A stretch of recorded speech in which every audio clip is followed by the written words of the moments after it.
serpent-shaped, and winged in foot, head, and back. Why therefore brand our one God so conspicuously? Many an unaqueats is found amongst yourselves. Chapter 15. The charge of infanticide retorted on the heathen. Since we are on a par in respect of the gods, it follows that there is no difference between us on the point of sacrifice, or even of worship. If I may be allowed to make good our comparison from another sort of evidence, we begin our religious service, or initiate our mysteries, with slaying an infant. As for you, since your own transactions in human blood and infanticide have faded from your memory, you shall be duly reminded of them in the proper place. We now postpone most of the instances, that we may not seem to be everywhere handling the self-same topics.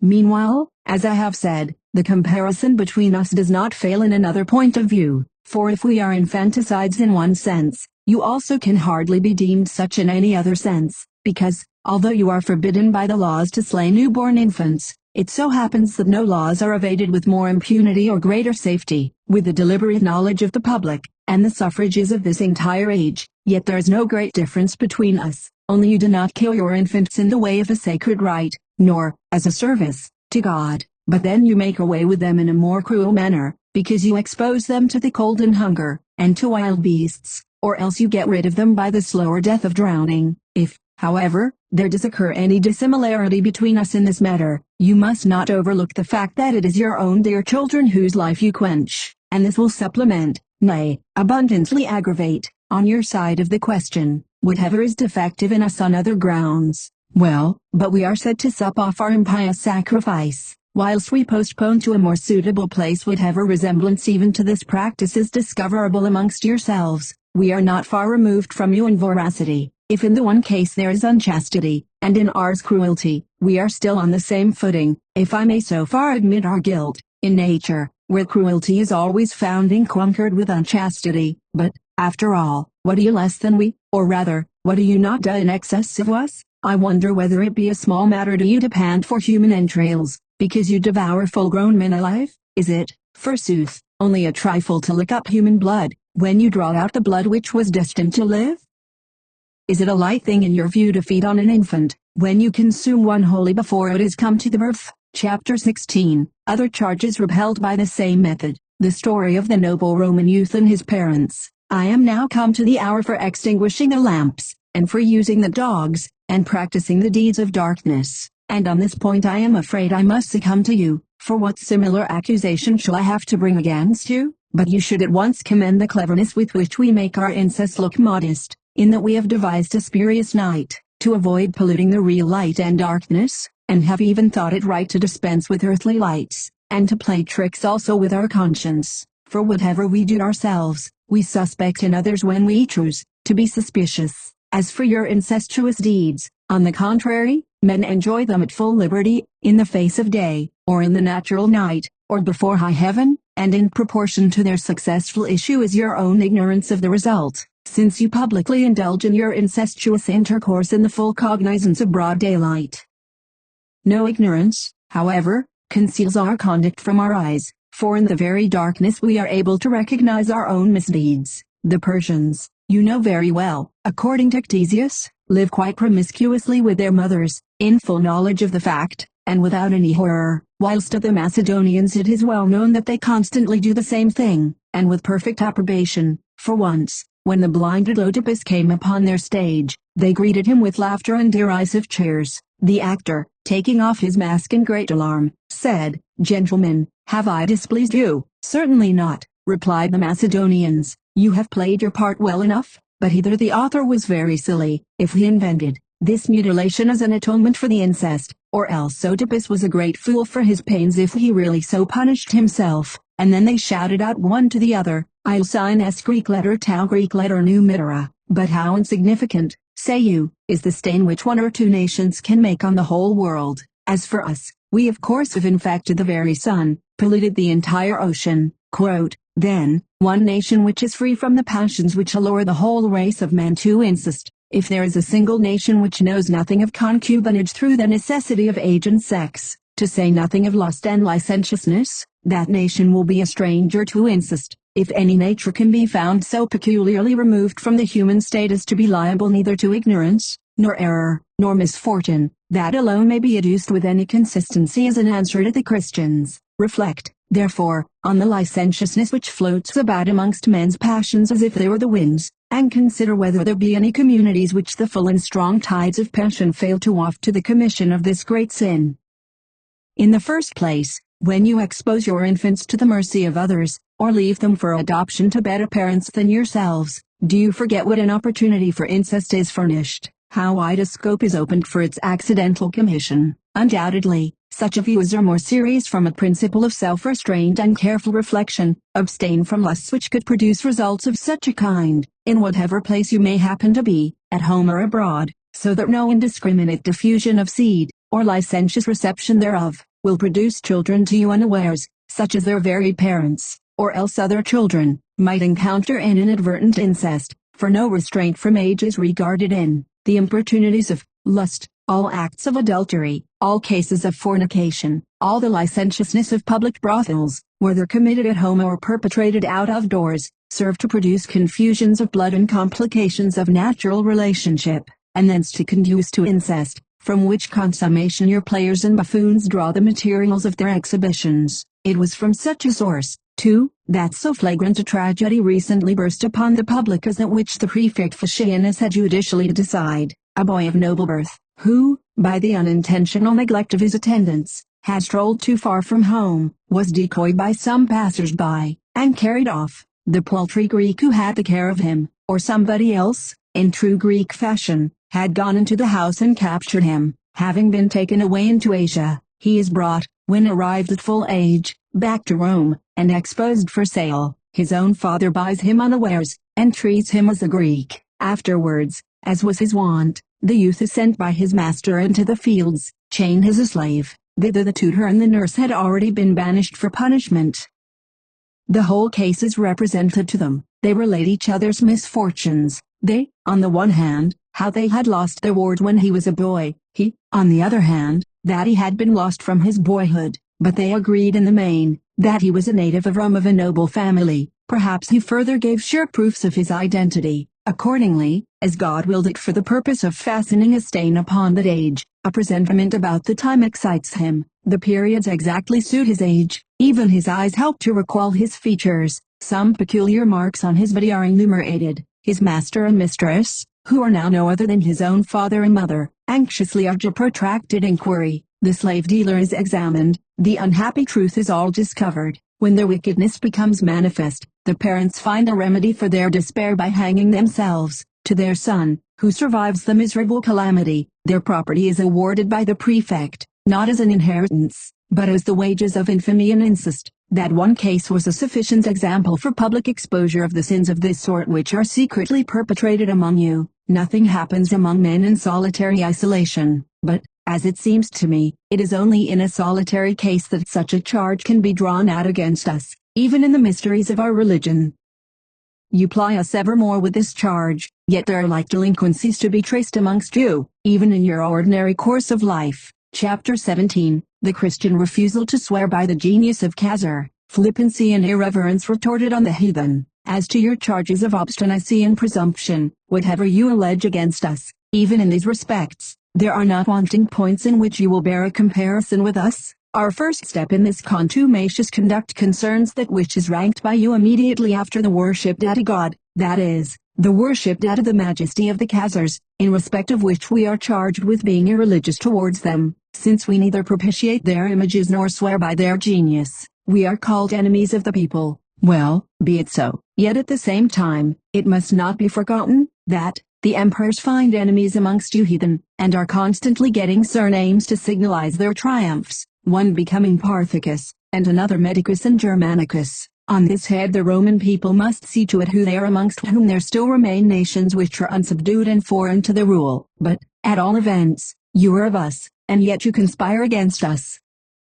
In reply, we need only state, a well-known fact, that we acknowledge the fealty of Romans to the emperors. No conspiracy has ever broken out from our body, no Caesar's blood has ever fixed a stain upon us, in the Senate or even in the palace, no assumption of the purple has ever in any of the provinces been effected by us. The Syrians still exhale the odors of their corpses, still do the Gauls fail to wash away their blood in the waters of the Rhone. Your allegations of our insanity I omit, because they do not compromise the Roman name, but I will grapple with the charge of sacrilegious vanity, and remind you of the irreverence of your own lower classes, and the scandalous lampoons of which the statues are so cognizant, and the sneers which are sometimes uttered at the public games, and the curses with which the circus resounds, if not in arms, you are in tongue at all events always rebellious. But I suppose it is quite another affair to refuse to swear by the genius of Caesar, for it is fairly open to doubt as to who are perjurers on this point, when you do not swear honestly even by your gods. Well, we do not call the emperor God, for on this point sonum facimus, as the saying is, but the truth is, that you who call Caesar God both mock him, by calling him what he is not, and curse him, because he does not want to be what you call him. For he prefers living to being made a god. Chapter 18. Christians charged with an obstinate contempt of death. Instances of the same are found amongst the heathen. The rest of your charge of obstinacy against us you sum up in this indictment, that we boldly refuse neither your swords, nor your crosses, nor your wild beasts, nor fire, nor tortures, such is our obduracy and contempt of death. But, you are inconsistent in your charges, for in former times amongst your own ancestors all these terrors have come in men's intrepidity not only to be despised, but even to be held in great praise. How many swords there were, and what brave men were willing to suffer by them, it works him to enumerate if we take the torture, of the cross, of which so many instances have occurred, exquisite in cruelty. Your own Regulus readily initiated the suffering which up to his day was without a precedent. A queen of Egypt used wild beasts of her own, to accomplish her death. The Carthaginian woman, who in the last extremity of her country was more courageous than her husband Asdrubal, only followed the example, set long before by Dido herself, of going through fire to her death. Then, again, a woman of Athens defied the tyrant,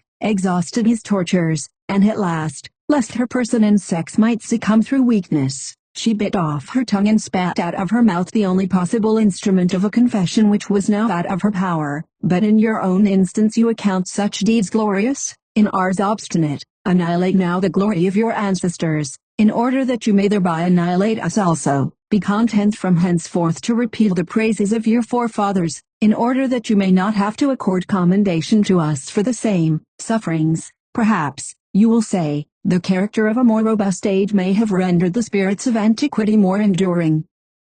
Now, however, we enjoy the blessing of quietness and peace, so that the minds and dispositions of men should be more tolerant even towards strangers. Well, you rejoin, be it so. You may compare yourselves with the ancients. We must needs pursue with hatred all that we find in you offensive to ourselves, because it does not obtain currency among us. Answer me, then, on each particular case by itself. I am not seeking for examples on a uniform scale, since, forsooth, the sword through their contempt of death produced stories of heroism amongst your ancestors. It is not, of course, from love of life that you go to the trainer's sword in hand and offer yourselves as gladiators, nor, through fear of death do you enroll your names in the army. Since an ordinary woman makes her death famous by wild beasts, it cannot but be of your own pure accord that you encounter wild beasts day after day in the midst of peaceful times. Although no longer any Regulus among you has raised a cross as the instrument of his own crucifixion, yet a contempt of the fire has even now displayed itself, since one of yourselves very lately has offered for a wager to go to any place which may be fixed upon and put on the burning shirt. If a woman once defiantly danced beneath the scourge,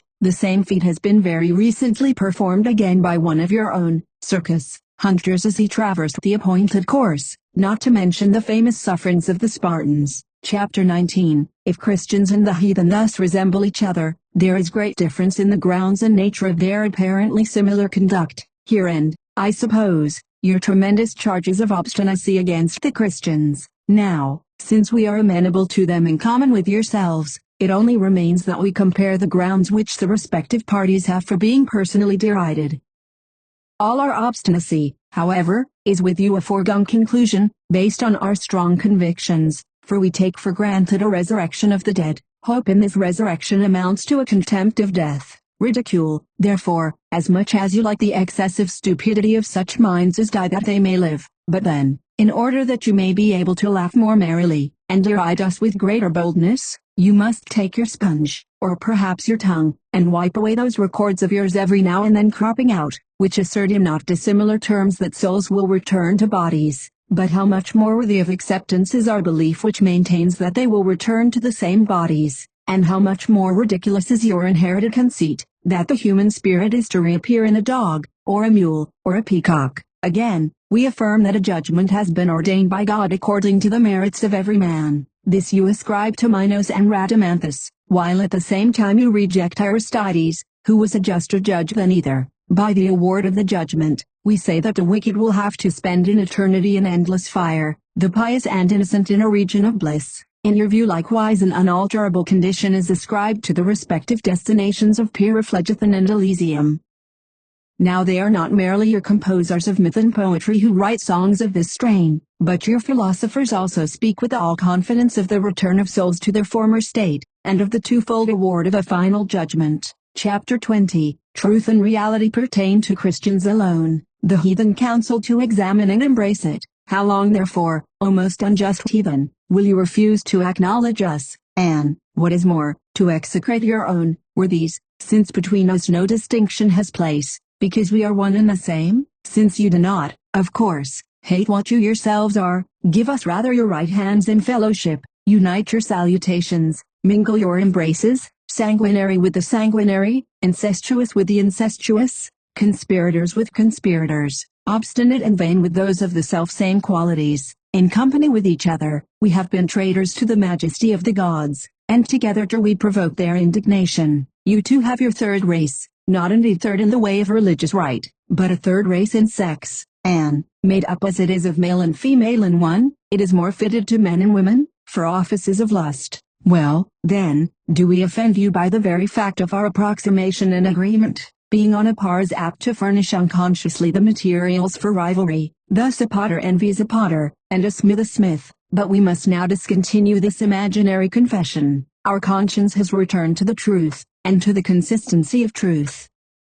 For all those points which you allege, against us, will be really found in ourselves alone, and we alone can rebut them, against whom they are adduced, by getting you to listen to the other side of the question, whence that full knowledge is learnt which both inspires counsel and directs the judgment. Now it is in fact your own maxim, that no one should determine a cause without hearing both sides of it, and it is only in our own case that you neglect the equitable principle. You indulge to the full that fault of human nature, that those things which you do not disallow in yourselves you condemn in others, or you boldly charge against others those things the guilt of which you retain a lasting consciousness of in yourselves. The course of life in which you will choose to occupy yourselves is different from ours. Whilst chaste in the eyes of others, you are unchaste towards your own selves. Whilst vigorous against vice out of doors, you succumb to it at home. This is the injustice which we have to suffer, that, knowing truth, we are condemned by those who know it not. Free from guilt, we are judged by those who are implicated in it. Remove the mote, or rather the beam, out of your own eye, that you may be able to extract the mote from the eyes of others.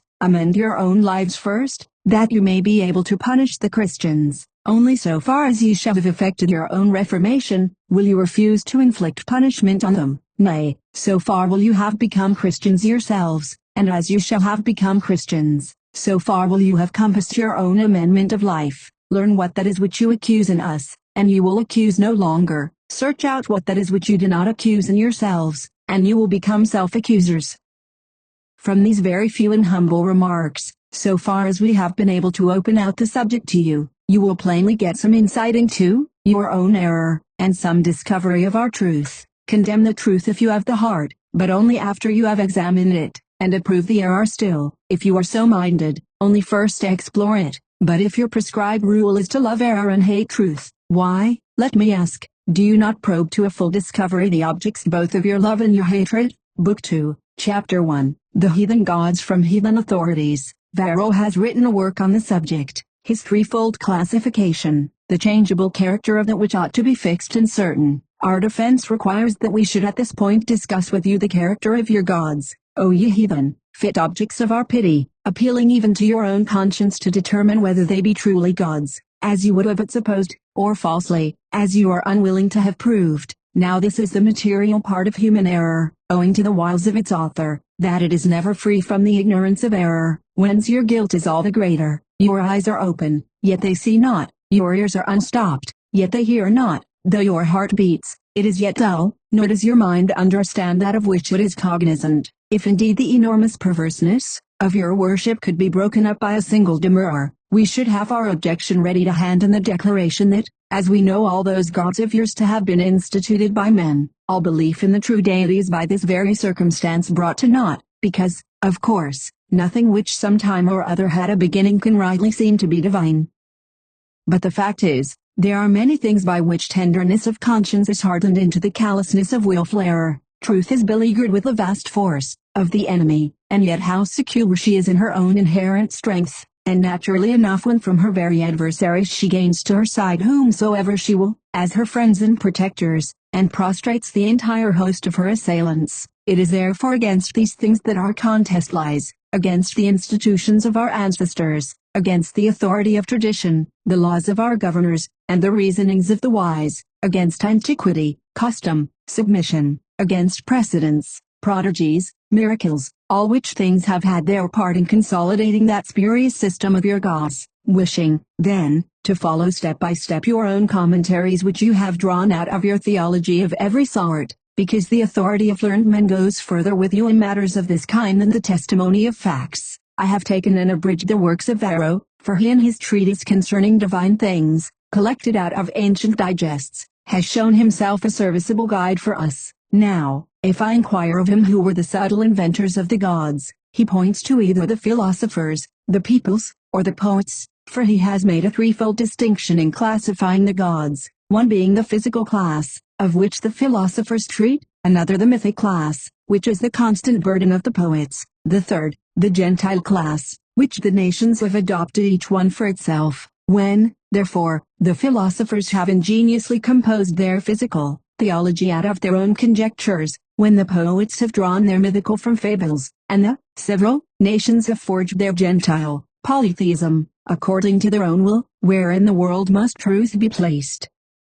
In the conjectures, well, but these are only a doubtful conception. In the fables, but they are at best an absurd story. In the popular accounts, this sort of opinion, however, is only promiscuous and municipal. Now all things with the philosophers are uncertain, because of their variation. With the poets all is worthless, because immoral. With the nations all is irregular and confused, because dependent on their mere choice. The nature of God, however, if it be the true one with which you are concerned, is of so definite a character as not to be derived from uncertain speculations, nor contaminated with worthless fables, nor determined by promiscuous conceits. It ought indeed to be regarded, as it really is, as certain, entire, universal, because it is in truth the property of all. Now, what God shall I believe? One that has been gauged by vague suspicion, one that history has divulged, one that a community has invented. It would be a far worthier thing if I believed no God, than one which is open to doubt,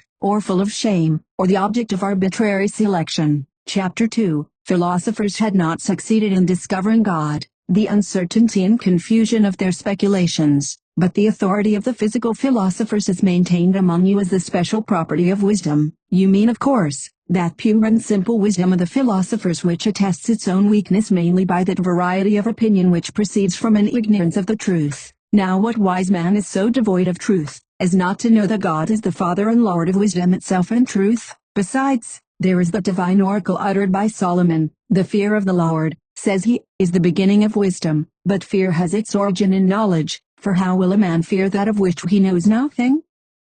Therefore he who shall have the fear of God, even if he be ignorant of all things else, if he has attained to the knowledge and truth of God, will possess full and perfect wisdom. This, however, is what philosophy has not clearly realized, for although, in their inquisitive disposition to search into all kinds of learning, the philosophers may seem to have investigated the sacred scriptures themselves for their antiquity, and to have derived thence some of their opinions, yet because they have interpolated these deductions they prove that they have either despised them wholly or have not fully believed them, for in other cases also the simplicity of truth is shaken by the over-scrupulousness of an irregular belief, and that they therefore changed them, as their desire of glory grew, into products of their own mind. The consequence of this is, that even that which they had discovered degenerated into uncertainty, and there arose from one or two drops of truth a perfect flood of argumentation, for after they had simply found God, they did not expound him as they found him, but rather disputed about his quality, and his nature,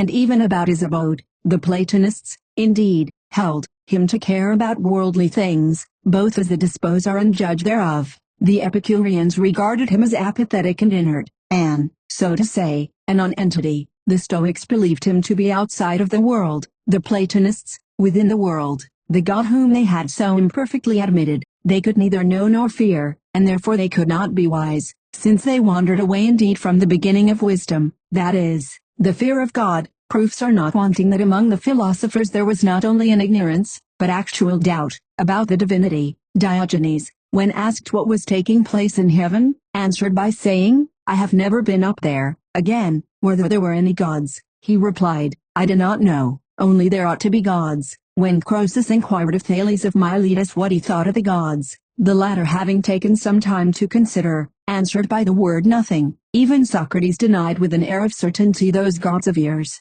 yet he with the like certainty requested that a cock should be sacrificed to Aesculapius. And therefore when philosophy, in its practice of defining about God, is detected in such uncertainty and inconsistency, what fear could it possibly have had of him whom it was not competent clearly to determine? We have been taught to believe of the world that it is God, for such the physical class of theologizers conclude it to be, since they have handed down such views about the gods that Dionysius the Stoic divides them into three kinds. The first, he supposes, includes those gods which are most obvious, as the sun, moon, and stars. The next, those which are not apparent, as Neptune. The remaining one, those which are said to have passed from the human state to the divine, as Hercules and Amphiaraos. In like manner, Arcesilaus makes a threefold form of the divinity: the Olympian, the astral, the Titanian, sprung from Coelus and Tero, from which through Saturn and Ops came Neptune, Jupiter, and Orcus, and their entire progeny. Xenocrates, of the Academy, makes a twofold division, the Olympian and the Titanian, which descend from Coelus and Terra. Most of the Egyptians believe that there are four gods, the sun and the moon, the heaven and the earth, along with all the supernal fire. Democritus conjectures that the gods arose. Zeno, too, will have it that their nature resembles it, whence Varro also makes fire to be the soul of the world, that in the world fire governs all things, just as the soul does in ourselves. But all this is most absurd. For he says, whilst it is in us, we have existence, but as soon as it has left us, we die. Therefore, when fire quits the world in lightning, the world comes to its end. Chapter 3. The physical philosophers maintain the divinity of the elements, the absurdity of the tenet exposed. From these developments of opinion, we see that your physical class of philosophers are driven to the necessity of contending that the elements are gods, since it alleges that other gods are sprung from them, for it is only from gods that gods could be born. Now, although we shall have to examine these other gods more fully in the proper place, in the mythic section of the poets, yet, inasmuch as we must meanwhile treat of them in their connection with the present class, we shall probably even from their present class, when once we turn to the gods themselves, succeed in showing that they can by no means appear to be gods who are said to be sprung from the elements, so that we have at once a presumption that the elements are not gods, since they which are born of the elements are not gods. In like manner, whilst we show that the elements are not gods, we shall, according to the law of natural relationship,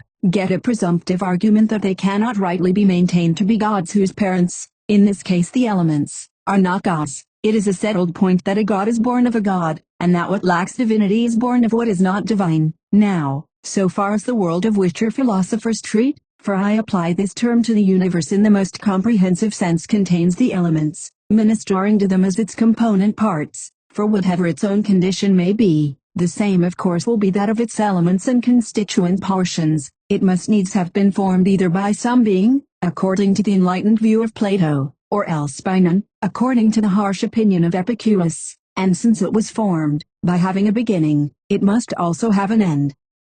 That, therefore, which at one time before its beginning had no existence, and will by and by after its end cease to have an existence, cannot of course, by any possibility, seem to be a god, wanting as it does that essential character of divinity, eternity, which is reckoned to be without beginning, and without end. If, however, it is in no wise formed, and therefore ought to be accounted divine, since, as divine, it is subject neither to a beginning nor an end of itself, how is it that some assign generation to the elements, which they hold to be gods, when the Stoics deny that anything can be born of a god? Likewise, how is it that they wish those beings, whom they suppose to be born of the elements, to be regarded as gods, when they deny that a god can be born? Now, what must hold good of the universe will have to be predicated of the elements, I mean of heaven, and of earth, and of the stars, and of fire, which Varro has vainly proposed that you should believe to be gods, and the parents of gods, contrary to that generation and nativity which he had declared to be impossible in a god. Now this same Varro had shown that the earth and the stars were animated, but if this be the case, they must needs be also mortal, according to the condition of animated nature, for although the soul is evidently immortal, this attribute is limited to it alone, it is not extended to that with which it is associated, that is, the body. Nobody, however, will deny that the elements have body, since we both touch them and are touched by them, and we see certain bodies fall down from them. If, therefore, they are animated, laying aside the principle of a soul, as befits their condition as bodies, they are mortal, of course not immortal. And yet whence is it that the elements appear to Varro to be animated? Because, forsooth, the elements have motion, and then, in order to anticipate what may be objected on the other side, that many things else have motion, as wheels, as carriages, as several other machines, he volunteers the statement that he believes only such things to be animated as move of themselves, without any apparent mover or impeller from without, like the apparent mover of the wheel, or propeller of the carriage, or director of the machine. If, then, they are not animated, they have no motion of themselves. Now, when he thus alleges a power which is not apparent, he points to what it was his duty to seek after, even the creator and controller of the motion, for it does not at once follow that, because we do not see a thing, we believe that it does not exist. Rather, it is necessary the more profoundly to investigate what one does not see, in order the better to understand the character of that which is apparent. Besides, if you admit only the existence of those things which appear and are supposed to exist simply because they appear, how is it that you also admit them to be gods which do not appear? If, moreover, those things seem to have existence which have none, why may they not have existence also which do not seem to have it? Such, for instance, as the mover of the heavenly beings. Granted, then, that things are animated because they move of themselves, and that they move of themselves when they are not moved by another, still it does not follow that they must straightway be gods, because they are animated, nor even because they move of themselves, else what is to prevent all animals whatever being accounted gods, moving as they do of themselves? This, to be sure, is allowed to the Egyptians, but their superstitious vanity has another basis. Chapter 4, Wrong derivation of the word theos, the name indicative of the true deity, God without shape and immaterial. Anecdote of Thales. Some affirm that the gods, i.e. theity, were so called because the verbs fen and cease signify to run and to be moved. This term, then, is not indicative of any majesty, for it is derived from running in motion, not from any dominion of Godhead, but inasmuch as the supreme God whom we worship is also designated theos, without however the appearance of any course or motion in him, because he is not visible to anyone, it is clear that that word must have had some other derivation, and that the property of divinity, innate in himself, must have been discovered. Dismissing, then, that ingenious interpretation, it is more likely that the gods were not called theoi from running in motion, but that the term was borrowed from the designation of the true God, so that you gave the name theoi to the gods, whom you had in like manner forged for yourselves. Now, that this is the case, a plain proof is afforded in the fact that you actually give the common appellation theoi to all those gods of yours, in whom there is no attribute of course or motion indicated. When, therefore, you call them both theoi and immovable with equal readiness, there is a deviation as well from the meaning of the word as from the idea of Godhead, which is set aside if measured by the notion of course and motion.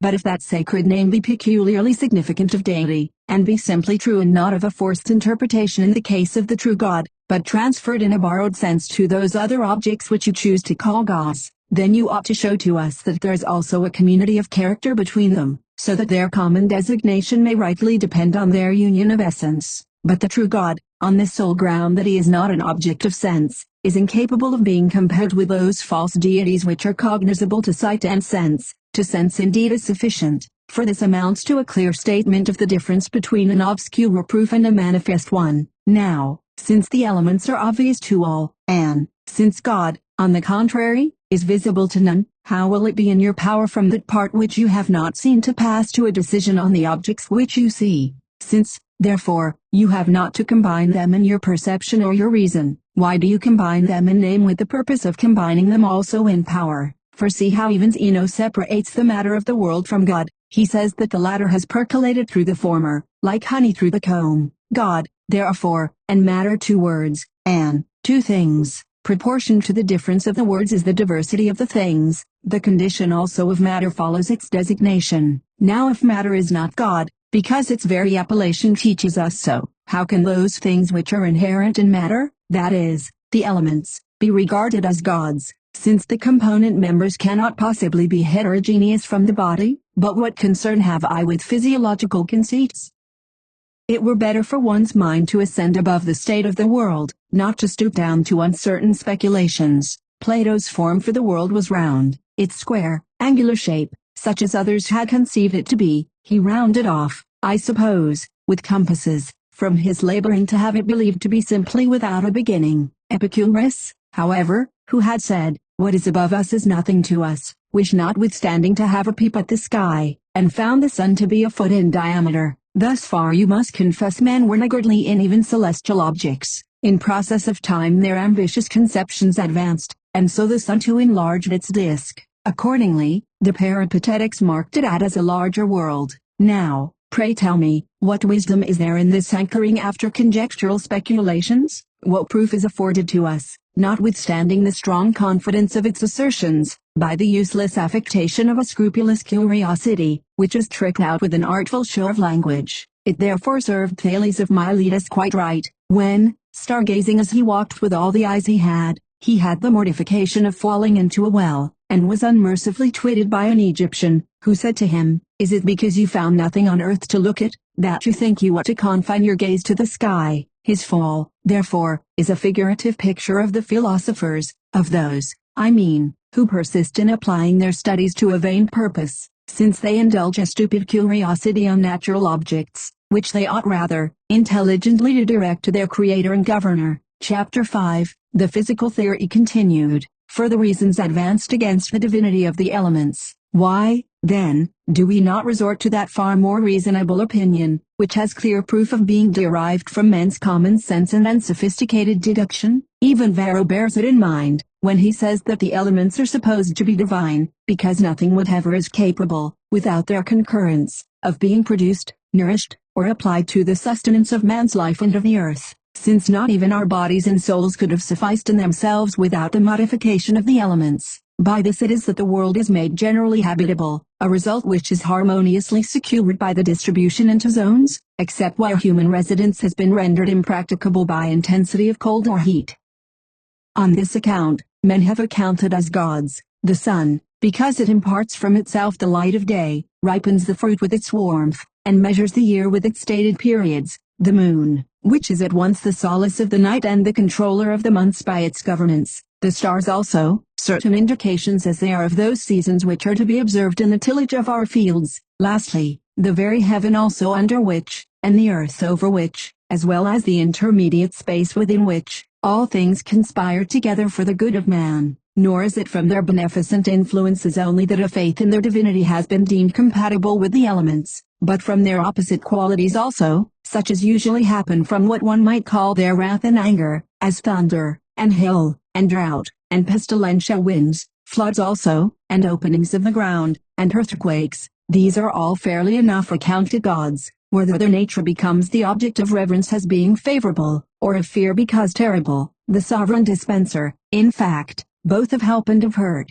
But in the practical conduct of social life, this is the way in which men act and feel. They do not show gratitude or find fault with the very things from which the succor or the injury proceeds, so much as with them by whose strength and power the operation of the things is effected. For even in your amusements you do not award the crown as a prize to the flute or the harp, but to the musician who manages the said flute or harp by the power of his delightful skill. In like manner, when one is in ill health, you do not bestow your acknowledgments on the flannel wraps, or the medicines, or the poultices, but on the doctors by whose care and prudence the remedies become effectual. So again, in untoward events, they who are wounded with the sword do not charge the injury on the sword or the spear, but on the enemy or the robber, whilst those whom a falling house covers do not blame the tiles or the stones, but the oldness of the building, as again shipwrecked sailors impute their calamity not to the rocks and waves, but to the tempest, and rightly too. For it is certain that everything which happens must be ascribed not to the instrument with which, but to the agent by whom, it takes place, inasmuch as he is the prime cause of the occurrence, who appoints both the event itself and that by whose instrumentality it comes to pass, as there are in all things these three particular elements, the fact itself, its instrument, and its cause, because he himself who wills the occurrence of a thing comes into notice prior to the thing which he wills, or the instrument by which it occurs. On all other occasions therefore, your conduct is right enough, because you consider the author, but in physical phenomena your rule is opposed to that natural principle which prompts you to a wise judgment in all other cases, removing out of sight as you do the supreme position of the author, and considering rather the things that happen, than him by whom they happen. Thus it comes to pass that you suppose the power and the dominion to belong to the elements, which are but the slaves and functionaries. Now do we not, in thus tracing out an artificer and master within, expose the artful structure of their slavery out of the appointed functions of those elements to which you ascribe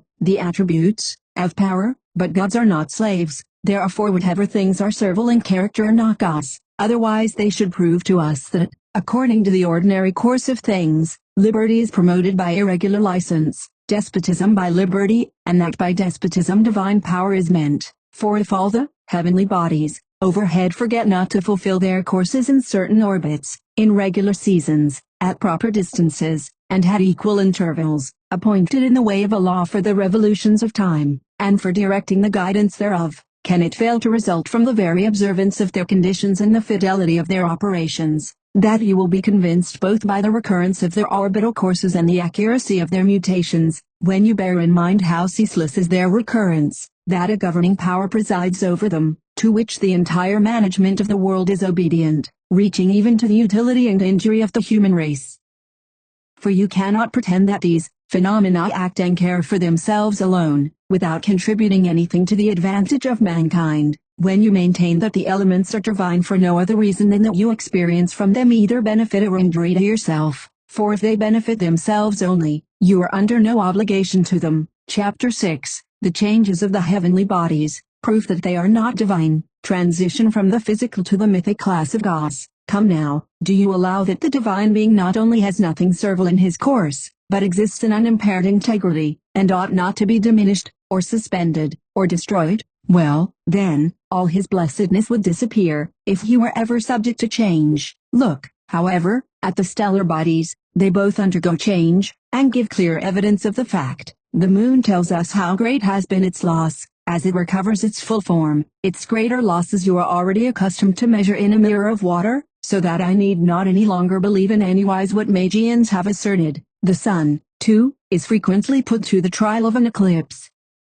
Explain as best you may the modes of these celestial casualties. It is impossible for God either to become less or to cease to exist. Vain, therefore, are those supports of human learning, which, by their artful method of weaving conjectures, belie both wisdom and truth. Besides, it so happens, indeed, according to your natural way of thinking, that he who has spoken the best is supposed to have spoken most truly, instead of him who has spoken the truth being held to have spoken the best. Now the man who shall carefully look into things, will surely allow it to be a greater probability that those elements which we have been discussing are under some rule and direction, than that they have a motion of their own, and that being under government they cannot be gods. If, however, one is in error in this matter, it is better to err simply than speculatively, like your physical philosophers. But, at the same time, if you consider the character of the mythic school, and compare it with the physical, the error which we have already seen frail men making in the latter is really the more respectable one, since it ascribes a divine nature to those things which it supposes to be superhuman in their sensibility, whether in respect of their position,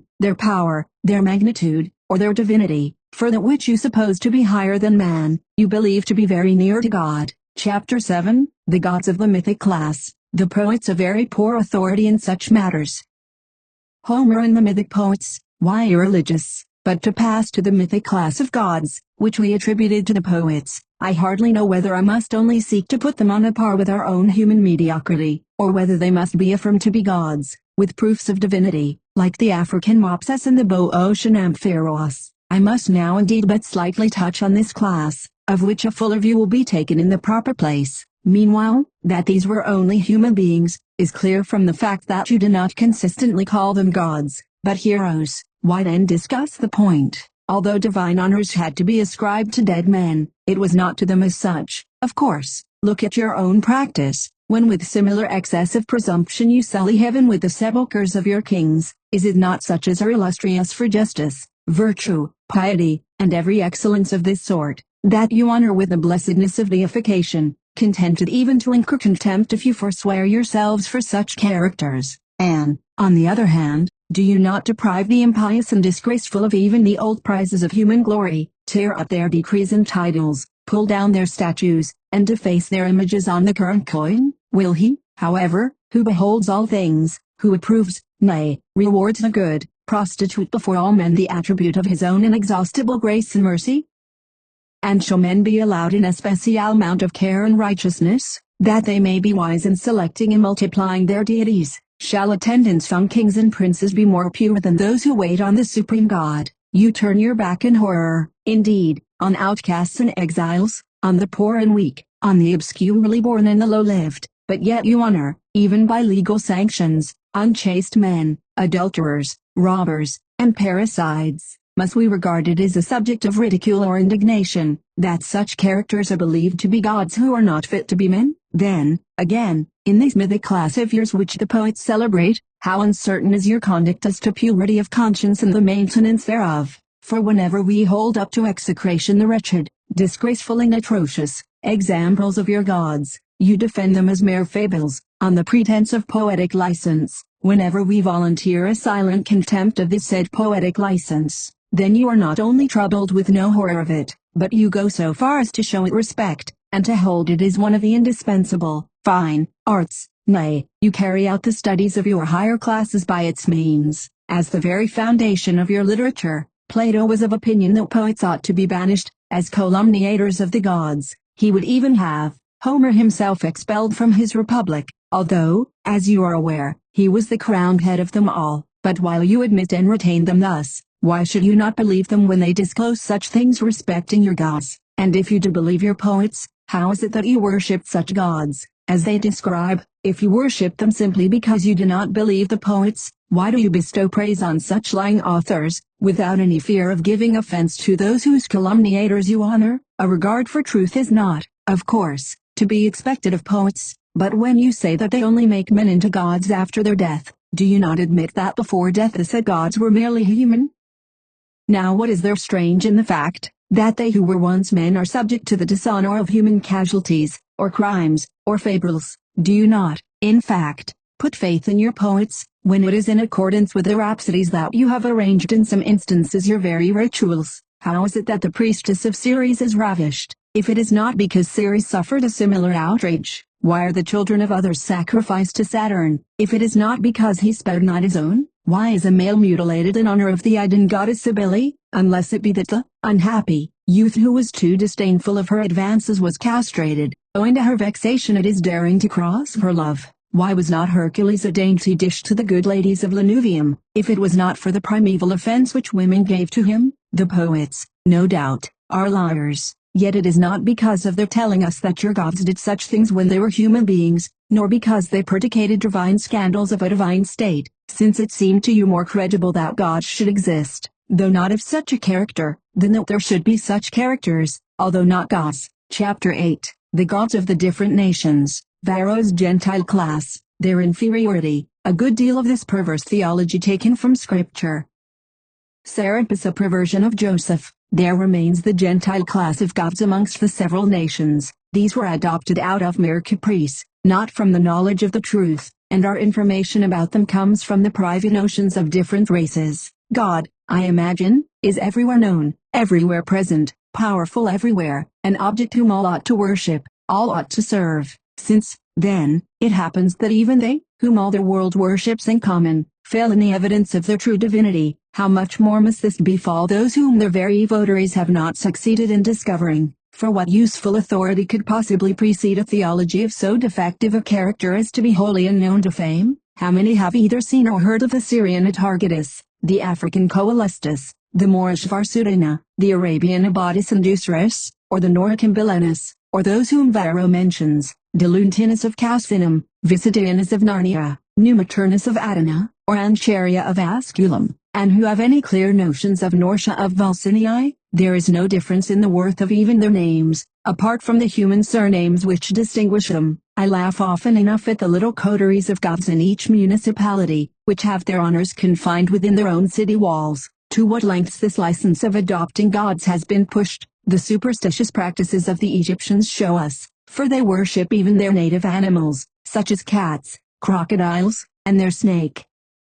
It is therefore a small matter that they have also deified a man, him, I mean, whom not Egypt only, or Greece, but the whole world worships, and the Africans swear by, about whose state also all that helps our conjectures and imparts to our knowledge the semblance of truth is stated in our own sacred literature, for that Serapis of yours was originally one of our own saints called Joseph, the youngest of his brethren, but superior to them in intellect. He was from envy sold into Egypt, and became a slave in the family of Pharaoh king of the country. Importuned by the unchaste queen, when he refused to comply with her desire, she turned upon him and reported him to the king, by whom he is put into prison. There he displays the power of his divine inspiration, by interpreting aright the dreams of some fellow prisoners. Meanwhile the king, too, has some terrible dreams. Joseph being brought before him, according to his summons, was able to expound them. Having narrated the proofs of true interpretation which he had given in the prison, he opens out his dream to the king. Those 7 fat-fleshed and well-favored kinds signified his many years of plenty. In like manner, the 7 lean-fleshed animals predicted the scarcity of the 7 following years. He accordingly recommends precautions to be taken against the future famine from the previous plenty. The king believed him. The issue of all that happened showed how wise he was, how invariably holy, and now how necessary. So Pharaoh set him over all Egypt, that he might secure the provision of corn for it, and thenceforth administer its government. They called him Serapis, from the turban which adorned his head. The peck-like shape of this turban marks the memory of his corn provisioning, whilst evidence is given that the care of the supplies was all on his head, by the very ears of corn which embellished the border of the headdress.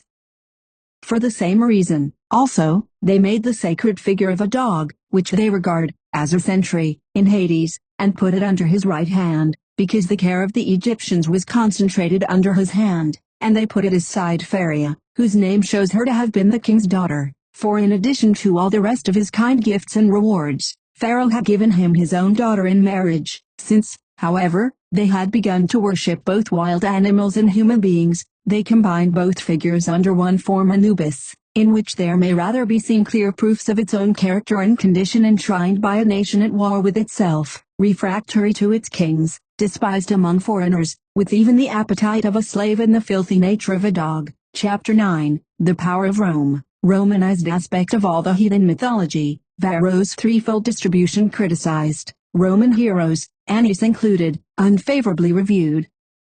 Such are the more obvious or more remarkable points which we had to mention in connection with Varro's threefold distribution of the gods, in order that a sufficient answer might seem to be given touching the physical, the poetic, and the gentile classes. Since, however, it is no longer to the philosophers, nor the poets, nor the nations that we owe the substitution of all heathen worship for the true religion, although they transmitted the superstition, but to the dominant Romans, who received the tradition and gave it wide authority. Another phase of the widespread error of man must now be encountered by us, nay, another forest must be felled by our axe, which has obscured the childhood of the degenerate worship with germs of superstitions gathered from all quarters. Well, but even the gods of the Romans have received from the same Varro threefold classification into the certain, the uncertain, and the select. What absurdity, what need had they of uncertain gods, when they possessed certain ones, unless, forsooth, they wished to commit themselves to such folly as the Athenians did, for at Athens there was an altar with this inscription, to the unknown gods.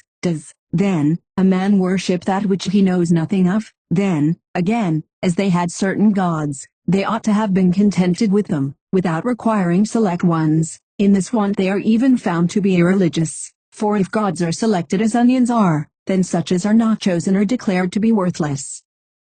Now we on our part allow that the Romans had 2 sets of gods, common and proper, in other words, those which they had in common with other nations, and those which they themselves devised, and were not these called the public and the foreign gods? Their altars tell us so. There is a specimen of the foreign gods at the fane of Carna, of the public gods in the Palladium. Now, Since their common gods are comprehended in both the physical and the mythic classes, we have already said enough concerning them. I should like to speak of their particular kinds of deity. We ought then to admire the Romans for that third set of the gods of their enemies, because no other nation ever discovered for itself so large a mass of superstition. Their other deities we arrange in two classes, those which have become gods from human beings, and those which have had their origin in some other way. Now, since there is advanced the same colorable pretext for the deification of the dead, that their lives were meritorious, we are compelled to urge the same reply against them, that no one of them was worth so much pains. Their fond father Annis, in whom they believed, was never glorious, and was felled with a stone, a vulgar weapon, to pelt a dog withal, inflicting a wound no less ignoble. But this Annis turns out a traitor to his country, yes, quite as much as Antenor, and if they will not believe this to be true of him, he at any rate deserted his companions when his country was in flames, and must be held inferior to that woman of Carthage, who, when her husband Hasdrubal supplicated the enemy with the mild pusillanimity of our Annis, refused to accompany him, but hurrying her children along with her, disdained to take her beautiful self and father's noble heart into exile, but plunged into the flames of the burning Carthage, as if rushing into the embraces of her dear but ruined country. Is he pious Annis for rescuing his young only son and decrepit old father, but deserting Priam and Astyanax? But the Romans ought rather to detest him, for in defense of their princes and their royal house, they surrender even children and wives, and every dearest pledge. They deify the son of Venus, and this with the full knowledge and consent of her husband Vulcan, and without opposition from even Juno. Now, if sons have seats in heaven owing to their piety to their parents, why are not those nobles of Argos rather accounted gods, because they, to save their mother from guilt in the performance of some sacred rites, with a devotion more than human, yoked themselves to her car and dragged her to the temple? Why not make a goddess, for her exceeding piety, of that daughter who from her own breasts nourished her father who was famishing in prison? What other glorious achievement can be related of Annis, but that he was nowhere seen in the fight on the field of Laurentum, following his bent? Perhaps he fled a second time as a fugitive from the battle. In like manner, Romulus posthumously becomes a god. Was it because he founded the city? Then why not others also, who have built cities, counting even women? To be sure, Romulus slew his brother in the bargain, and trickishly ravished some foreign virgins. Therefore of course he becomes a god, and therefore a Quirinus, god of the spear, because then their fathers had to use the spear on his account. What is Sterculus at a merit deification? If he worked hard to enrich the fields Stercoribus with manure, Augeas had more dung than he to bestow on them. If Faunus, the son of Picus, used to do violence to law and right, because struck with madness, it was more fit that he should be doctored than deified. If the daughter of Faunus so excelled in chastity, that she would hold no conversation with men, it was perhaps from rudeness, or a consciousness of deformity, or shame for her father's insanity. How much worthier of divine honor than this good goddess was Penelope, who, although dwelling among so many suitors of the vilest character, preserved with delicate tact the purity which they assailed. There is Sanctus, too, who for his hospitality had a temple consecrated to him by King Clodius, and even Ulysses had it in his power to have bestowed one more god upon you in the person of the most refined Alcinous. Chapter 10. A disgraceful feature of the Roman mythology, it honors such infamous characters as Laurentina. I hasten to even more abominable cases. Your writers have not been ashamed to publish that of Laurentina. She was a hired prostitute, whether as the nurse of Romulus, and therefore called Lupa, because she was a prostitute, or as the mistress of Hercules, now deceased, that is to say, now deified. They relate that his temple warder happened to be playing at dice in the temple alone, and in order to represent a partner for himself in the game, in the absence of an actual one, he began to play with one hand for Hercules and the other for himself. The condition was, that if he won the stakes from Hercules, he should with them procure a supper and a prostitute. If Hercules, however, proved the winner, I mean his other hand, then he should provide the same for Hercules. The hand of Hercules won. That achievement might well have been added to his 12 labors. The temple warden buys a supper for the hero, and hires Laurentina to play the whore. The fire which dissolved the body of even a Hercules enjoyed the supper, and the altar consumed everything. Laurentina sleeps alone in the temple, and she, a woman from the brothel, boasts that in her dreams she had submitted herself to the pleasure of Hercules, and she might possibly have experienced this, as it passed through her mind, in her sleep. In the morning, on going out of the temple very early, she is solicited by a young man, a third Hercules, so to speak. He invites her home. She complies, remembering that Hercules had told her that it would be for her advantage. He then, to be sure, obtains permission that they should be united in lawful wedlock, for none was allowed to have intercourse with a concubine of a god without being punished for it. The husband makes her his heir. By and by, just before her death, she bequeathed to the Roman people the rather large estate which she had obtained through Hercules. After this she sought deification for her daughters too, whom indeed the divine Laurentina ought to have appointed her heirs also. The gods of the Romans received an accession in her dignity, for she alone of all the wives of Hercules was dear to him, because she alone was rich, and she was even far more fortunate than Ceres, who contributed to the pleasure of the king of the dead. After so many examples and eminent names among you, who might not have been declared divine, who, in fact, ever raised a question as to his divinity against Antinous, was even Ganymede more grateful and dear than he too, the supreme god, who loved him? According to you, heaven is open to the dead, you prepare a way from Hades to the stars, prostitutes mounted in all directions, so that you must not suppose that you are conferring a great distinction upon your kings. Chapter 11. The Romans provided gods for birth, nay, even before birth, to death. Much indelicacy in this system, and you are not content to assert the divinity of such as were once known to you, whom you heard and handled, and whose portraits have been painted, and actions recounted,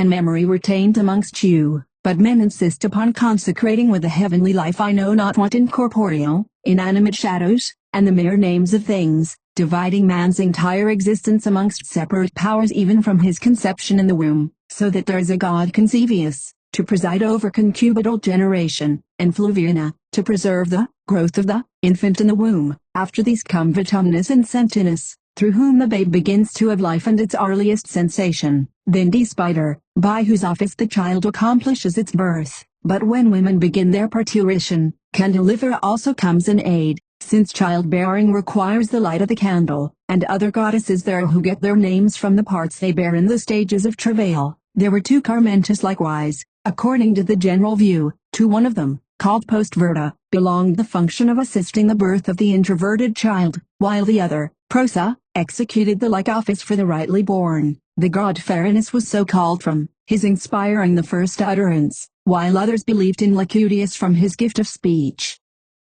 Cunina is present as the protector of the child's deep slumber, and supplies to it refreshing rest, to lift them, when fallen. There is Lavana, and along with Herumina, it is a wonderful oversight that no gods were appointed for cleaning up the filth of children. Then, to preside over their first pap and earliest drink you have Podina and Edila, to teach the child to stand erect is the work of Statina, whilst Adiana helps him to come to dear mama, and Abiana to toddle off again. Then there is Domiduca, to bring home the bride, and the goddess Mens, to influence the mind to either good or evil. They have likewise Volumnus and Voletta, to control the will. Paventina, the goddess of fair, Vanilia, of hope, Volupia, of pleasure, Pristitia, of beauty. Then, again, they give his name to Pyraginer, from his teaching men to go through their work, to Consus, from his suggesting to them counsel. Juventa is their guide on assuming the manly gown, and bearded fortune when they come to full manhood. If I must touch on their nuptial duties, there is Apharenda whose appointed function is to see to the offering of the dower. But fie on you, you have your Mutunus and Tutunus and Perchunda and Sabigus and the goddess Prema and likewise Perfica. Oh, spare yourselves, ye impudent gods. No one is present at the secret struggles of married life. Those very few persons who have a wish that way, go away and blush for very shame in the midst of their joy.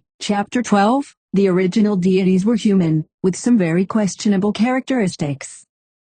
Saturn or Time was human, inconsistencies of opinion about him. Now, how much further need I go in recounting your gods, because I want to descant on the character of such as you have adopted. It is quite uncertain whether I shall laugh at your absurdity, or upbraid you for your blindness. For how many, and indeed what, gods shall I bring forward? Shall it be the greater ones, or the lesser, the old ones, or the novel, the male, or the female? The unmarried, or such as are joined in wedlock, the clever, or the unskillful, the rustic or the town ones, the national or the foreign? For the truth is, there are so many families, so many nations, which require a catalogue of gods, that they cannot possibly be examined, or distinguished, or described. but the more diffuse the subject is, the more restriction must we impose on it, as, therefore, in this review we keep before us but one object, that of proving that all these gods were once human beings, not, indeed, to instruct you in the fact, for your conduct shows that you have forgotten it. Let us adopt our compendious summary from the most natural method of conducting the examination, even by considering the origin of their race, for the origin characterizes all that comes after it.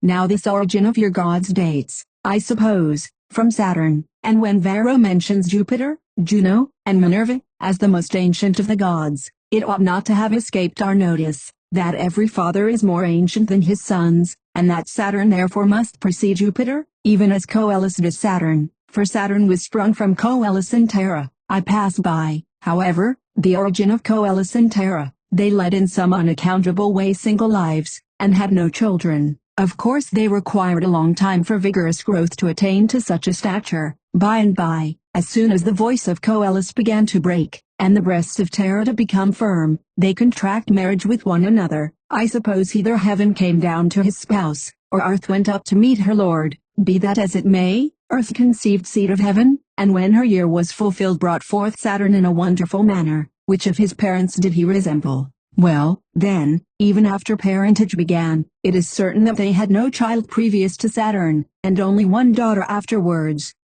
Thenceforth they ceased to procreate.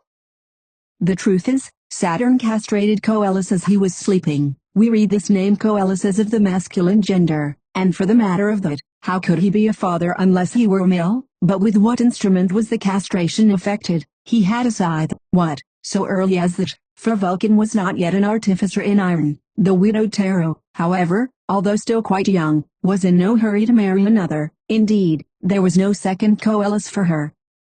What but ocean offers her an embrace? But he savors of brackishness, and she has been accustomed to fresh water. And so Saturn is the sole male child of Coelus and Terra. When grown to puberty, he marries his own sister. No laws as yet prohibited incest, nor punished parricide. Then, when male children were born to him, he would devour them. Better himself, should take them, than the wolves, for to these would they become a prey, if he exposed them. He was, no doubt, afraid that one of them might learn the lesson of his father's scythe. When Jupiter was born in course of time, he was removed out of the way. The father swallowed a stone instead of the son, as was pretended. This artifice secured his safety for a time, but at length the son, whom he had not devoured, and who had grown up in secret, fell upon him, and deprived him of his kingdom. Such, then, is the patriarch of the gods whom heaven and earth produced for you, with the poets officiating as midwives.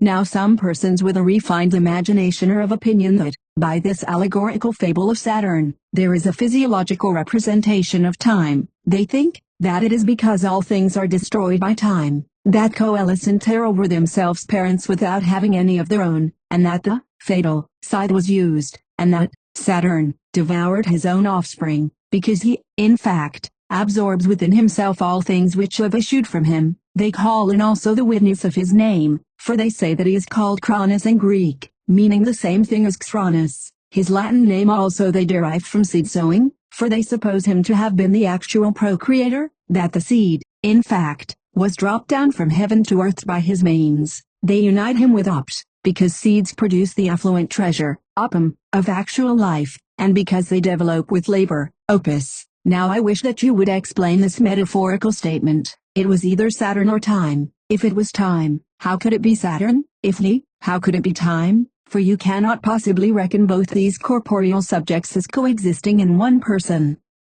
What, however, was there to prevent your worshipping time under its proper quality? Why not make a human person, or even a mythic man, an object of your adoration, but each in its proper nature, not in the character of time? What is the meaning of that conceit of your mental ingenuity, if it be not to color the foulest matters with the feigned appearance of reasonable proofs? Neither, on the one hand, do you mean Saturn to be time, because you say he is a human being, nor, on the other hand, whilst portraying him as time, do you on that account mean that he was ever human. No doubt, in the accounts of remote antiquity your god Saturn is plainly described as living on earth in human guise. Anything whatever may obviously be pictured as incorporeal which never had an existence. There is simply no room for such fiction, where there is reality, since, therefore, there is clear evidence that Saturn once existed. it is in vain that you change his character. He whom you will not deny to have once been man, is not at your disposal to be treated anyhow, nor can it be maintained that he is either divine or time. In every page of your literature the origin of Saturn is conspicuous.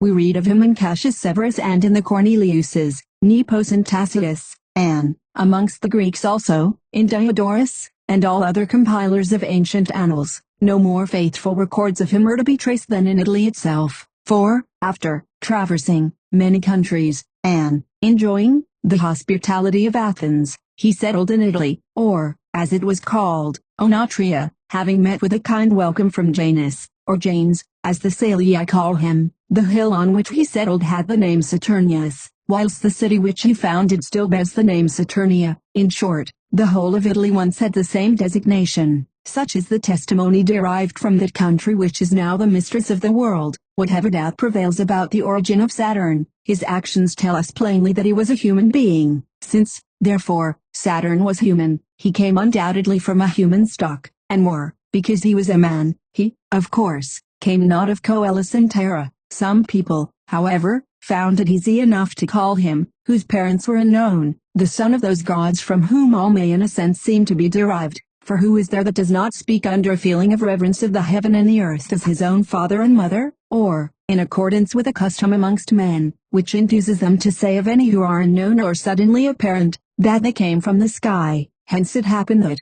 because a stranger appeared suddenly everywhere, it became the custom to call him a heaven-born man, just as we also commonly call earth-born all those whose descent is unknown.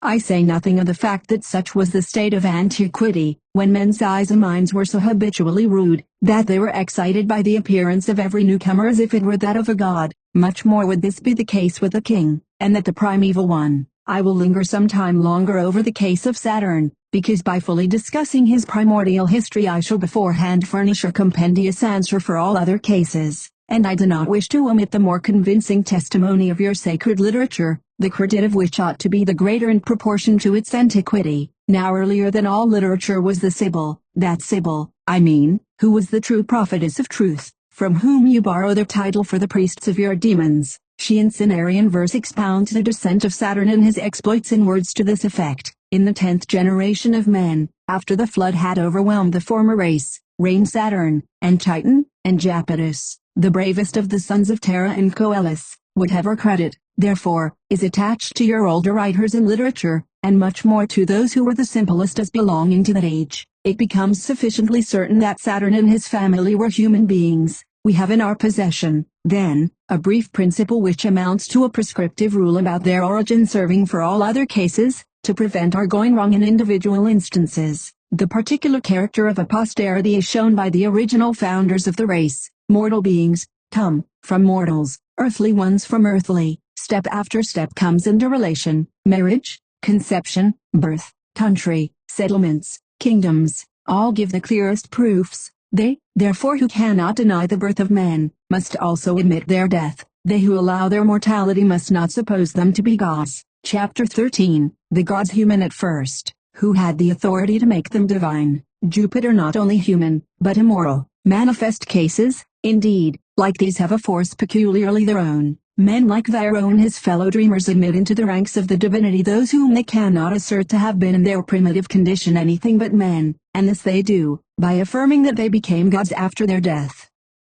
Here, then, I take my stand. If your gods were elected to this Ignatian deity, just as you recruit the ranks of your senate, you cannot help conceding, in your wisdom, that there must be some one supreme sovereign who has the power of selecting, and is a kind of Kaiser, and nobody is able to confer on others a thing over which he has not absolute control. Besides, if they were able to make gods of themselves after their death, pray tell me why they chose to be in an inferior condition at first, or, again, if there is no one who made them gods, how can they be said to have been made such, if they could only have been made by someone else? There is therefore no ground afforded you for denying that there is a certain wholesale distributor of divinity. Let us accordingly examine the reasons for dispatching mortal beings to heaven. I suppose you will produce a pair of them. Whoever, then, is the awarder of the divine honors, exercises his function, either that he may have some supports, or defenses, or it may be even ornaments to his own dignity, or from the pressing claims of the meritorious.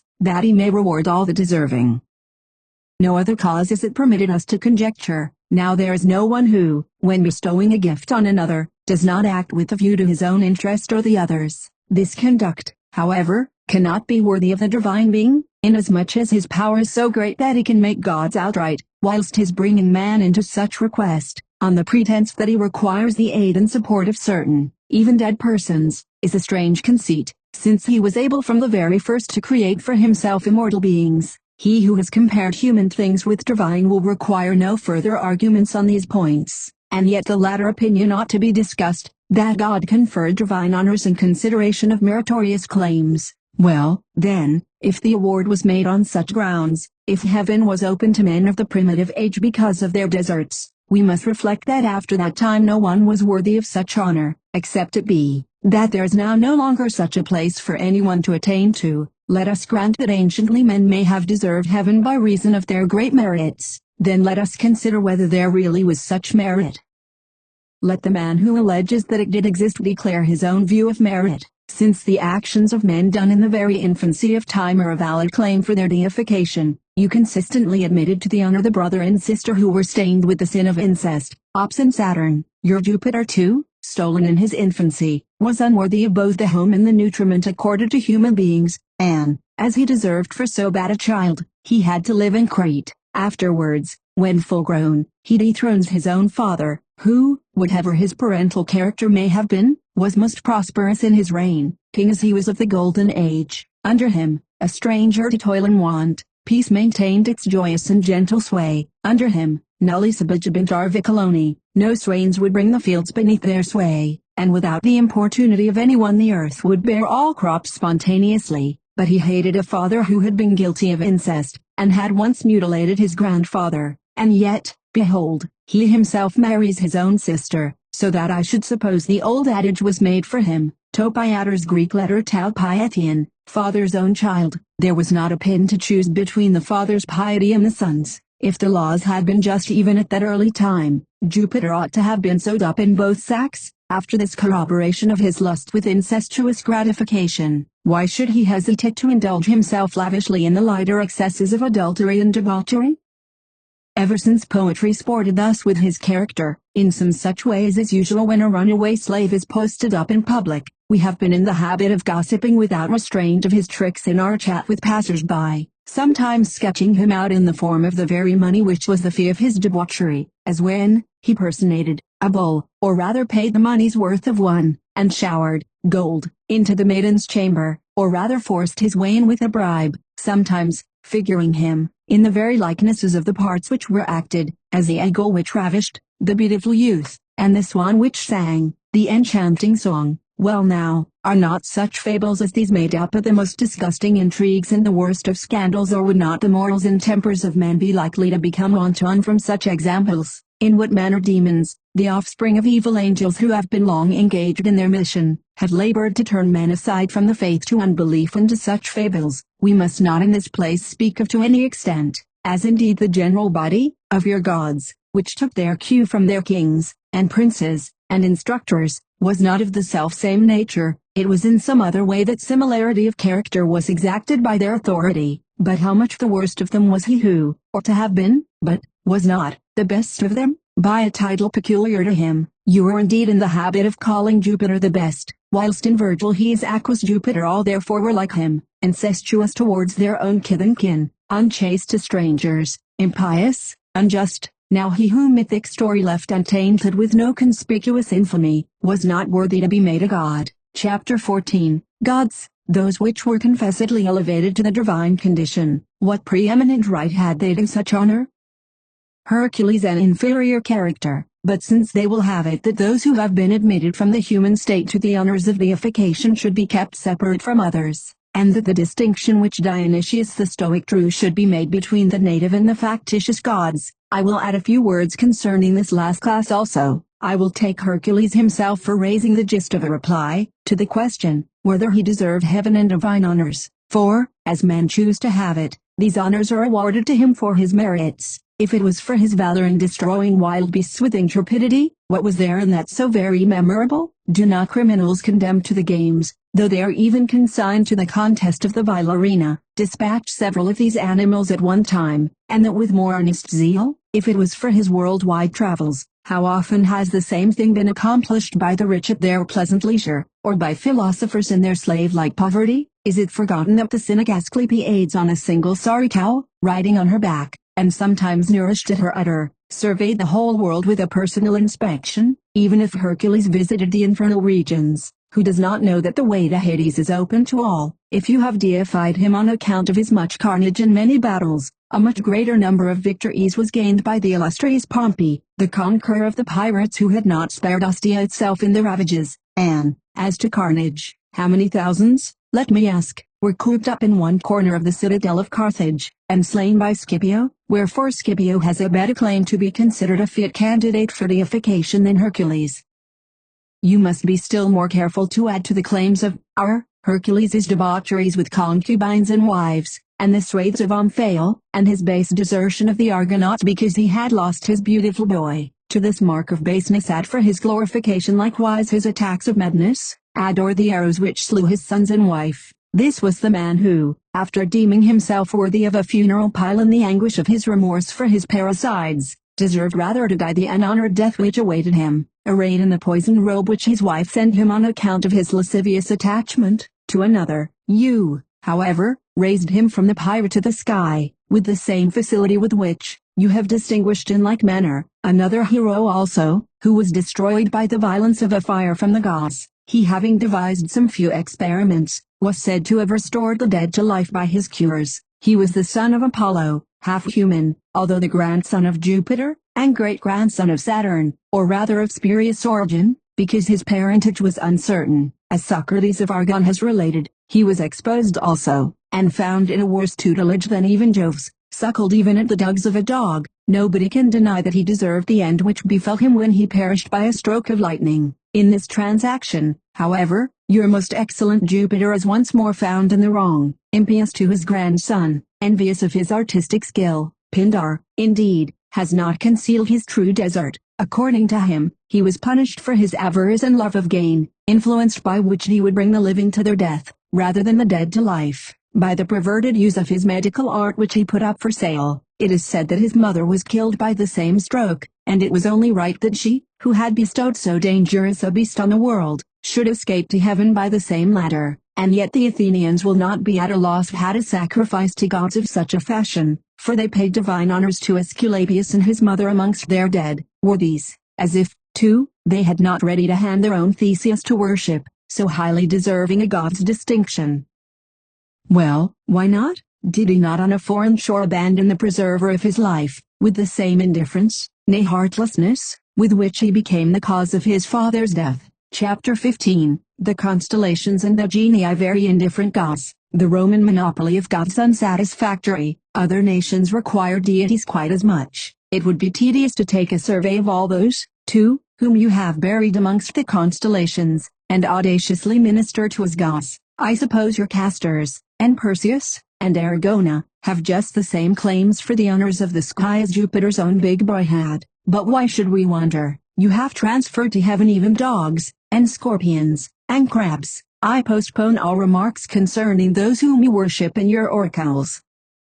That this worship exists, is attested by him who pronounces the oracle. Why, you will have your gods to be spectators even of sadness, as is Vigorous, who makes a widow of the soul, by parting it from the body, and whom you have condemned, by not permitting him to be enclosed within your city walls. There is Cacculus also, to deprive the eyes of their perception, and Urbana, to bereave seed of its vital power. Moreover, there is the goddess of death herself, to pass hastily by all others. You account as gods the sites of places or of the city, such are Father Janus, there being, moreover, the archer goddess Janna, and Septimontius of the Seven Hills. Men sacrifice to the same genii, whilst they have altars or temples in the same places, but to others besides, when they dwell in a strange place, or live in rented houses. I say nothing about Ascensus, who gets his name for his climbing propensity, and Clavicula, from her sloping haunts. I pass silently by the deities called Forculus from doors, and Cardea from hinges, and Limendinus the god of thresholds, and whatever others are worshipped by your neighbors as tutelar deities of their street doors. There is nothing strange in this, since men have their respective gods in their brothels, their kitchens, and even in their prison. Heaven, therefore, is crowded with innumerable gods of its own, both these and others belonging to the Romans, which have distributed amongst them the functions of one's whole life, in such a way that there is no want of the other gods, although, it is true, the gods which we have enumerated are reckoned as Roman peculiarly, and is not easily recognized abroad. Yet how do all those functions and circumstances, over which men have willed their gods to preside, come about, in every part of the human race, and in every nation, where their guarantees are not only without an official recognition, but even any recognition at all? Chapter 16. Inventors of useful arts unworthy of deification. They would be the first to acknowledge a creator. The arts changeable from time to time, and some become obsolete. Well, but certain men have discovered fruits and sundry necessaries of life, and hence are worthy of deification. Now let me ask, when you call these persons discoverers, do you not confess that what they discovered was already in existence? Why then do you not prefer to honor the author, from whom the gifts really come, instead of converting the author into mere discoverers? Previously he who made the discover, the inventor himself no doubt expressed his gratitude to the author. No doubt, too, he felt that he was God, to whom really belonged the religious service, as the creator of the gift, by whom also both he who discovered and that which was discovered were alike created. The green fig of Africa nobody at Rome had heard of when Cato introduced it to the Senate, in order that he might show how near was the province of the enemy whose subjugation he was constantly urging. The cherry was first made common in Italy by C.N. Pompey, who imported it from Pontus. I might possibly have thought the earliest introducers of apples amongst the Romans deserving of the public honor of deification. This, however, would be as foolish a ground for making gods as even the invention of the useful arts. And yet if the skillful men of our own time be compared with these, how much more suitable would deification be to the later generation than to the former? For, tell me, have not all the extant inventions superseded antiquity, whilst daily experience goes on adding to the new stock?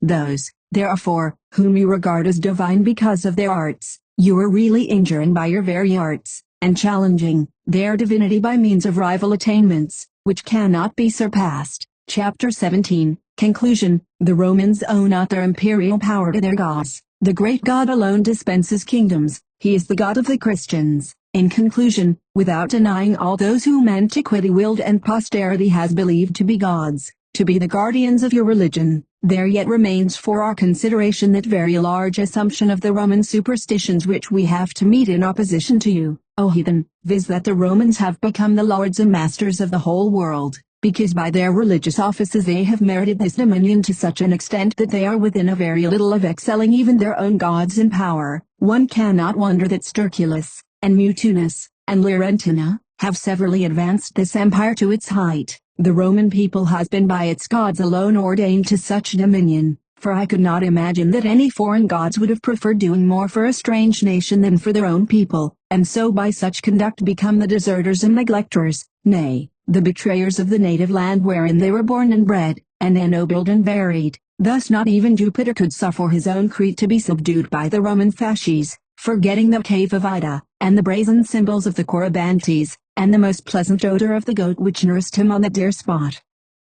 Would he not have made the tomb of his superior to the whole capital, so that that land should most widely rule which covered the ashes of Jupiter? Would you know, too, be willing that the Punic city, for the love of which she even neglected Samos, should be destroyed, and that, too, by the fires of the sons of Anis? Although I am well aware that Hegelius Arma, hic currens fut, hoc regnum des gentibus esse, si qua fata sinant, jam tunc tendit favet. Here were her arms, her chariot here God is like, to fix one day the seat of universal sway, might fit be run to yield assent, e'en then her schemes, her cares were bent, still the unhappy, queen of gods, had no power against the fates, and yet the Romans did not accord as much honor to the fates, although they gave them Carthage, as they did to Laurentina. But surely those gods of yours have not the power of conferring empire, for when Jupiter reigned in Crete, and Saturn in Italy, and Isis in Egypt, it was even as men that they reigned, to whom also were assigned many to assist them. Thus he who serves also makes masters, and the bond-slave of Admetus aggrandizes with empire the citizens of Rome, although he destroyed his own liberal votary Croesus by deceiving him with ambiguous oracles. Being a god, why was he afraid boldly to foretell to him the truth that he must lose his kingdom? Surely those who were aggrandized with the power of wielding empire might always have been able to keep an eye, as it were, on their own cities. If they were strong enough to confer empire on the Romans, why did not Minerva defend Athens from Xerxes, or why did not Apollo rescue Delphi out of the hand of Pyrrhus? They who lost their own cities preserved the city of Rome, since, forsooth, the religiousness of Rome has merited the protection. But is it not rather the fact that this excessive devotion has been devised since the empire has attained its glory by the increase of its power? No doubt sacred rites were introduced by Numa, but then your proceedings were not marred by a religion of idols and temples. Piety was simple, and worship humble. Altars were artlessly reared, and the vessels thereof plain, and the incense from them scant, and the God himself nowhere. Men therefore were not religious before they achieved greatness, nor great, because they were religious. But how can the Romans possibly seem to have acquired their empire by an excess of religiousness and very profound respect for the gods, when that empire was rather increased after the gods had been slighted? Now, if I am not mistaken, every kingdom or empire is acquired and enlarged by wars, whilst they and their gods also are injured by conquerors, for the same ruin affects both city walls and temples. Similar is the carnage both of civilians and of priests, identical the plunder of profane things and of sacred. To the Romans belong as many sacrileges as trophies, and then as many triumphs over gods as over nations. Still remaining are their captive idols amongst them, and certainly, if they can only see their conquerors, they do not give them their love. Since, however, they have no perception, they are injured with impunity, and since they are injured with impunity, they are worshipped to no purpose. The nation, therefore, which has grown to its powerful height by victory after victory, cannot seem to have developed owing to the merits of its religion, whether they have injured the religion by augmenting their power, or augmented their power by injuring the religion. All nations have possessed empire, each in its proper time, as the Assyrians, the Medes, the Persians, the Egyptians. Empire is even now also in the possession of some, and yet they that have lost their power used not to behave without attention to religious services and the worship of the gods, even after these had become unpropitious to them, until at last almost universal dominion has accrued to the Romans. It is the fortune of the times that has thus constantly shaken kingdoms with revolution. Inquire who has ordained these changes in the times. It is the same great being, who dispenses kingdoms, and has now put the supremacy of them into the hands of the Romans, very much as if the tribute of many nations were after its exaction amassed in one vast coffer. What he has determined concerning it, they know who are the nearest to him. Appendix. A fragment concerning the execrable gods of the heathen. So great blindness has fallen on the Roman race, that they call their enemy Lord, and preach the filter of blessings as being their very giver, and to him they give thanks. They call those deities, then, by human names, not by their own, for their own names they know not. That they are demons they understand, but they read histories of the old kings, and then, though they see that their character was mortal, they honor them with a deific name. As for him whom they call Jupiter, and think to be the highest god, when he was born the years that had elapsed from the foundation of the world to him were some 3,000. He is born in Greece, from Saturnus and Ops, and, for fear he should be killed by his father, or else, if it is lawful to say so, should be begotten anew, is by the advice of his mother carried down into Crete, and reared in a cave of Ida, is concealed from his father's search, by the aid of Cretans, born men, rattling their arms, sucks a she-goat's dugs, flays her, clothes himself in her hide, and, thus, uses his own nurse's hide, after killing her, to be sure, with his own hand. But he sewed thereon 3 golden tassels worth the price of 100 oxen each, as their author Homer relates, if it is fair to believe it. This Jupiter, in adult age, waged war several years with his father, overcame him, made a parricidal raid on his home, violated his virgin sisters, selected one of them in marriage, drove his father by dint of arms. The remaining scenes, moreover, of that act have been recorded, of other folks' wives, or else of violated virgins. He begat him sons, defiled freeborn boys, oppressed peoples lawlessly with despotic and kingly sway. The father, whom they erringly supposed to have been the original god, was ignorant that this son of his was lying concealed in Crete. The son, again, whom they believe the mightier God, knows not that the Father whom himself had banished is lurking in Italy. If he was in heaven, when would he not see what was doing in Italy? For the Italian land is not in a corner, and yet, had he been a god, nothing ought to have escaped him. But that he whom the Italians call Saturnus did lurk there, is clearly evidenced on the face of it, from the fact that from his lurking the Hesperian tongue is to this day called Latin, as likewise their author Virgil relates Jupiter, then, is said to have been born on earth, while Saturnus his father fears lest he be driven by him from his kingdom, and seeks to kill him as being his own rival, and knows not that he has been stealthily carried off, and is in hiding, and afterwards the sun god pursues his father, immortal seeks to slay immortal, is incredible, and is disappointed by an interval of sea, and is ignorant of his quarry's flight, and while all this is going on between two gods on earth, heaven is deserted, no one dispensed the rains, no one thundered, no one governed all this massive world. For they cannot even say that their action in wars took place in heaven, for all this was going on Mount Olympus in Greece. Well, but heaven is not called Olympus, for heaven is heaven. These, then, are the actions of theirs, which we will treat of first: nativity, lurking, ignorance, parricide, adulteries, obscenities, things committed not by a god, but by most impure and truculent human beings, beings who, had they been living in these days, would have lain under the impeachment of all laws which are far more just and strict than their actions. He drove his father by dint of arms. The Phocydian and Sempronian law would bind the parricide in a sack with beasts. He violated his sisters. The Papinian law would punish the outrage with all penalties, limb by limb. He invaded others' wedlock. The Julian law would visit its adulterous violator capitally. He defiled freeborn boys. The Cornelian law would condemn the crime of transgressing the sexual bond with novel severities, sacrilegiously guilty as it is of a novel union. This being is shown to have had no divinity either, for he was a human being. His father's flight escaped him. To this human being, of such a character, to so wicked a king, so obscene and so cruel, God's honor has been assigned by men. Now, to be sure, if on earth he were born and grew up through the advancing stages of life's periods, and in it committed all these evils, and yet is no more in it, what is thought of him, but that he is dead? Or else does foolish error think wings were born him in his old age, whence to fly heavenward? Why, even this may possibly find credit among men bereft of sense, if indeed they believe, as they do, that he turned into a swan, to beget the castors, an eagle, to contaminate Ganymede, a bull, to violate Europa, gold, to violate Danity, a horse, to beget Pyrrhus, a goat, to beget Egypt from a she-goat, a satyr, to embrace Antiope. Beholding these adulteries, to which sinners are prone, they therefore easily believe that sanctions of misdeed and of every filthiness are borrowed from their feigned God. Do they perceive how void of amendment are the rest of his career's acts which can find credit, which are indeed true, and which, they say, he did without self-transformation? Of Semele, he begets Liber, of Latona, Apollo and Diana, of Maia, Mercury, of Alcmena, Hercules, but the rest of his corruptions, which they themselves confess, I am unwilling to record, lest turpitude, once buried, be again called to men's ears.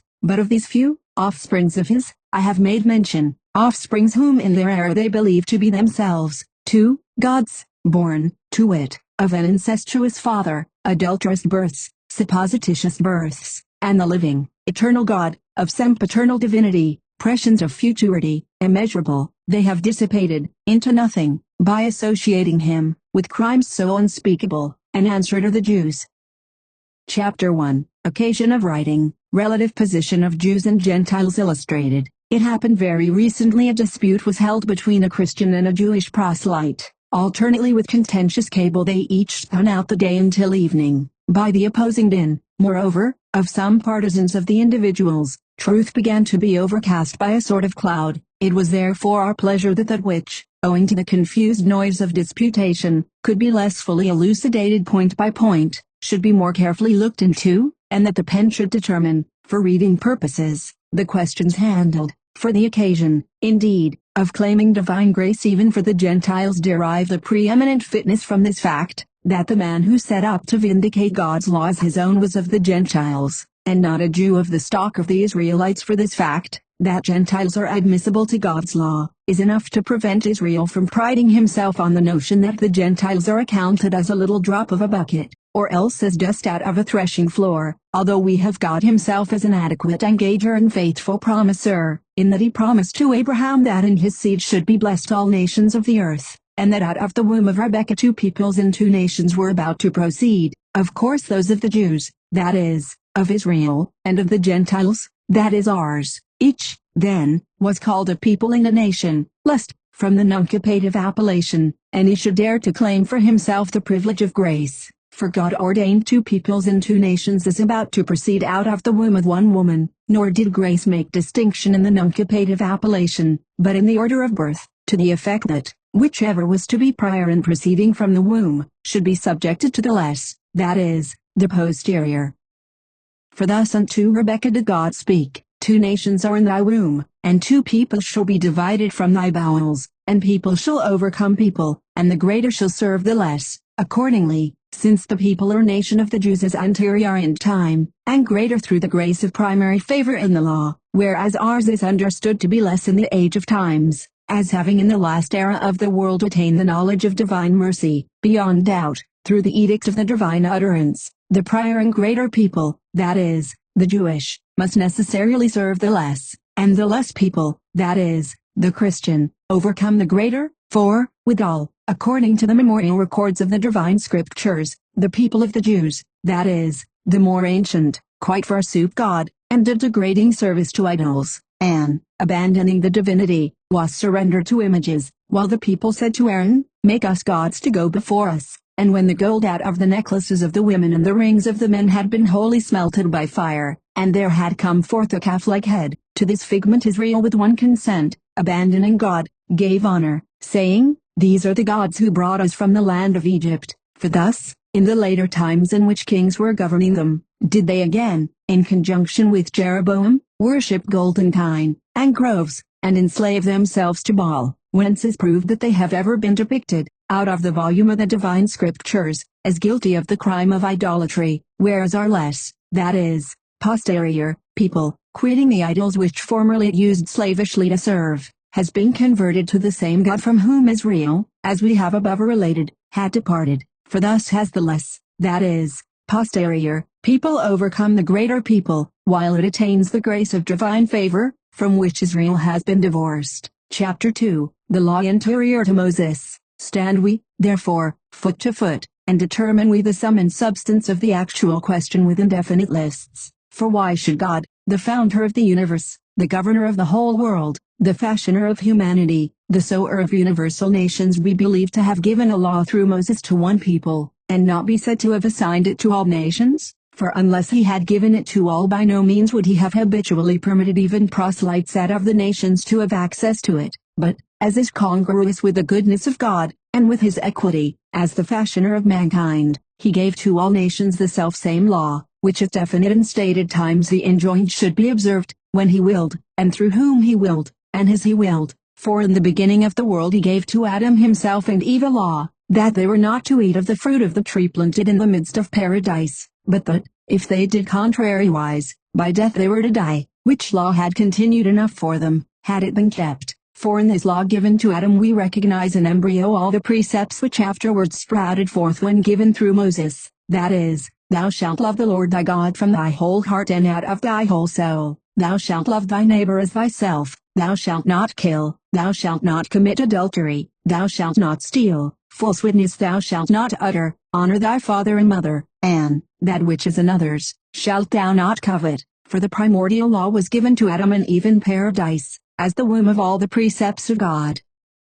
In short, if they had loved the Lord their God, they would not have contravened his precept. If they had habitually loved their neighbor, that is, themselves, they would not have believed the persuasion of the serpent, and thus would not have committed murder upon themselves, by falling from immortality, by contravening God's precept. From theft also they would have abstained, if they had not stealthily tasted of the fruit of the tree, nor had been anxious to skulk beneath the tree to escape the view of the Lord their God, nor would they have been made partners with the falsehood-asseverating devil, by believing him that they would be like God, and thus they would not have offended God either, as their Father, who had fashioned them from clay of the earth, as out of the womb of a mother. If they had not coveted another's, they would not have tasted of the unlawful fruit. Therefore, in this general and primordial law of God, the observance of which, in the case of the tree's fruit, he had sanctioned, we recognize and closed all the precepts specially of the posterior law, which germinated when disclosed at their proper times, for the subsequent superinduction of a law is the work of the same being who had before premised a precept, since it is his province with all subsequently to train, who had before resolved to form righteous creatures. For what wonder if he extends a discipline who institutes it, if he advances who begins? In short, before the law of Moses, written in stone tables, I contend that there was a law unwritten, which was habitually understood naturally, and by the fathers was habitually kept, for whence was Noah found righteous, if in his case the righteousness of a natural law had not proceeded? Whence was Abraham accounted a friend of God, if not on the ground of equity and righteousness, in the observance of a natural law? Whence was Melchizedek named priest of the Most High God, if, before the priesthood of the Levitical law, there were not Levites who were wont to offer sacrifices to God? For thus, after the above-mentioned patriarchs, was the law given to Moses, at that well-known time after their exode from Egypt, after the interval and spaces of 400 years. In fact, it was after Abraham's 430 years that the law was given, whence we understand that God's law was anterior even to Moses, and was not first given in Horeb, nor in Sinai and in the desert, but was more ancient, existing first in paradise, subsequently reformed for the patriarchs, and so again for the Jews, at definite periods, so that we are not to give heed to Moses' law as to the primitive law, but as to a subsequent, which at a definite period God has set forth to the Gentiles to and, after repeatedly promising so to do through the prophets, has reformed for the better, and has premonished that it should come to pass that, just as the law was given through Moses at a definite time,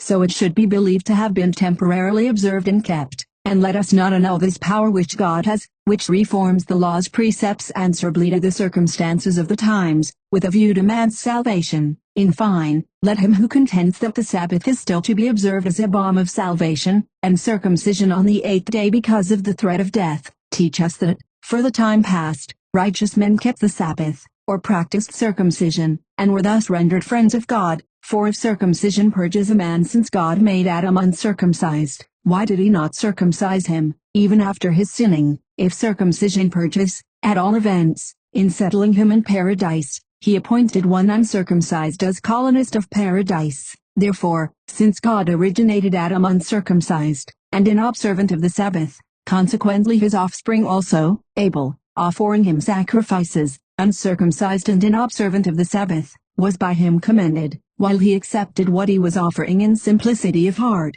and reprobated the sacrifice of his brother Cain, who was not rightly dividing what he was offering. Noah also, uncircumcised, yes, and inobservant of the Sabbath, God freed from the deluge. For Enoch, too, most righteous man, uncircumcised and inobservant of the Sabbath, he translated from this world, who did not first taste death, in order that, being a candidate for eternal life, he might by this time show us that we also may, without the burden of the law of Moses, please God. Melchizedek also, the priest of the Most High God, uncircumcised and inobservant of the Sabbath, was chosen to the priesthood of God. Lot, withal, the brother of Abraham, proves that it was for the merits of righteousness, without observance of the law, that he was freed from the conflagration of the Sodomites. Chapter 3, of circumcision and the supersession of the old law.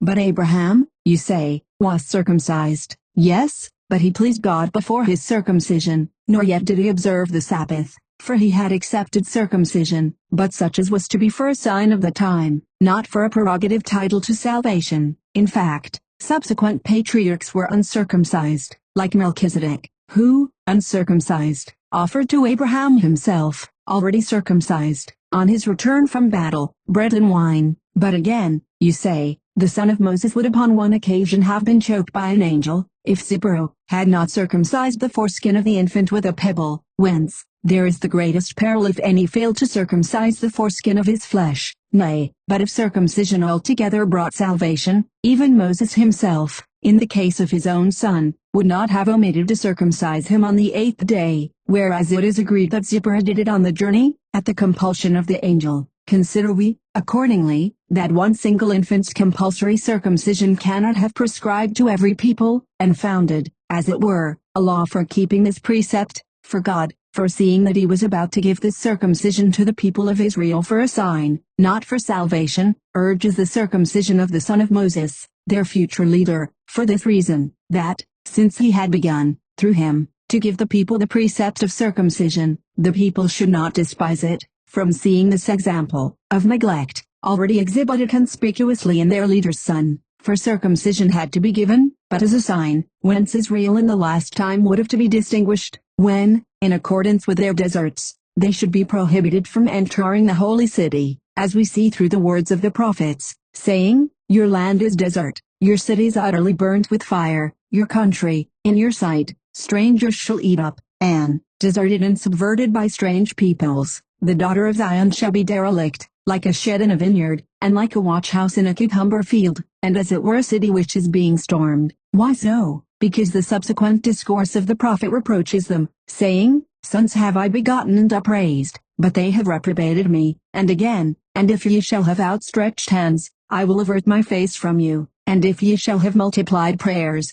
I will not hear you, for your hands are full of blood." And again, "Woe sinful nation, a people full of sins, wicked sons, ye have quite forsaken God, and have provoked unto indignation the Holy One of Israel." This, therefore, was God's foresight, that of giving circumcision to Israel, for a sign whence they might be distinguished when the time should arrive wherein their above mentioned desert should prohibit their admission into Jerusalem, which circumstance, because it was to be used to be announced, and, because we see it accomplished, is recognized by us.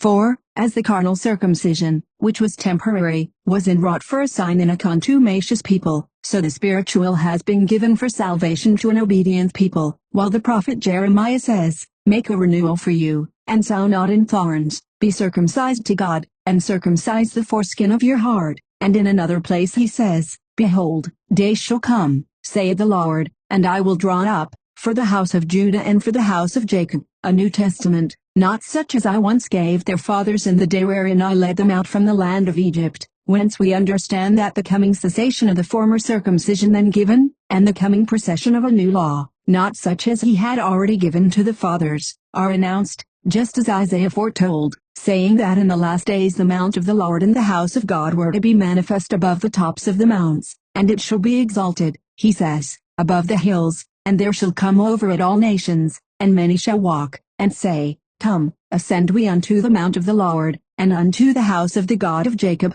not of Esau, the former son, but of Jacob, the second, that is, of our people, whose mount is Christ, proceeded without concisors' hands, filling every land, shown in the book of Daniel. In short, the coming procession of a new law out of this house of the God of Jacob Isaiah in the ensuing words announces, saying, "For from Zion shall go out a law, and the word of the Lord out of Jerusalem, and shall judge among the nations, that is, among us, who have been called out of the nations, and they shall join to beat their glaives into plows, and their lances into sickles, and nations shall not take up glaive against nation, and they shall no more learn to fight." Who else, therefore, are understood but we, who, fully taught by the new law, observe these practices, the old law being obliterated, the coming of whose abolition the action itself demonstrates? For the want of the old law was to avenge itself by the vengeance of the glaive, and to pluck out eye for eye, and to inflict retaliatory revenge for injury. But the new law's want was to point to clemency, and to convert to tranquility the pristine ferocity of glaives and lances, and to remodel the pristine execution of war upon the rivals and foes of the law into the pacific actions of plowing and tilling the land. Therefore, as we have shown above that the coming cessation of the old law and of the carnal circumcision was declared, so, too, the observance of the new law and the spiritual circumcision has shone out into the voluntary obediences of peace. For a people, he says, whom I knew not hath served me, in obedience of the ear it hath obeyed me. Prophets made the announcement. But what is the people which was ignorant of God, but ours,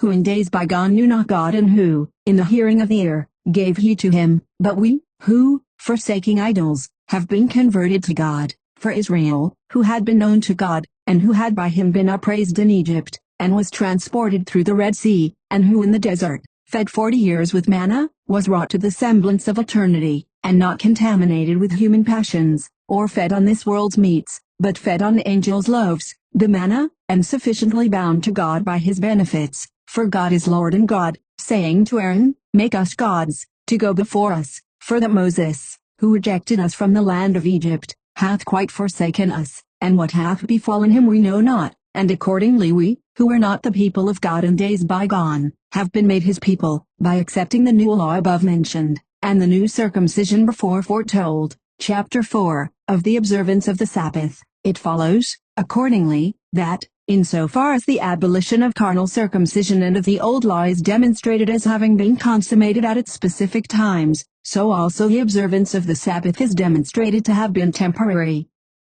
For the Jews say, that from the beginning God sanctified the seventh day, by resting on it from all his works which he made, and that thence it was, likewise, that Moses said to the people, Remember the day of the Sabbaths, to sanctify it. Every servile work ye shall not do therein, except what pertaineth unto life, whence we, Christians, understand that we still more ought to observe a Sabbath from all servile work always, and not only every seventh day, but through all time. And through this arises the question for us, what Sabbath God willed us to keep, for the Scriptures point to a Sabbath eternal and a Sabbath temporal. For Isaiah the prophet says, Your Sabbaths my soul hateth, and in another place he says, My Sabbaths ye have profaned, whence we discern that the temporal Sabbath is human, and the eternal Sabbath is accounted divine, concerning which he predicts through Isaiah, And there shall be, he says, month after month, and day after day, and Sabbath after Sabbath, and all flesh shall come to adore in Jerusalem, saith the Lord, which we understand to have been fulfilled in the times of Christ, when all flesh, that is,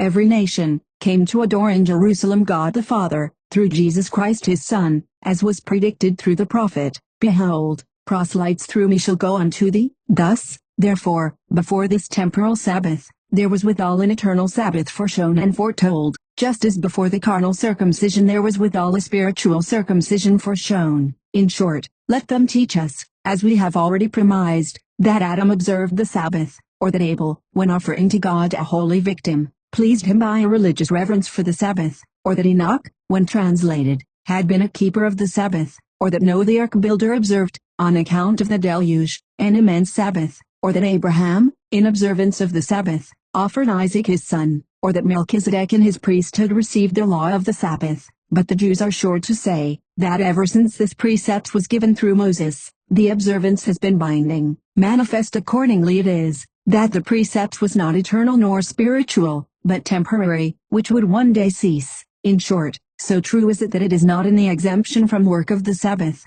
that is, of the seventh day, that the celebration of this solemnity is to consist, that Joshua the son of Nun, at the time that he was reducing the city Jericho by war, stated that he had received from God the precept to order the people that priests should carry the ark of the testament of God 7 days, making the circuit of the city, and thus, when the seventh day's circuit had been performed, the walls of the city would spontaneously fall, which was so done, and when the space of the seventh day was finished, just as was predicted, down fell the walls of the city. Whence it is manifestly shown, that in the number of the 7 days there intervened a Sabbath day, for 7 days, whensoever they may have commenced, must necessarily include within them a Sabbath day, on which day not only must the priests have worked, but the city must have been made a prey by the edge of the sword by all the people of Israel. Nor is it doubtful that they wrought servile work, when, in obedience to God's precept, they drove the praise of war. For in the times of the Maccabees, too, they did bravely in fighting on the Sabbaths, and routed their foreign foes, and recalled the law of their fathers to the primitive style of life by fighting on the Sabbaths. Nor should I think it was any other law which they thus vindicated, than the one in which they remembered the existence of the prescript touching the day of the Sabbaths, whence it is manifest that the force of such precepts was temporary, and respected the necessity of present circumstances, and that it was not with a view to its observance in perpetuity that God formerly gave them such a law. Chapter 5, of Sacrifices. So, again, we show that sacrifices of earthly oblations and of spiritual sacrifices were predicted, and, moreover, that from the beginning the earthly were foreshown, in the person of Cain, to be those of the elder son, that is, of Israel, and the opposite sacrifices demonstrated to be those of the younger son, Abel, that is, of our people. For the elder, Cain, offered gifts to God from the fruit of the earth, but the younger son, Abel, from the fruit of his ways. God had respect unto Abel, and unto his gifts, but unto Cain and unto his gifts he had not respect. And God said unto Cain, Why is thy countenance fallen? Hast thou not, if thou offerest indeed aright, but dost not divide aright, sinned? Hold thy peace, for unto thee shall thy conversion be, and he shall lord it over thee. And then Cain said unto Abel his brother, Let us go into the field. And he went away with him thither, and he slew him. And then God said unto Cain, Where is Abel thy brother? And he said, I know not, am I my brother's keeper? To whom God said, The voice of the blood of thy brother crieth forth unto me from the earth. Wherefore cursed is the earth, which hath opened her mouth to receive the blood of thy brother. Groaning and trembling shalt thou be upon the earth, and every one who shall have found thee shall slay thee. From this proceeding we gather that the twofold sacrifices of the peoples were even from the very beginning foreshown. In short, when the sacerdotal law was being drawn up, through Moses, in Leviticus, we find it prescribed to the people of Israel that sacrifices should in no other place be offered to God than in the land of promise, which the Lord God was about to give to the people Israel and to their brethren, in order that, on Israel's introduction thither, there should be celebrated sacrifices and holocausts, as well for sins as for souls, and nowhere else but in the Holy Land. Why, accordingly, does the Spirit afterwards predict, through the prophets, that it should come to pass that in every place and in every land there should be offered sacrifices to God, as he says through the angel Malachi, one of the 12 prophets, I will not receive sacrifice from your hands, for from the rising sun unto the setting my name hath been made famous among all the nations, saith the Lord Almighty, and in every place they offer clean sacrifices to my name. Again, in the Psalms,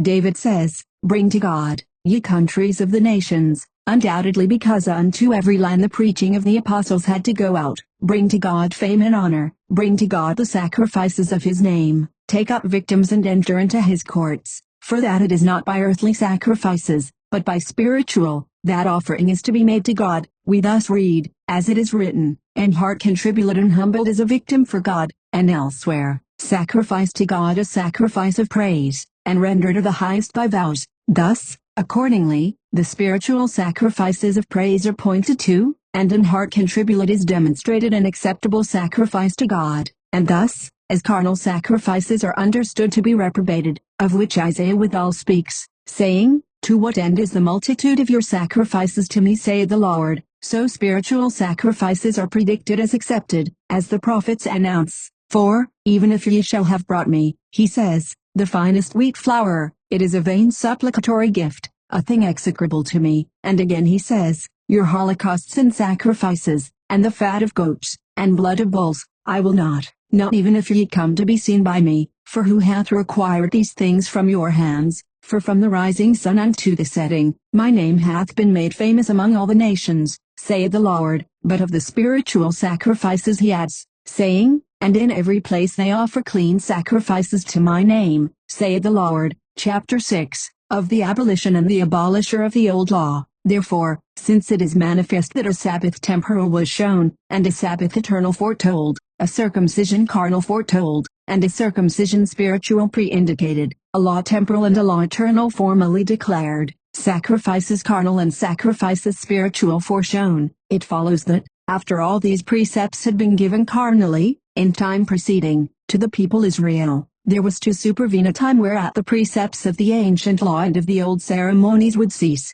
and the promise of the new law, and the recognition of spiritual sacrifices, and the promise of the New Testament, supervene, while the light from on high would beam upon us who were sitting in darkness, and were being detained in the shadow of death. And so there is incumbent on us a necessity binding us, since we have premised that a new law was predicted by the prophets, and that not such as had been already given to their fathers at the time when he led them forth from the land of Egypt, to show and prove, on the one hand, that old law has ceased, and on the other, that the promised new law is now in operation. And, indeed, first we must inquire whether there be expected a giver of the new law, and an heir of the New Testament, and a priest of the new sacrifices, and a purger of the new circumcision, and an observer of the eternal Sabbath, to suppress the old law, and institute the New Testament, and offer the new sacrifices, and repress the ancient ceremonies, and suppress the old circumcision together with its own Sabbath, and announce the new kingdom which is not corruptible.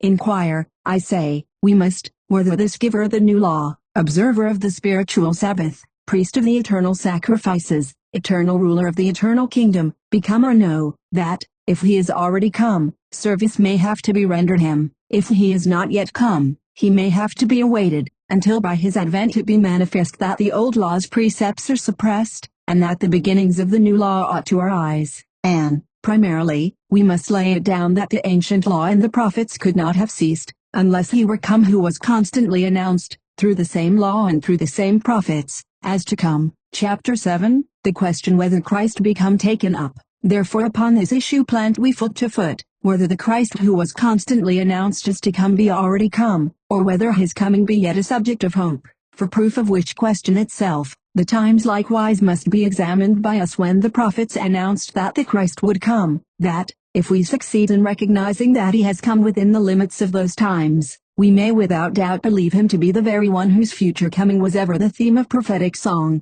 upon whom we, the nations, to wit, were ever announced as destined to believe, and that, when it shall have been agreed that he is come, we may undoubtedly likewise believe that the new law has by him been given, and not disavow the New Testament in him and through him drawn up for us. For that Christ was to come we know that even the Jews do not attempt to disprove, inasmuch as it is to his advent that they are directing their hope, nor need we inquire at more length concerning that matter, since in days bygone all the prophets have prophesied of it, as Isaiah, thus saith the Lord God to my Christ, the Lord, whose right hand I have holden, that the nations may hear him, the powers of kings will I burst asunder, I will open before him the gates, and the cities shall not be closed to him, which very thing we see fulfilled, for whose right hand does God the Father hold but Christ's, his Son, whom all nations have heard, that is, whom all nations have believed, whose preachers, withal, the apostles, are pointed to in the Psalms of David, into the universal earth, says he, is gone out their sound, and unto the ends of the earth their words, for upon whom else have the universal nations believed, but upon the Christ who is already come? For whom have the nations believed? Parthians, Medes, Elamites, and they who inhabit Mesopotamia, Armenia, Phrygia, Cappadocia, and they who dwell in Pontus, and Asia, and Pamphylia, tarriers in Egypt, and inhabitants of the region of Africa which is beyond Cyrene, Romans and sojourners, yes, and in Jerusalem Jews, and all other nations, as, for instance, by this time, the varied races of the Tertullians, and manifold confines of the Moors, all the limits of the Spains, and the diverse nations of the Gauls, and the haunts of the Britons, inaccessible to the Romans, but subjugated to Christ, and of the Sarmatians, and Dacians, and Germans, and Scythians, and of many remote nations, and of provinces and islands many, to us unknown, and which we can scarce enumerate, in all which places the name of the Christ who is already come reigns, as of him before whom the gates of all cities have been opened, and to whom none are closed, before whom iron bars have been crumbled, and brazen gates opened.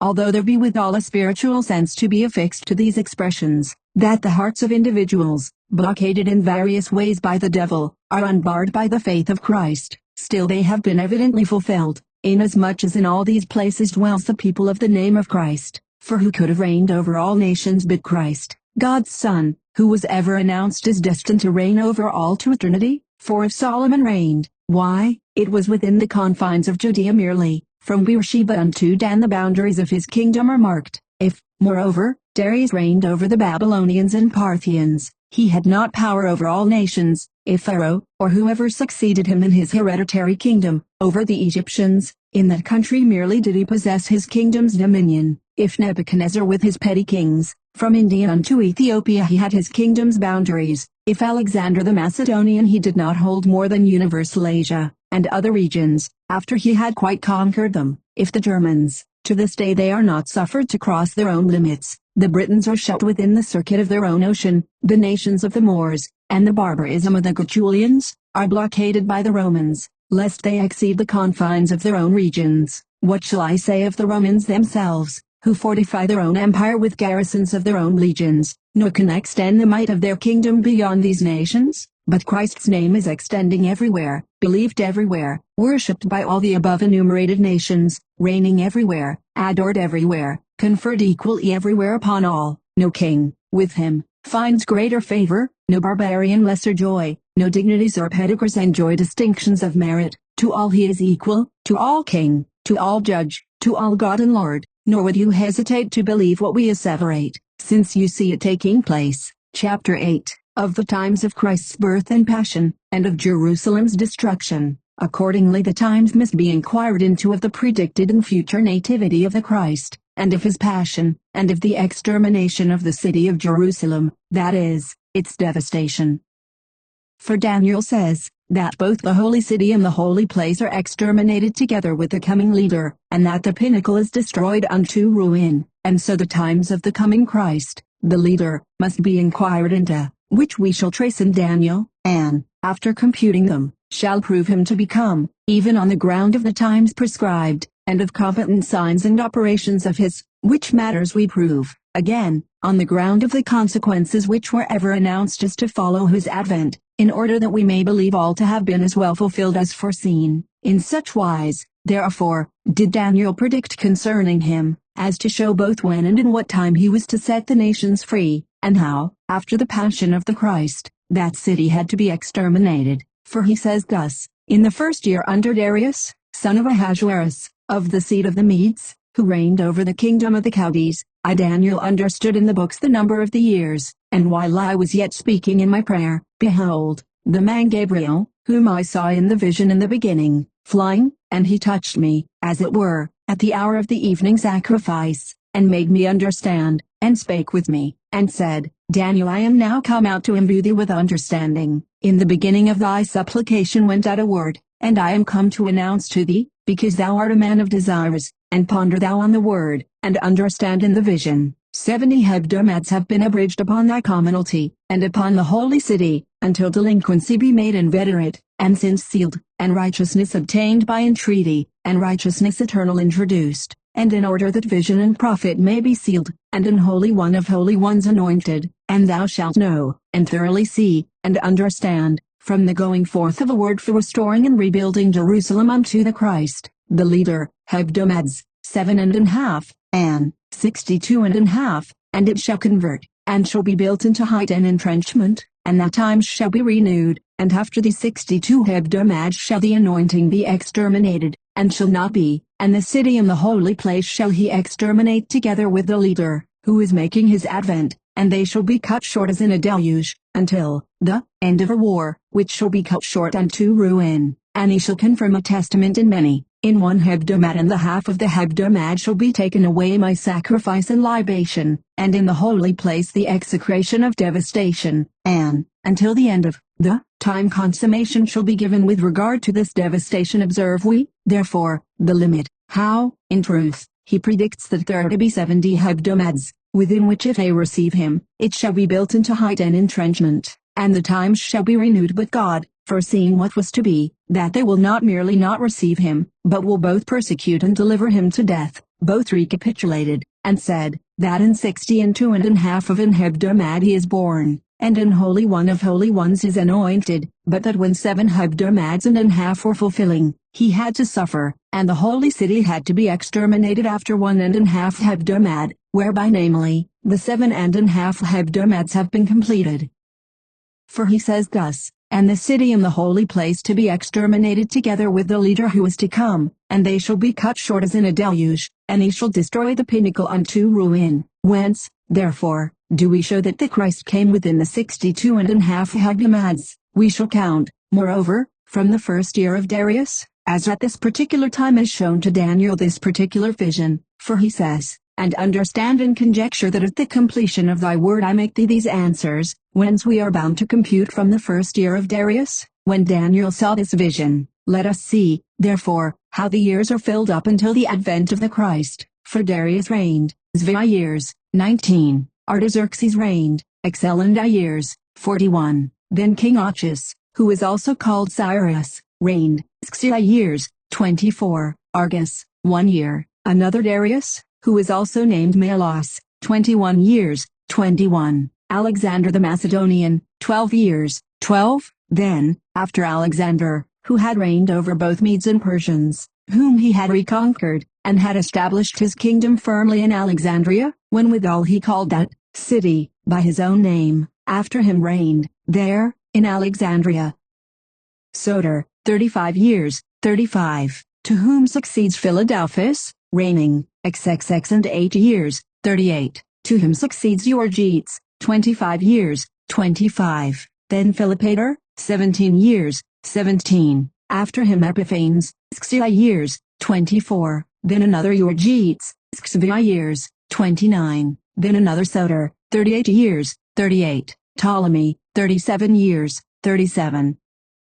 Cleopatra, XX years v months, 25-12. Yet again Cleopatra reigned jointly with Augustus, 13 years, 13. After Cleopatra, Augustus reigned other, 43 years, 43. For all the years of the empire of Augustus were 56 years, 56. Let us see, moreover, how in the 41st year of the empire of Augustus, when he has been reigning for XX and 8 years after the death of Cleopatra, the Christ is born, and the same Augustus survived, after Christ is born, 15 years, and the remaining times of years to the day of the birth of Christ will bring us to the XL first year, which is the XX and VI of Augustus after the death of Cleopatra. There are, then, made up CCCXXX in 7 years, V months, whence are filled up 62 hebdomads and half, which make up XXVI years, V months, on the day of the birth of Christ. And then righteousness eternal was manifested, and an Holy One of Holy Ones was anointed, that is,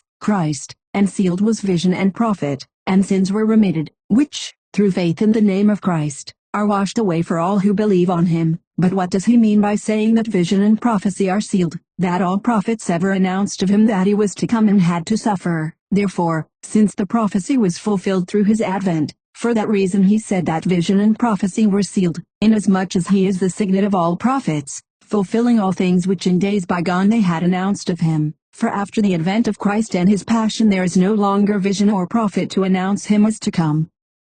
In short, if this is not so, let the Jews exhibit, subsequently to Christ, any volumes of prophets, visible miracles wrought by any angels, such as those, which in bygone days the patriarchs saw until the advent of Christ, who is now come, since which event sealed his vision and prophecy, that is, confirmed, and justly does the evangelist write, the law and the prophets, were, until John the Baptist. For, on Christ being baptized, that is, on his sanctifying the waters in his own baptism, all the plenitude of bygone spiritual grace gift ceased in Christ, sealing as he did all vision and prophecies, which by his advent he fulfilled. Whence most firmly does he assert that his advent seals visions and prophecy, accordingly, showing, as we have done, both the number of the years, and the time of the 62 and have fulfilled hebdomads, on completion of which, we have shown, that Christ is come, that is, has been born. Let us see what mean other 7 and half hebdomads, which have been subdivided in the abscission of the former hebdomads. Let us see, namely, in what event they have been fulfilled. For, after Augustus who survived after the birth of Christ, are made up, 15 years, 15, to whom succeeded Tiberius Caesar, and held the empire, XX years, 7 months, 28 days, 20 etc. In the 50th year of his empire Christ suffered, being about XXX years of age when he suffered. Again Caesar, also called Caligula, 3 years, 8 months, 13 days, 3 etc. Nero Caesar, Xi years, 9 months, 13 days, 11 etc. Galba, 7 months, V days, 7 etc. Otho, 3 days. Vitellius, 8 months, 27 days, 8 months. Vespasian, in the first year of his empire, subdues the Jews in war, and they are made 52 years, V months, for he reigns I years, and thus, in the day of their storming, the Jews fulfilled the 70 hebdomads predicted in Daniel. Therefore, when these times also were completed, and the Jews subdued, there afterwards ceased in that place libations and sacrifices, which thenceforward have not been able to be in that place celebrated. For, the unction too, was exterminated in that place after the passion of Christ, for it had been predicted that the unction should be exterminated in that place, as in the Psalms it is prophesied, they exterminated my hands and feet, and the suffering of this extermination was perfected within the times of the 70 hebdomads. Under Tiberius Caesar, in the consulate of Rubelius Geminus and Fufius Geminus, in the month of March, at the times of the Passover, on the 8th day before the calends of April, on the first day of unleavened bread, on which they slew the lamb at even, just as had been enjoined by Moses. Accordingly, all the synagogue of Israel did slay him, saying to Pilate, when he was desirous to dismiss him, his blood be upon us, and upon our children, and, if thou dismiss him, thou art not a friend of Caesar, in order that all things might be fulfilled which had been written of him. Chapter 9, of the prophecies of the birth and achievements of Christ. Begin we, therefore, to prove that the birth of Christ was announced by prophets, as Isaiah, e.g., foretells here, ye house of David, no petty contest have ye with men since, God is proposing a struggle. Therefore God himself will give you a sign. Behold, the virgin shall conceive, and bear a son, and ye shall call his name Emmanuel, which is, interpreted, God with us. Butter and honey shall he eat, since, ere the child learn to call father or mother, he shall receive the power of Damascus and the spoils of Samaria, in opposition to the king of the Assyrians. Accordingly the Jews say, let us challenge that prediction of Isaiah, and let us institute a comparison whether, in the case of the Christ who is already come, there be applicable to him, firstly, the name which Isaiah foretold, and, secondly, the signs of it which he announced of him. Well, then, Isaiah foretells that it behoves him to be called Emmanuel, and that subsequently he is to take the power of Damascus and the spoils of Samaria, in opposition to the king of the Assyrians. Now, say they, that Christ, of years, who is come, neither was called by that name, nor engaged in warfare, but we, on the contrary, have thought they ought to be admonished to recall to mind the context of this passage as well, for subjoined is withal the interpretation of Emmanuel, God with us, in order that you may regard not the sound only of the name, but the sense too, for the Hebrew sound, which is Emmanuel, has an interpretation, which is, God with us.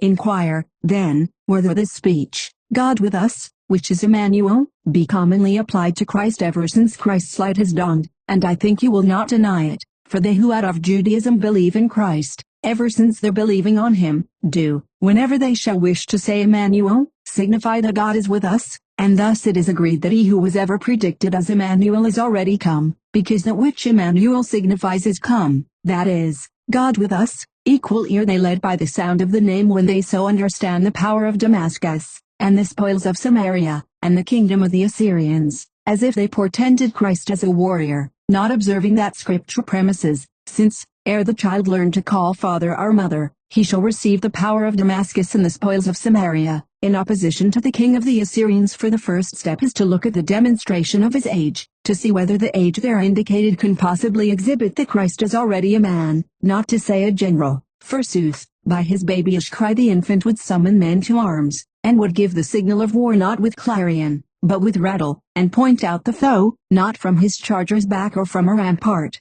but from the back or neck of his suckler and nurse, and thus subdue Damascus and Samaria in place of the breast. It is another matter if, among you, infants rush out into battle, oiled first, I suppose, to dry in the sun, and then armed with satchels and rationed on butter, who are to know how to lance sooner than how to lacerate the bosom. Certainly, if nature nowhere allows this, namely, to serve as a soldier before developing into manhood, to take the power of Damascus before knowing your father, it follows that the pronouncement is visibly figurative. But again, say they, nature suffers not a virgin to be a parent, and yet the prophet must be believed, and deservedly so, for he bespoke credit for a thing incredible, by saying that it was to be a sign. Therefore, he says, shall a sign be given you? Behold, a virgin shall conceive in womb, and bear a son, but a sign from God, unless it had consisted in some portentous novelty, would not have appeared a sign. In a word, if, when you are anxious to cast any down from, a belief in, this divine prediction, or to convert whoever simple, you have the audacity to lie, as if the scripture contained, the announcement, that not a virgin, but a young female, was to conceive and bring forth, you are refuted even by this fact, that a daily occurrence, the pregnancy and parturition of a young female, namely, cannot possibly seem anything of a sign,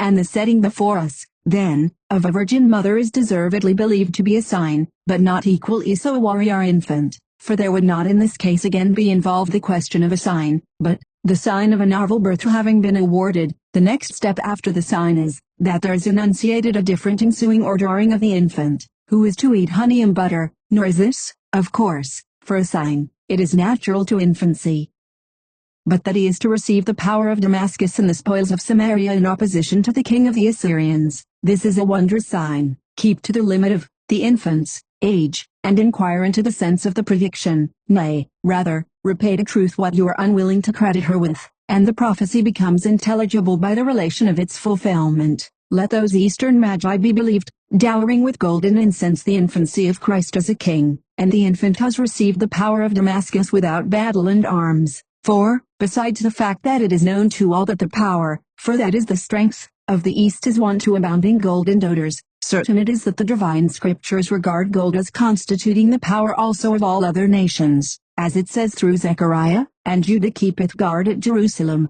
and shall amass all the vigor of the surrounding peoples, gold and silver, for this gift of gold David likewise says, and to him shall be given of the gold of Arabia. And again, the kings of the Arabs in Saba shall bring him gifts, for the East, on the one hand, generally held the Magi to be kings, and Damascus, on the other hand, used formerly to be reckoned to Arabia before it was transferred into Syrophoenicia on the division of the Syrias, the power whereof Christ then received in receiving its ensigns, gold, to wit, and utters, the spoils, moreover, of Samaria he received in receiving, the Magi themselves, who, on recognizing him, and honoring him with gifts, and adoring him on bended knee as Lord and King, on the evidence of the guiding and indicating star, became the spoils of Samaria, that is of idolatry by believing namely on Christ. For Scripture denoted idolatry by the name of Samaria, Samaria being ignominious on the score of idolatry, for she had at that time revolted from God under King Jeroboam. For this, again, is no novelty to the divine Scriptures, figuratively to use a transference of name grounded on parallelism of crimes, for it calls your rulers rulers of Sodom, and your people the people of Gomorrah when those cities had already long been extinct. And elsewhere it says, through a prophet, to the people of Israel, thy father was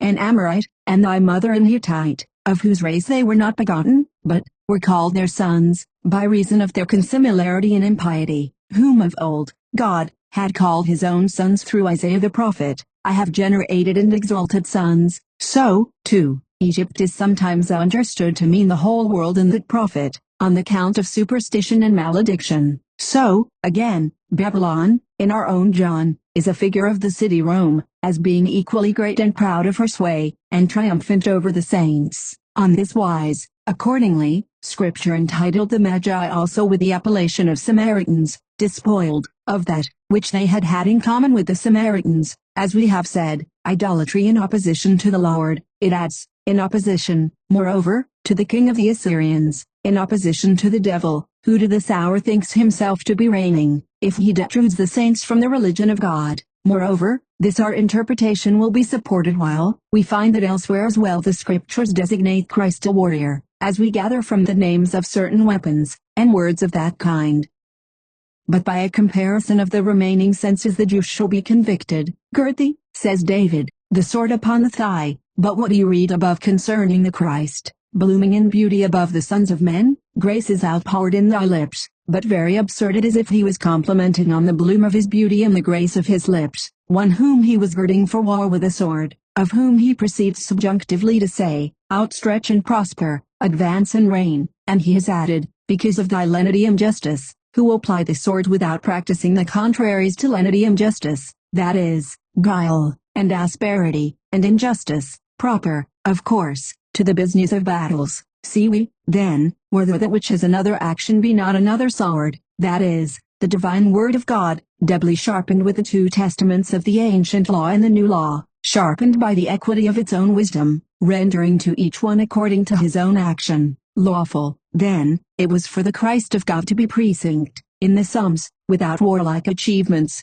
with the figurative sword of the word of God, to which sword is congruous the predicated bloom, together with the grace of the lips, with which sword he was then girt upon the thigh, in the eye of David, when he was announced as about to come to earth in obedience to God the Father's decree. The greatness of thy right hand, he says, shall conduct thee, the virtue to wit, of the spiritual grace from which the recognition of Christ is deduced. Thine arrows, he says, are sharp gods, everywhere flying precepts arrows, threatening the exposure of every heart and carrying compunction and transfixion to each conscience peoples, shall fall beneath thee of course in adoration. Thus mighty in war and weapon bearing is Christ. Thus will he receive the spoils, not of Samaria alone, but of all nations as well. Acknowledge that his spoils are figurative whose weapons you have learnt to be allegorical, and thus, so far, the Christ who is come was not a warrior, because he was not predicted as such by Isaiah. But if the Christ, say they, who is believed to be coming is not called Jesus, why is he who is come called Jesus Christ?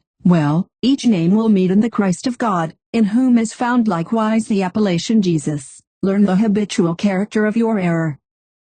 In the course of the appointing of a successor to Moses, O'Shea the son of Nun is certainly transferred from his pristine name, and begins to be called Jesus. Certainly, you say, this we first assert to have been a figure of the future, for, because Jesus Christ was to introduce the second people, which is composed of us nations, lingering deserted in the world aforetime, into the land of promise, flowing with milk and honey, that is, into the possession of eternal life, than which naught is sweeter, and this had to come about, not through Moses, that is, not through the law's discipline, but through Joshua, that is, through the new law's grace, after our circumcision with a knife of rock, that is, with Christ's precepts, for Christ is in many ways and figures predicted as a rock. Therefore the man who was being prepared to act as images of this sacrament was inaugurated under the figure of the Lord's name, even so as to be named Jesus. For he who ever spake to Moses was the Son of God himself, who, too, was always seen, for God the Father none ever saw, and lived, and accordingly it is agreed that the Son of God himself spake to Moses, and said to the people, Behold,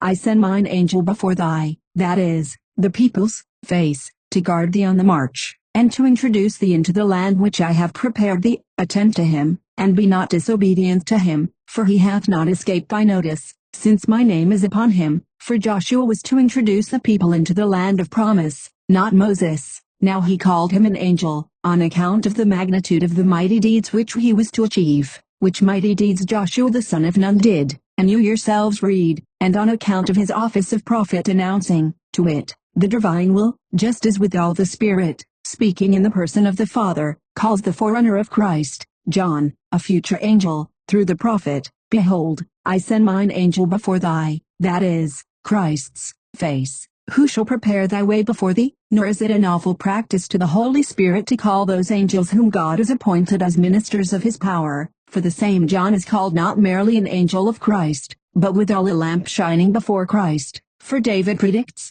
I have prepared a lamp for my Christ, and him Christ himself, coming to fulfill the prophets, called so to the Jews. He was, he says, the burning and shining lamp, as being he who not merely prepared his ways in the desert, but withal, by pointing out the Lamb of God, illumined the minds of men by his heralding, so that they understood him to be that Lamb whom Moses was wont to announce as destined to suffer. Thus, too, was the son of Nun called Joshua, on account of the future mystery of his name. For that name, he who spake with Moses confirmed as his own which himself had conferred on him, because he had bidden him thenceforth be called, not angel nor O'Shea, but Joshua. Thus, therefore, each name is appropriate to the Christ of God, that he should be called Jesus as well, as Christ, and that the Virgin of whom it behoved Christ to be born, as we have above mentioned, must derive her lineage of the seed of David. The prophet in subsequent passages evidently asserts, and there shall be born, he says, a rod from the root of Jesse, which rod is Mary, and a flower shall ascend from his root, and there shall rest upon him the Spirit of God, the Spirit of wisdom and understanding, the Spirit of discernment and piety, the Spirit of counsel and truth, the Spirit of God's fear shall fill him. For to none of men was the universal aggregation of spiritual credentials appropriate, except to Christ, paralleled as he is to a flower by reason of glory, by reason of grace, but accounted of the root of Jesse, whence his origin is to be deduced, to wit, through Mary, for he was from the native soil of Bethlehem, and from the house of David, as, among the Romans, Mary is described in the census, of whom is born Christ.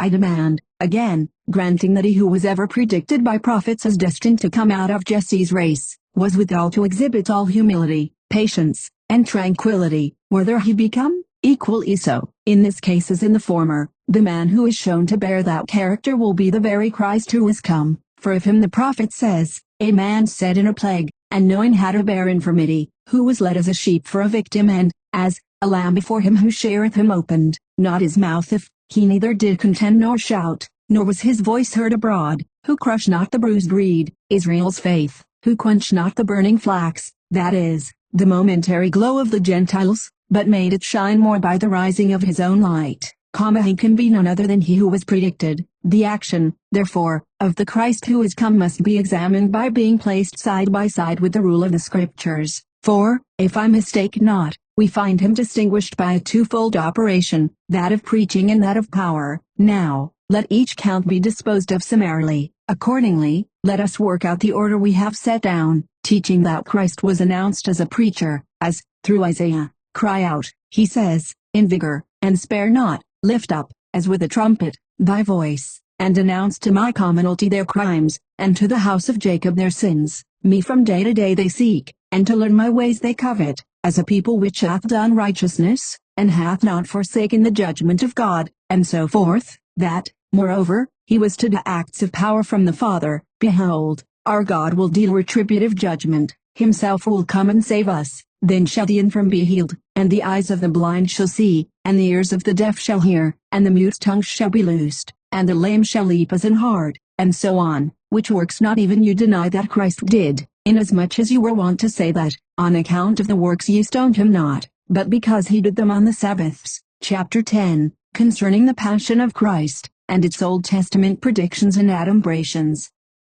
Concerning the last step, plainly, of his passion you raise a doubt, affirming that the passion of the cross was not predicted with reference to Christ, and urging, besides, that it is not credible that God should have exposed his own Son to that kind of death, because himself said, Cursed is everyone who shall have hung on a tree. But the reason of the case antecedently explains the sense of this malediction, for he says in Deuteronomy, if, moreover, a man shall have been involved in some sin incurring the judgment of death, and shall die, and ye shall suspend him on a tree, his body shall not remain on the tree, but with burial ye shall bury him on the very day, because cursed by God is every one who shall have been suspended on a tree, and ye shall not defile the land which the Lord thy God shall give thee for thy lot. Therefore he did not maledictively adjudge Christ to this passion, but drew a distinction, that whoever, in any sin, had incurred the judgment of death, and died suspended on a tree, he should be cursed by God, because his own sins were the cause of his suspension on the tree. On the other hand, Christ,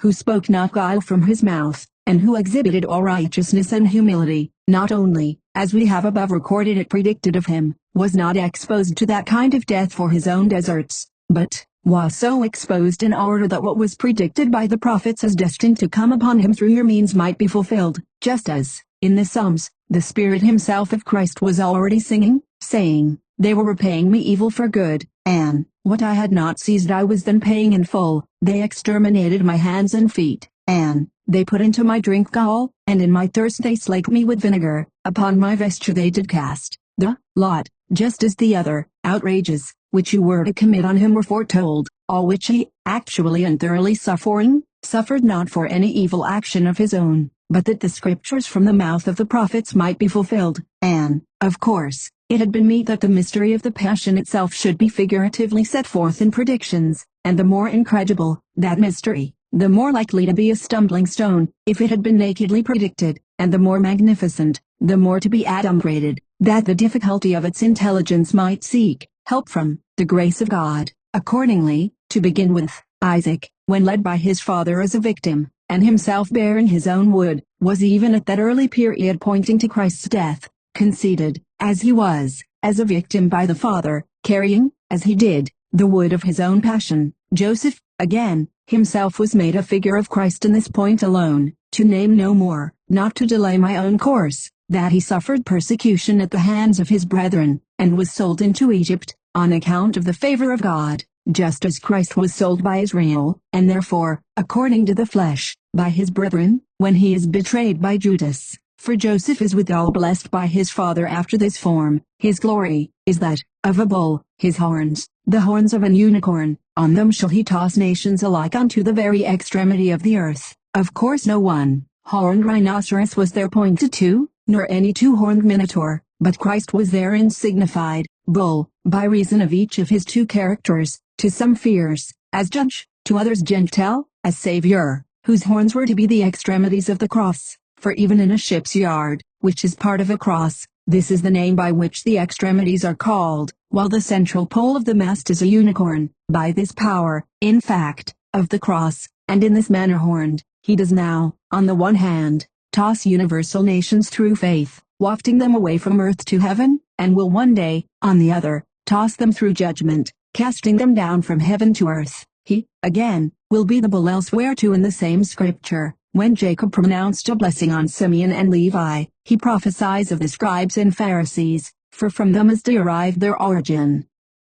4. His blessing interprets spiritually thus, Simeon and Levi perfected iniquity out of their sect, whereby, to wit, they persecuted Christ. Into their council come not my soul, and upon their station rest not my heart, because in their indignation they slew men, that is, prophets, and in their concupiscence they hamstrung a bull, that is, Christ, whom, after the slaughter of prophets, they slew, and exhausted their savagery by transfixing his sinews with nails. Else it is idle if, after the murder already committed by them, he upbraids others, and not them, with butchery. But, to come now to Moses, why, I wonder, did he merely at the time when Joshua was battling against Amalek, pray sitting with hands expanded, when, in circumstances so critical, he ought rather, surely, to have commended his prayer by knees bended, and hands beating his breast, and a face prostrate on the ground, except it was that there, where the name of the Lord Jesus was the theme of speech, destined as he was to enter the lists one day singly against the devil, the figure of the cross was also necessary, that figure, through which Jesus was to win the victory. Why, again, did the same Moses, after the prohibition of any likeness of anything, set forth a brazen serpent, placed on a tree, in a hanging posture, for a spectacle of healing to Israel, at the time when, after their idolatry, they were suffering extermination by serpents, except that in this case he was exhibiting the Lord's cross, on which the serpent the devil was made a show of, and, for everyone hurt by such snakes, that is, his angels, on turning intently from the peck and sea of sins to the sacraments of Christ's cross, salvation was outwrought, for he who then gazed upon that cross, was freed from the bite of the serpents. Come, now, if you have read in the utterance of the prophet in the Psalms, God hath reigned from the tree, I wait to hear what you understand thereby, for fear you may perhaps think some carpenter king is signified, and not Christ, who has reigned from the time onward when he overcame the death which ensued from his passion of the tree. Similarly, again, Isaiah says, for a child is born to us, and to us is given a son. What novelty is it, unless he is speaking of the Son of God, and one is born to us, the beginning of whose government has been made on his shoulder. What king in the world wears the ensign of his power on his shoulder, and does not bear either diadem on his head, or else scepter in his hand, or else some mark of distinctive vesture, but the novel King of ages, Christ Jesus, alone reared on his shoulder his own novel glory, and power, and sublimity, the cross, to wit, that, according to the former prophecy, the Lord thenceforth might reign from the tree, for this tree likewise it is the God hints, through Jeremiah, that you would say, Come, let us put wood into his bread, and let us wear him away out of the land of the living, and his name shall no more be remembered. Of course on his body that wood was put, for so Christ has revealed, calling his body bread, whose body the prophet in bygone days announced under the term bread. If you shall still seek for predictions of the Lord's cross, the 21st Psalm will at length be able to satisfy you, containing as it does the whole passion of Christ, singing, as he does, even at so early a date, his own glory. They dug, he says, my hands and feet, which is the peculiar atrocity of the cross, and again when he implores the aid of the Father, save me, he says, out of the mouth of the lion, of course, of death, and from the horn of the unicorns my humility, from the ends, to wit, of the cross, as we have above shown, which cross neither David himself suffered, nor any of the kings of the Jews, that you may not think the passion of some other particular man is here prophesied in his who alone was so signally crucified by the people. Now, if the hardness of your heart shall persist in rejecting and deriding all these interpretations, we will prove that it may suffice that the death of the Christ had been prophesied, in order that, from the fact that the nature of the death had not been specified, it may be understood to have been effected by means of the cross, and that the passion of the cross is not to be ascribed to any but him whose death was constantly being predicted. For I desire to show, in one utterance of Isaiah, his death, and passion, and sepulture, by the crimes, he says, of my people was he led unto death, and I will give the evil for his sepulture, and the rich for his death, because he did not wickedness, nor was guile found in his mouth, and God willed to redeem his soul from death, and so forth. He says again, moreover, his sepulture hath been taken away from the midst, for neither was he buried except he were dead, nor was his sepulture removed from the midst except through his resurrection. Finally, he subjoins, therefore he shall have many for an heritage, and of many shall he divide spoils. Who else shall so do, but he who was born, as we have above shown, in return for the fact that his soul was delivered unto death, for the cause of the favor accorded him being shown, in return, to wit, for the injury of a death which had to be recompensed, it is likewise shown that he, destined to attain these rewards because of death, was to attain them after death, of course after resurrection. For that which happened at his passion, that midday grew dark, the prophet Amos announces, saying, "And it shall be," he says, "in the day, saith the Lord, the sun shall set at midday, and the day of light shall grow dark over the land, and I will convert your festive days into grief, and all your canticles into lamentation, and I will lay upon your loins sackcloth, and upon every head baldness, and I will make the grief like that for a beloved son, and them that are with him like a day of mourning, for that you would thus at the beginning of the first month of your new years." Even Moses prophesied, when he was foretelling that all the community of the sons of Israel was to immolate at eventide a lamb, and were to eat this solemn sacrifice of this day, that is, of the Passover of unleavened bread, with bitterness, and added that it was the Passover of the Lord, that is, the Passion of Christ, which prediction was thus also fulfilled, that on the first day of unleavened bread you slew Christ, and, that the prophecies might be fulfilled, the day hasted to make an eventide, that is, to cause darkness, which was made at midday, and thus your festive days God converted into grief, and your canticles into lamentation, for after the passion of Christ there overtook you even captivity and dispersion, predicted before through the Holy Spirit. Chapter 11, Further Proofs, from Ezekiel, summary of the prophetic argument thus far. 4. Again, it is for these deserts of yours that Ezekiel announces your ruin is about to come, and not only in this age, a ruin which has already befallen, but in the day of retribution, which will be subsequent, from which ruin none will be freed but he who shall have been frontally sealed with the passion of the Christ whom you have rejected. For thus it is written, "And the Lord said unto me, Son of man, thou hast seen what the elders of Israel do, each one of them in darkness, each in a hidden bedchamber, because they have said, The Lord seeth us not, the Lord hath relinquished the earth. And he said unto me, Turn thee again, and thou shalt see greater enormities which these do. And he introduced me unto the thresholds of the gate of the house of the Lord which looketh unto the north, and, behold, there, women sitting and bewailing Tammuz. And the Lord said unto me, Son of man, hast thou seen? Is the house of Judah moderate to the enormities which they have done? And yet thou art about to see greater affections of theirs. And he introduced me into the inner shrine of the house of the Lord, and, behold, on the thresholds of the house of the Lord, between the midst of the porch and between the midst of the altar, as it were 25 men have turned their backs unto the temple of the Lord, and their faces over against the east. These were adorned the sun.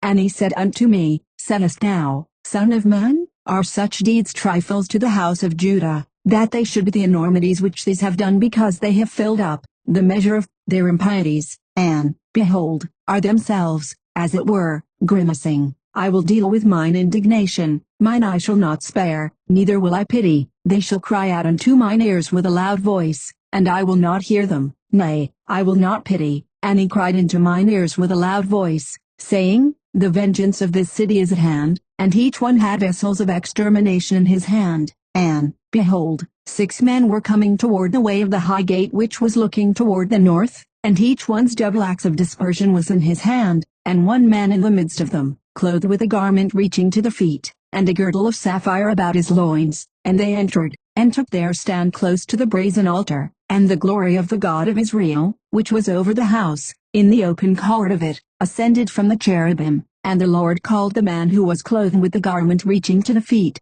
who had upon his loins the girdle, and said unto him, Pass through the midst of Jerusalem, and write the sign tau on the foreheads of the men who groan and grieve over all the enormities which are done in their midst. And while these things were doing, he said unto an hearer, Go ye after him into the city, and cut short, and spare not with your eyes, and pity not elder or youth or virgin, and little ones and women slay ye all, that they may be thoroughly wiped away. But all upon whom is the sign tau approach ye not, and begin with my saints. Now the mystery of this sign was in various ways predicted, a sign, in which the foundation of life was forelaid for mankind, a sign, in which the Jews were not to believe, just as Moses beforetime kept on announcing in Exodus, saying, Ye shall be ejected from the land into which ye shall enter, and in those nations ye shall not be able to rest, and there shall be instability of the print of thy foot, and God shall give thee a wearying heart, and a pining soul, and failing eyes, that they see not, and thy life shall hang on the tree before thine eyes, and thou shalt not trust thy life. And so, since prophecy has been fulfilled through his advent, that is,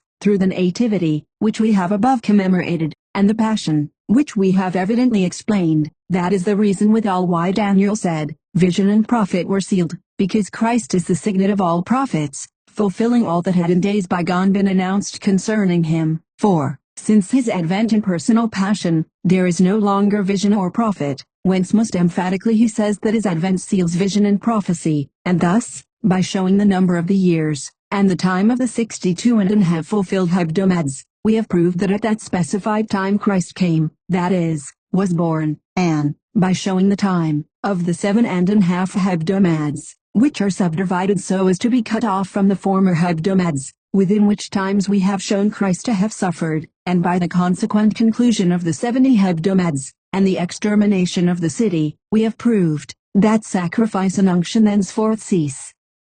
Sufficient it is thus far, on these points, to have meantime traced the course of the ordained path of Christ, by which he is proved to be such as he used to be announced, even on the ground of that agreement of Scriptures, which has enabled us to speak out, in opposition to the Jews, on the ground of the prejudgment of the major part, for let them not question or deny the writings we produce, that the fact also that things which were foretold as destined to happen after Christ being recognized as fulfilled may make it impossible for them to deny these writings, to be on a par with divine Scriptures, else, unless he were come after whom the things which were wont to be announced had to be accomplished, would such as have been completed be proved. Chapter 12, Further Proofs from the Calling of the Gentiles. Look at the universal nations thenceforth emerging from the vortex of human error to the Lord God the Creator and his Christ, and if you dare to deny that this was prophesied, forthwith occurs to you the promise of the Father in the Psalms, which says, My son art thou, today have I begotten thee, ask of me, and I will give thee Gentiles as thine heritage, and as thy possession the bounds of the earth, for you will not be able to affirm that son to be David rather than Christ, or the bounds of the earth to have been promised rather to David, who reigned within the single country of Judea, than to Christ, who has already taken captive the whole orb with the faith of his gospel, as he says through Isaiah, Behold, I have given thee for a covenant of my family, for a light of Gentiles, that thou mayst open the eyes of the blind. Of course, such as are, to outlaw those from bonds the bound, that is, to free them from sins, and from the house of prison, that is, of death, such as sit in darkness, of ignorance, to wit, and if these blessings accrue through Christ, they will not have been prophesied of another than him through whom we consider them to have been accomplished. Chapter 13, Argument from the Destruction of Jerusalem and Desolation of Judea. Therefore, since the sons of Israel affirm that we err in receiving the Christ, who is already come, let us put in a demur against them out of the Scriptures themselves, to the effect that the Christ who was the theme of prediction is come, albeit by the times of Daniel's prediction we have proved that the Christ is come already who was the theme of announcement. Now it behoved him to be born in Bethlehem of Judah. For thus it is written in the prophet, And thou, Bethlehem, art not the least in the leaders of Judah, for out of thee shall issue a leader who shall feed my people Israel. But if hitherto he has not been born, what leader was it who was thus announced as to proceed from the tribe of Judah, out of Bethlehem? For it behoves him to proceed from the tribe of Judah and from Bethlehem. But we perceive that now none of the race of Israel has remained in Bethlehem, and, so it has been, ever since the interdict was issued forbidding any one of the Jews to linger in the confines of the very district, in order that this prophetic utterance also should be perfectly fulfilled. Your land is desert, your cities burnt up by fire, that is, he is foretelling what will have happened to them in time of war. Your region strangers shall eat up in your sight, and it shall be desert and subverted by alien peoples. And in another place it is thus said through the prophet, The King with his glory ye shall see, that is, Christ, doing deeds of power in the glory of God the Father, and your eyes shall see the land from afar, which is what you do, being prohibited, in reward of your deserts, since the storming of Jerusalem, to enter into your land, it is permitted you merely to see it with your eyes from afar. Your soul, he says, shall meditate terror, namely, at the time when they suffered the ruin of themselves. How, therefore, will a leader be born from Judea, and how far will he proceed from Bethlehem, as the divine volumes of the prophets do plainly announce, since none at all is left there to this day of the house of Israel, of whose stock Christ could be born? Now, if, according to the Jews, he is hitherto not come, when he begins to come whence will he be anointed? For the law enjoined that, in captivity, it was not lawful for the unction of the royal chrism to be compounded, but, if there is no longer unction there as Daniel prophesied, for he says, unction shall be exterminated, it follows that they no longer have it, because neither have they a temple where was the horn from which kings were wont to be anointed. If, then, there is no unction, whence shall be anointed the leader who shall be born in Bethlehem, or how shall he proceed from Bethlehem, seeing that of the seed of Israel none at all exists in Bethlehem? A second time, in fact, let us show that Christ is already come, as foretold, through the prophets, and has suffered,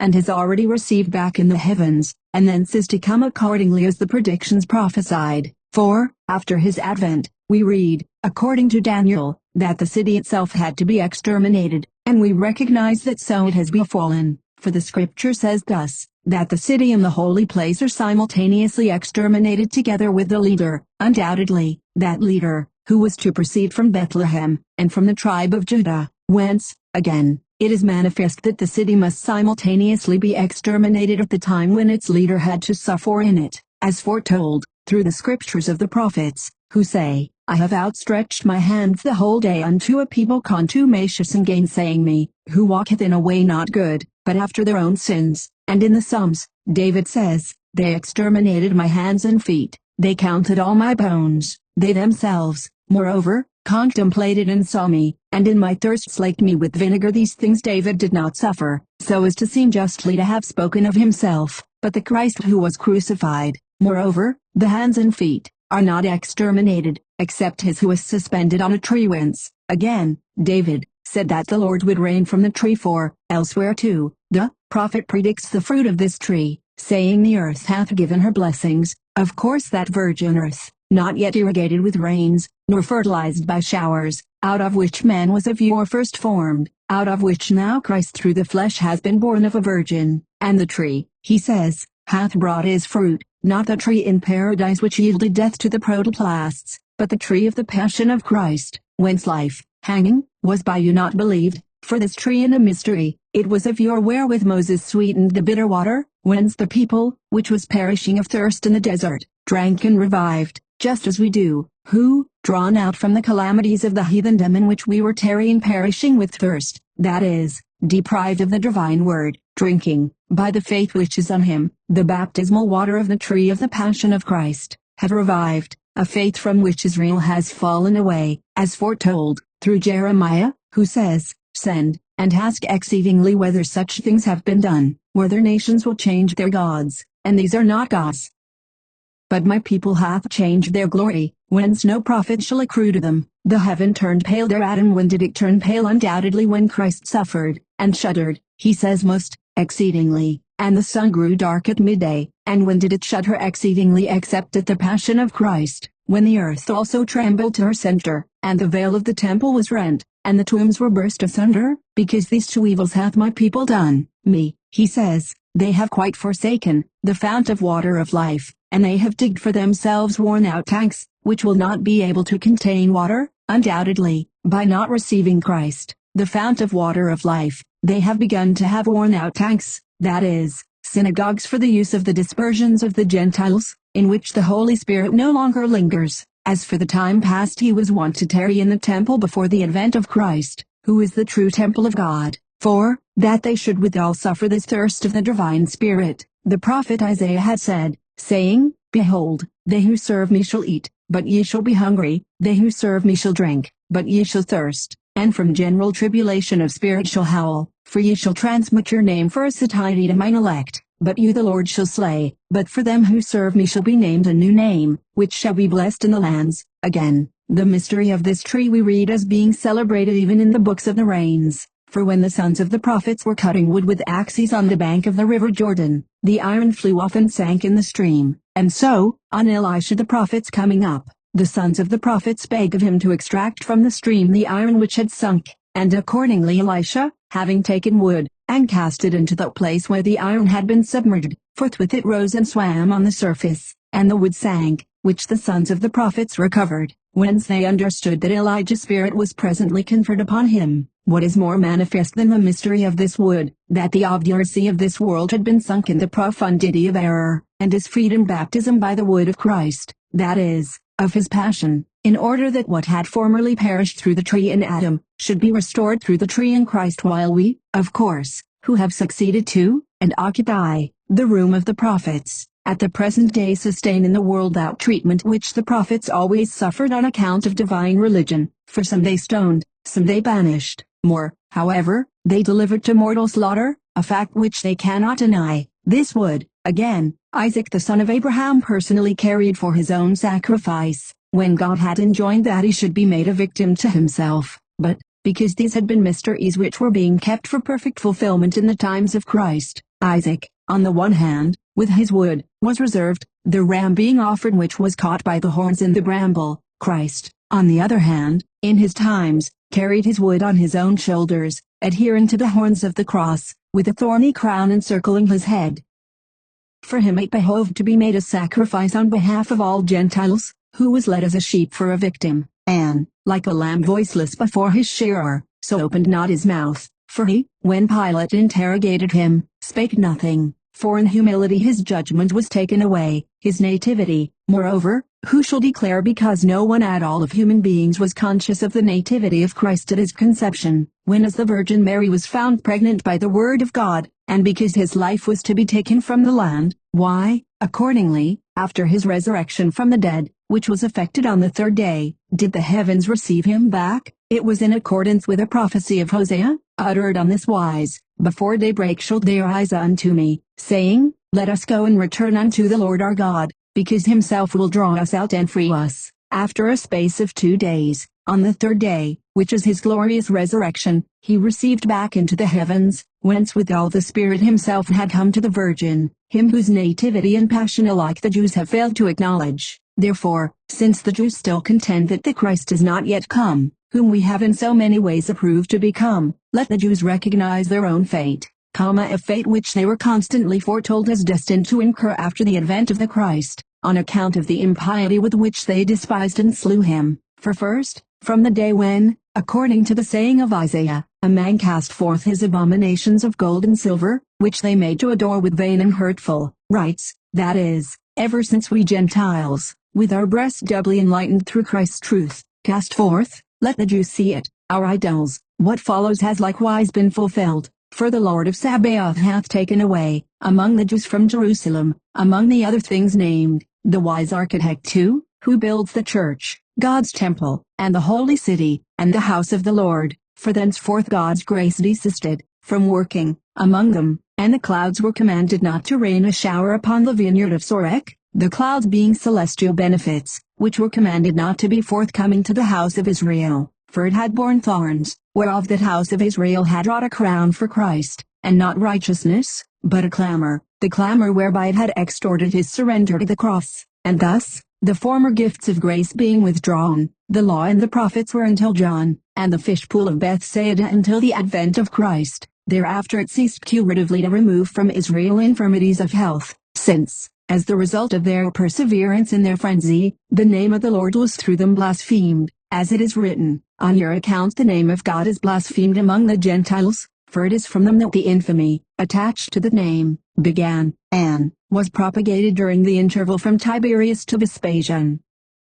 And because they had committed these crimes, and had failed to understand that Christ was to be found in the time of their visitation, their land has been made desert and their cities utterly burnt with fire, while strangers devour their region in their sight. The daughter of Sion is derelict, as a watchtower in a vineyard, or as a shed in a cucumber garden, ever since the time, to wit, when Israel knew not the Lord, and the people understood him not, but rather quite forsook, and provoked unto indignation, the Holy One of Israel. So, again, we find a conditional threat of the sword, if ye shall have been unwilling, and shall not have been obedient, the glaive shall eat you up, whence we prove that the sword was Christ, by not hearing whom they perished, who, again, in the psalm, demands of the Father their dispersion, saying, Disperse them in thy power, who, withal, again through Isaiah prays for their utter burning. On my account, he says, have these things happened to you, in anxiety shall ye sleep. Since, therefore, the Jews were predicted as destined to suffer these calamities on Christ's account, and we find that they have suffered them, and see them sent into dispersion and abiding in it,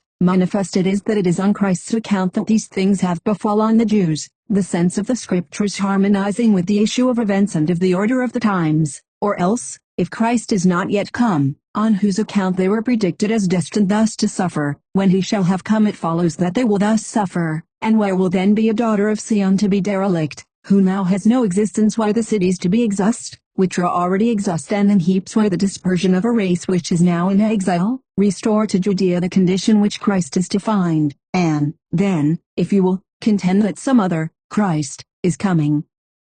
Chapter 14, Conclusion. Clue to the error of the Jews. Learn now, over and above the immediate question, the clue to your error. We affirm, two characters of the Christ demonstrated by the prophets, and his many events of his forenoted. 1. In humility, of course the first, when he has to be led as a sheep for a victim, and, as a lamb voiceless before the shearer, so he opened not his mouth, not even in his aspect comely, for we have announced, says the prophet, concerning him, he is, as a little child, as a root in a thirsty land, and there was not in him attractiveness or glory, and we saw him, and he had not attractiveness or grace, but his mien was unhonored, deficient in comparison of the sons of men. A man said in the plague, and knowing how to bear infirmity, to wit, as having been set by the Father for a stone of offense, and made a little lower by him than angels, he pronounces himself a worm and, not a man, an ignominy of man, and the refuse of the people, which evidences of ignobility suit the first advent, just as those of sublimity do the second, when he shall be made no longer a stone of offense nor a rock of scandal, but the highest cornerstone, after reprobation, on earth, taken up into heaven, and raised sublime for the purpose of consummation, and that rock, so we must admit, which is read of in Daniel, is forked from a mount, which shall crush and crumble the image of secular kingdoms, of which second advent of the same, Christ, Daniel has said, and, behold, as it were a son of man, coming with the clouds of the heaven, came unto the Ancient of Days, and was present in his sight, and they who were standing by led him unto him, and there was given him royal power, and all nations of the earth, according to their race, and all glory, shall serve him, and his power is eternal, which shall not be taken away, and his kingdom one which shall not be corrupted. Then, assuredly, is he to have an honorable mien, and a grace not deficient more than the sons of men, for, he will then be, blooming in beauty in comparison with the sons of men. Grace, says the psalmist, hath been outpoured in thy lips, wherefore God hath blessed thee unto eternity. Gird thee thy sword around thy thigh, most potent in thy bloom and beauty, while the Father withal afterwards, after making him somewhat lower than angels, crowned him with glory and honor, and subjected all things beneath his feet. And then shall they learn to know him whom they pierced, and shall beat their breasts tribe by tribe, of course because in days bygone they did not know him when conditioned in the humility of human estate.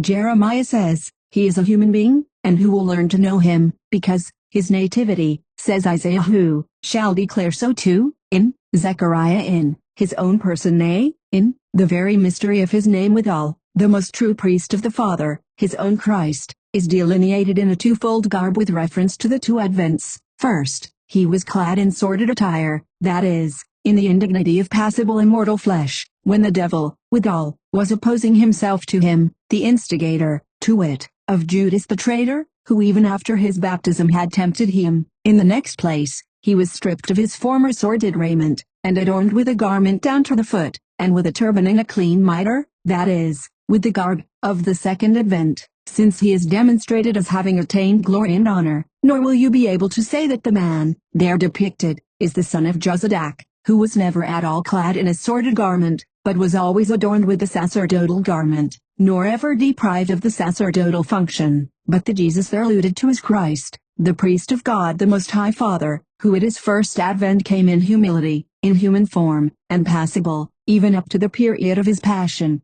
being himself likewise made, through all stages of suffering, a victim for us all, who after his resurrection was clad with a garment down to the foot, and named the priest of God the Father unto eternity. So, again, I will make an interpretation of the two goats which were habitually offered on the fast day. Do not they, too, point to each successive stage in the character of the Christ who is already come?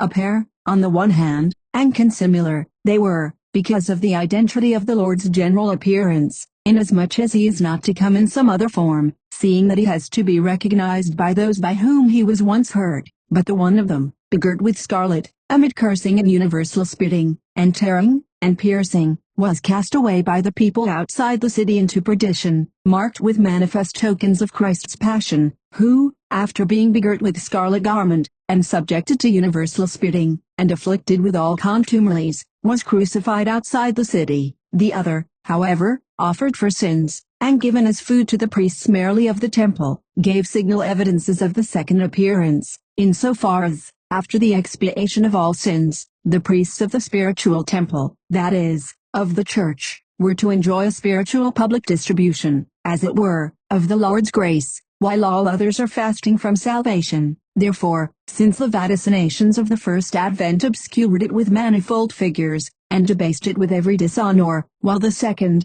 was foretold as manifest and wholly worthy of God, it has resulted therefrom, that, by fixing their gaze on that one alone which they could easily understand and believe, that is, the second, which is in honor and glory, they have been, not undeservedly deceived as to the more obscure, at all events, the more unworthy, that is, the first, and thus to the present moment they affirm that their Christ is not come, because he is not come in majesty, while they are ignorant of the fact that he was first to come in humility. Enough it is, meantime, to have thus far followed the stream downward of the order of Christ's course, whereby he is proved such as he was habitually announced, in order that, as a result of this harmony of the divine scriptures, we may understand, and that the events which used to be predicted as destined to take place after Christ may be believed to have been accomplished as the result of a divine arrangement. For unless he come after whom they had to be accomplished, by no means would the events, the future occurrence whereof was predictively assigned to his advent, have come to pass. Therefore, if you see universal nations thenceforth emerging from the profundity of human error to God the Creator and his Christ, which you dare not assert to have not been prophesied, because, albeit you were so to assert, there would forthwith, as we have already premised, occur to you the promise of the Father saying, My Son art thou, I this day have begotten thee, ask of me, and I will give thee Gentiles as thine heritage, and as thy possession the boundaries of the earth. Nor will you be able to vindicate, as the subject of that prediction, rather the son of David, Solomon, than Christ, God's Son, nor the boundaries of the earth, as promised rather to David's son, who reigned within the single land of Judea, than to Christ the Son of God, who has already illumined the whole world with the rays of his gospel. In short, again, a throne unto the age is more suitable to Christ, God's Son, than to Solomon, a temporal king, to wit, who reigned over Israel alone. For at the present day nations are invoking Christ which choose not to know him, and peoples at the present day are fleeing in a body to the Christ of whom in days bygone they were ignorant. You cannot contend that is future which you see taking place, either deny that these events were prophesied, while they are seen before your eyes, or else have been fulfilled, while you hear them read, or, on the other hand, if you fail to deny each position, they will have their fulfillment in him with respect to whom they were prophesied. The Soul's Testimony, Chapter 1. If, with the object of convicting the rivals and persecutors of Christian truth, from their own authorities, of the crime of at once being untrue to themselves and doing injustice to us, one is bent on gathering testimonies in its favor from the writings of the philosophers, or the poets, or other masters of this world's learning and wisdom, he has need of a most inquisitive spirit, and a still greater memory to carry out the research. Indeed, some of our people, who still continued their inquisitive labors in ancient literature, and still occupied memory with it, have published works we have in our hands of this very sort, works in which they relate and attest the nature and origin of their traditions, and the grounds on which opinions rest, and from which it may be seen at once that we have embraced nothing new or monstrous, nothing for which we cannot claim the support of ordinary and well-known writings, whether in ejecting error from our creed, or admitting truth into it. But the unbelieving hardness of the human heart leads them to slight even their own teachers, otherwise approved and in high renown, whenever they touch upon arguments which are used in defense of Christianity. Then the poets are fools, when they describe the gods with human passions and stories. Then the philosophers are without reason, when they knock at the gates of truth. He will thus far be reckoned a wise and sagacious man who has gone the length of uttering sentiments that are almost Christian, while if, in a mere affectation of judgment and wisdom, he sets himself to reject their ceremonies, or to convicting the world of its sin, he is sure to be branded as a Christian. We will have nothing, then, to do with the literature and the teaching, perverted in its best results, which is believed in its errors rather than its truth. We shall lay no stress on it, if some of their authors have declared that there is one God, and one God only. Nay, let it be granted that there is nothing in heathen writers which a Christian approves, that it may be put out of his power to utter a single word of reproach, for all are not familiar with their teachings, and those who are, have no assurance in regard to the truth, far less do men assent to our writings, to which no one comes for guidance unless he is already a Christian. I call in a new testimony, yea, one which is better known than all literature, more discussed than all doctrine, more public than all publications, greater than the whole man, I mean all which is man's. Stand forth, O soul, whether thou art a divine and eternal substance, as most philosophers believe. If it be so, thou wilt be the less likely to lie, or whether thou art the very opposite of divine, because indeed a mortal thing, as Epicurus alone thinks, in that case there will be the less temptation for thee to speak falsely. In this case, whether thou art received from heaven, or sprung from earth, whether thou art formed of numbers, or of atoms, whether thine existence begins with that of the body, or thou art put into it at a later stage, from whatever source, and in whatever way, thou makest man a rational being, in the highest degree capable of thought and knowledge, stand forth and give thy witness. But I call thee not as when, fashioned in schools, trained in libraries, fed in Attic academies and porticos, thou belchest wisdom. I address thee simple, rude, uncultured and untaught, such as they have thee who have thee only, that very thing of the road, the street, the workshop, holy. I want thine inexperience, since in thy small experience no one feels any confidence.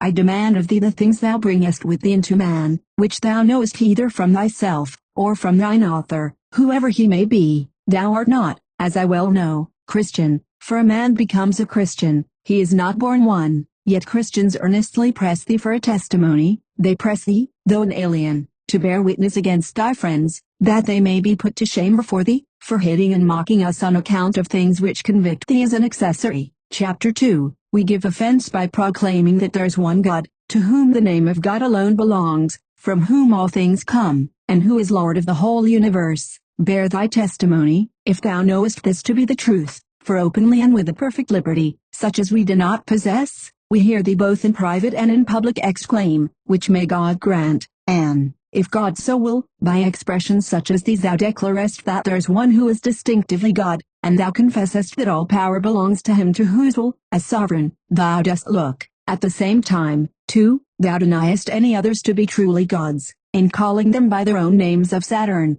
Jupiter, Mars, Minerva, for thou affirmest him to be God alone, to whom thou givest no other name than God. And though thou sometimes callest these others gods, thou plainly usest the designation as one which does not really belong to them, but is, so to speak, a borrowed one.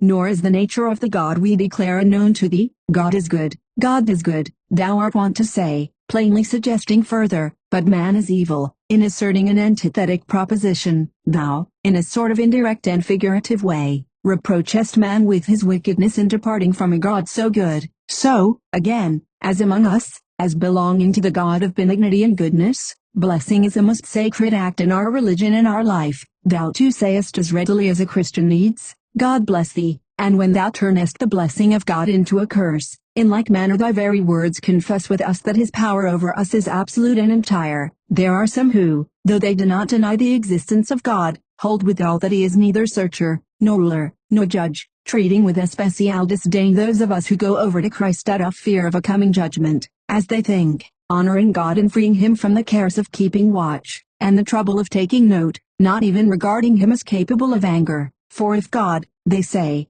gets angry, then he is susceptible of corruption and passion, but that of which passion and corruption can be affirmed may also perish, which God cannot do. But these very persons elsewhere, confessing that the soul is divine, and bestowed on us by God, stumble against a testimony of the soul itself, which affords an answer to these views. For if either divine or God-given, it doubtless knows its giver, and if it knows him, it undoubtedly fears him too, and especially as having been by him endowed so amply, has it no fear of him whose favor it is so desirous to possess, and whose anger it is so anxious to avoid. Whence, then, the soul's natural fear of God, if God cannot be angry? How is there any dread of him whom nothing offends? What is feared but anger? Whence comes anger, but from observing what is done? What leads to watchful oversight, but judgment in prospect? Whence is judgment, but from power? To whom does supreme authority and power belong, but to God alone? So thou art always ready, O soul, from thine own knowledge, nobody casting scorn upon thee, and no one preventing, to exclaim, God sees all, and I commend thee to God, and may God repay, and God shall judge between us. How happens this? since thou art not Christian, how is it that, even with the garland of Ceres on the brow, wrapped in the purple cloak of Saturn, wearing the white robe of the goddess Isis, thou invokest God as judge?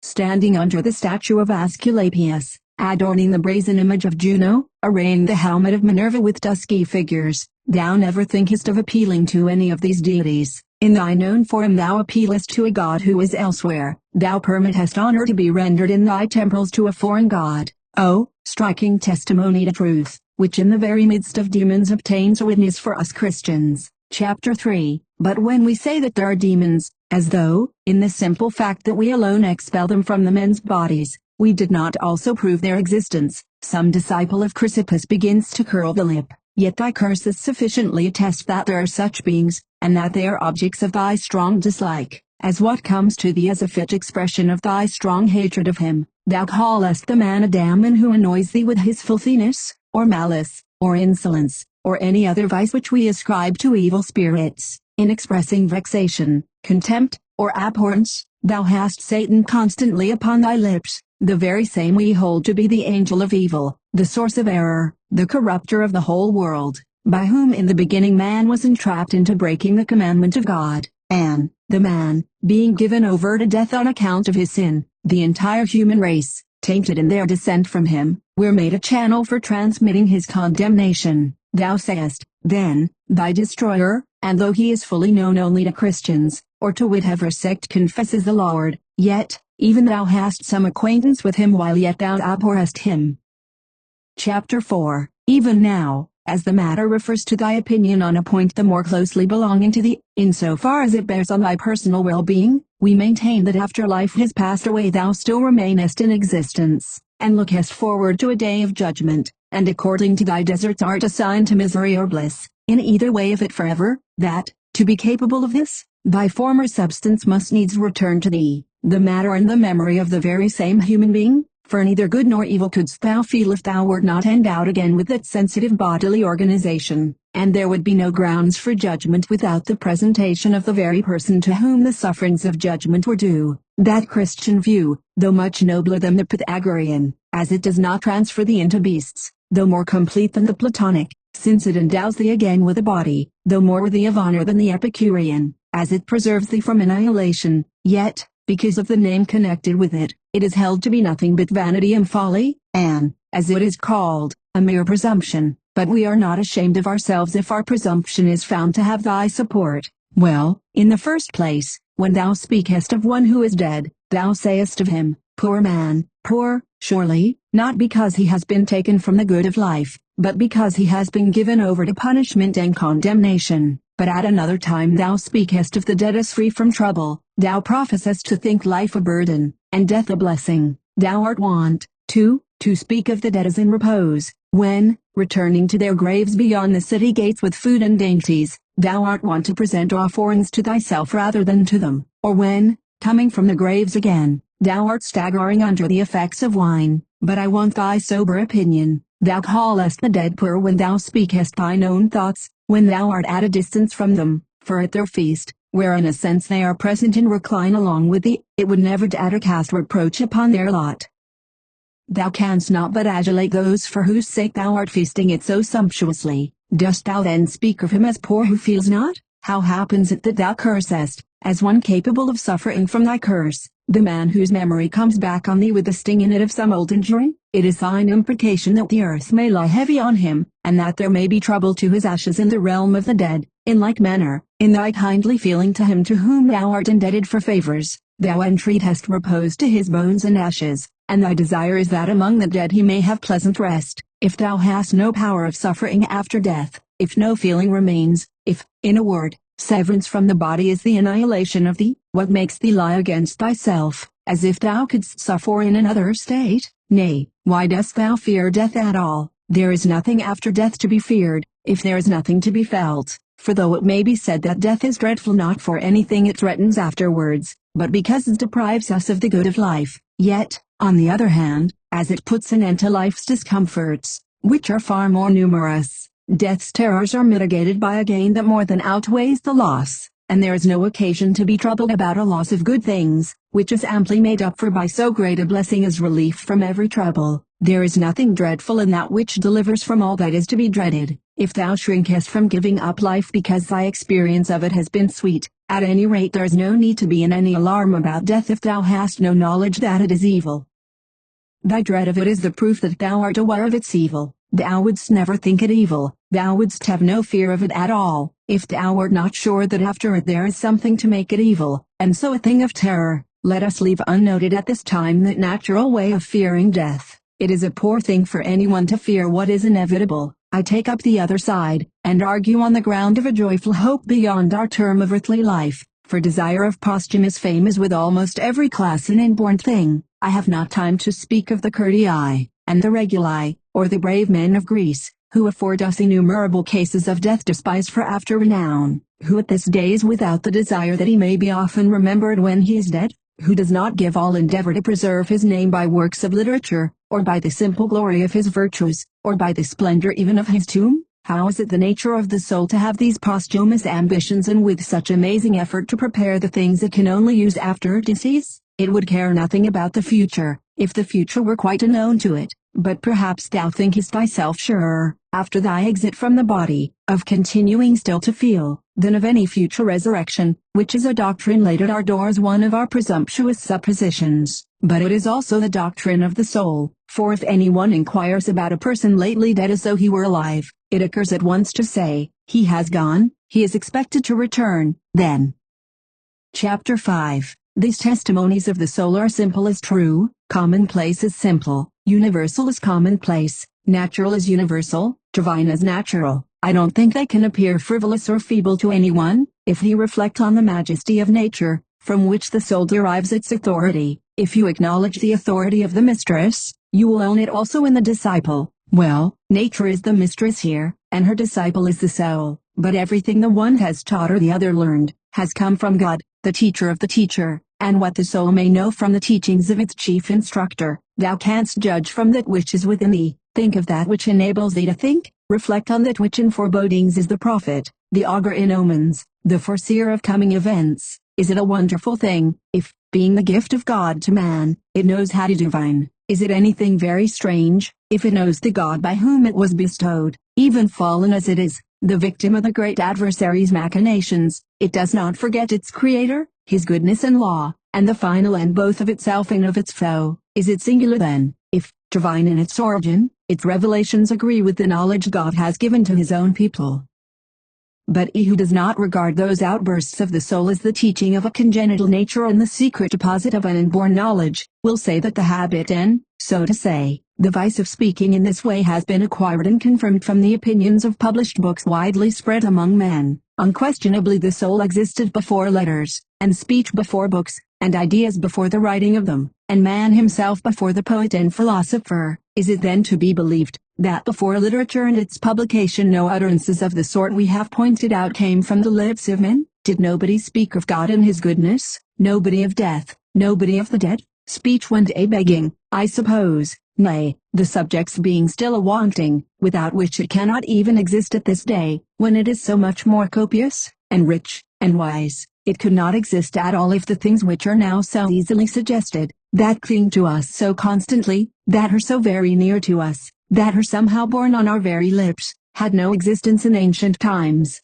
before letters had any existence in the world, before there was a Mercury, I think, at all. And whence was it, I pray, that letters themselves came to know, and to disseminate for the use of speech, what no mind had ever conceived, or tongue put forth, or ear taken in? But, clearly, since the Scriptures of God, whether belonging to Christians or to Jews, into whose olive tree we have been grafted, are much more ancient than any secular literature, or, let us only say, are of a somewhat earlier date, as we have shown in its proper place when proving their trustworthiness. If the soul have taken these utterances from writings at all, we must believe it has taken them from ours, and not from yours, its instruction coming more naturally from the earlier than the later works, which latter indeed waited for their own instruction from the former. And though we grant that light has come from you, still it has flowed from the first fountainhead originally, and we claim as entirely ours, all you may have taken from us and handed down, since it is us, it matters little whether the soul's knowledge was put into it by God or by his book. Why, then, O man, wilt thou maintain a view so groundless, as that those testimonies of the soul have gone forth from the mere human speculations of your literature, and God-hardening of common use? Chapter 6. Believe, then, your own books, and as to our scriptures so much the more believe writings which are divine, but in the witness of the soul itself give like confidence to nature. Choose the one of these you observe to be the most faithful friend of truth. If your own writings are distrusted, neither God nor nature lie, and if you would have faith in God and nature, have faith in the soul, thus you will believe yourself. Certainly you value the soul as giving you your true greatness, that to which you belong, which is all things to you, without which you can neither live nor die, on whose account you even put God away from you. Since, then, you fear to become a Christian, call the soul before you, and put her to the question, why does she worship another? Why name the name of God? Why does she speak of demons, when she means to denote spirits to be held accursed? Why does she make her protestations towards the heavens, and pronounce her ordinary execrations earthwards? Why does she render service in one place, in another invoke the avenger? Why does she pass judgments on the dead? What Christian phrases are those she has got, though Christians she neither desires to see nor hear? Why has she either bestowed them on us, or received them from us? Why has she either taught us them, or learned them as our scholar? Regard with suspicion this accordance in words, while there is such difference in practice. It is utter folly, denying a universal nature, to ascribe these exclusively to our language and the Greek, which are regarded among us as so near akin. The soul is not a boon from heaven to Latins and Greeks alone. Man is the one name belonging to every nation upon earth. There is one soul in many tongues, one spirit and various sounds. Every country has its own speech, but the subjects of speech are common to all. God is everywhere, and the goodness of God is everywhere. Demons are everywhere, and the cursing of them is everywhere. The invocation of divine judgment is everywhere. Death is everywhere, and the sense of death is everywhere. And all the world over is found the witness of the soul. There is not a soul of man that does not, from the light that is in itself, proclaim the very things we are not permitted to speak above our breath. Most justly, then, every soul is a culprit as well as a witness, in the measure that it testifies for truth. The guilt of error lies on it, and on the day of judgment it will stand before the courts of God, without a word to say. Thou proclaimedst God, O soul, but thou didst not seek to know him. Evil spirits were detested by thee, and yet they were the objects of thy adoration. The punishments of hell were foreseen by thee, but no care was taken to avoid them. Thou hadst a savor of Christianity, and withal wert the persecutor of Christians. Elucidations, I recognition of the Supreme God, Cap 2, page 176. The passage referred to in the note, begins thus in Jowett rendering, the ruler of the universe has ordered all things with a view to the preservation and perfection of the whole etc. So, in the same book, surely God must not be supposed to have a nature which he himself hates. Again, let us not, then, deem God inferior to human workmen, who in proportion to their skill finish and perfect their works, or that God, the wisest of beings, who is willing and able to extend his care to all things, etc. Now, it is a sublime plan which our author here takes up, making only slight reference to the innumerable citations which were behind his apostrophe to the soul if anyone should dispute it. To bid the soul stand forth and confess its consciousness of God too, Damons, Cap.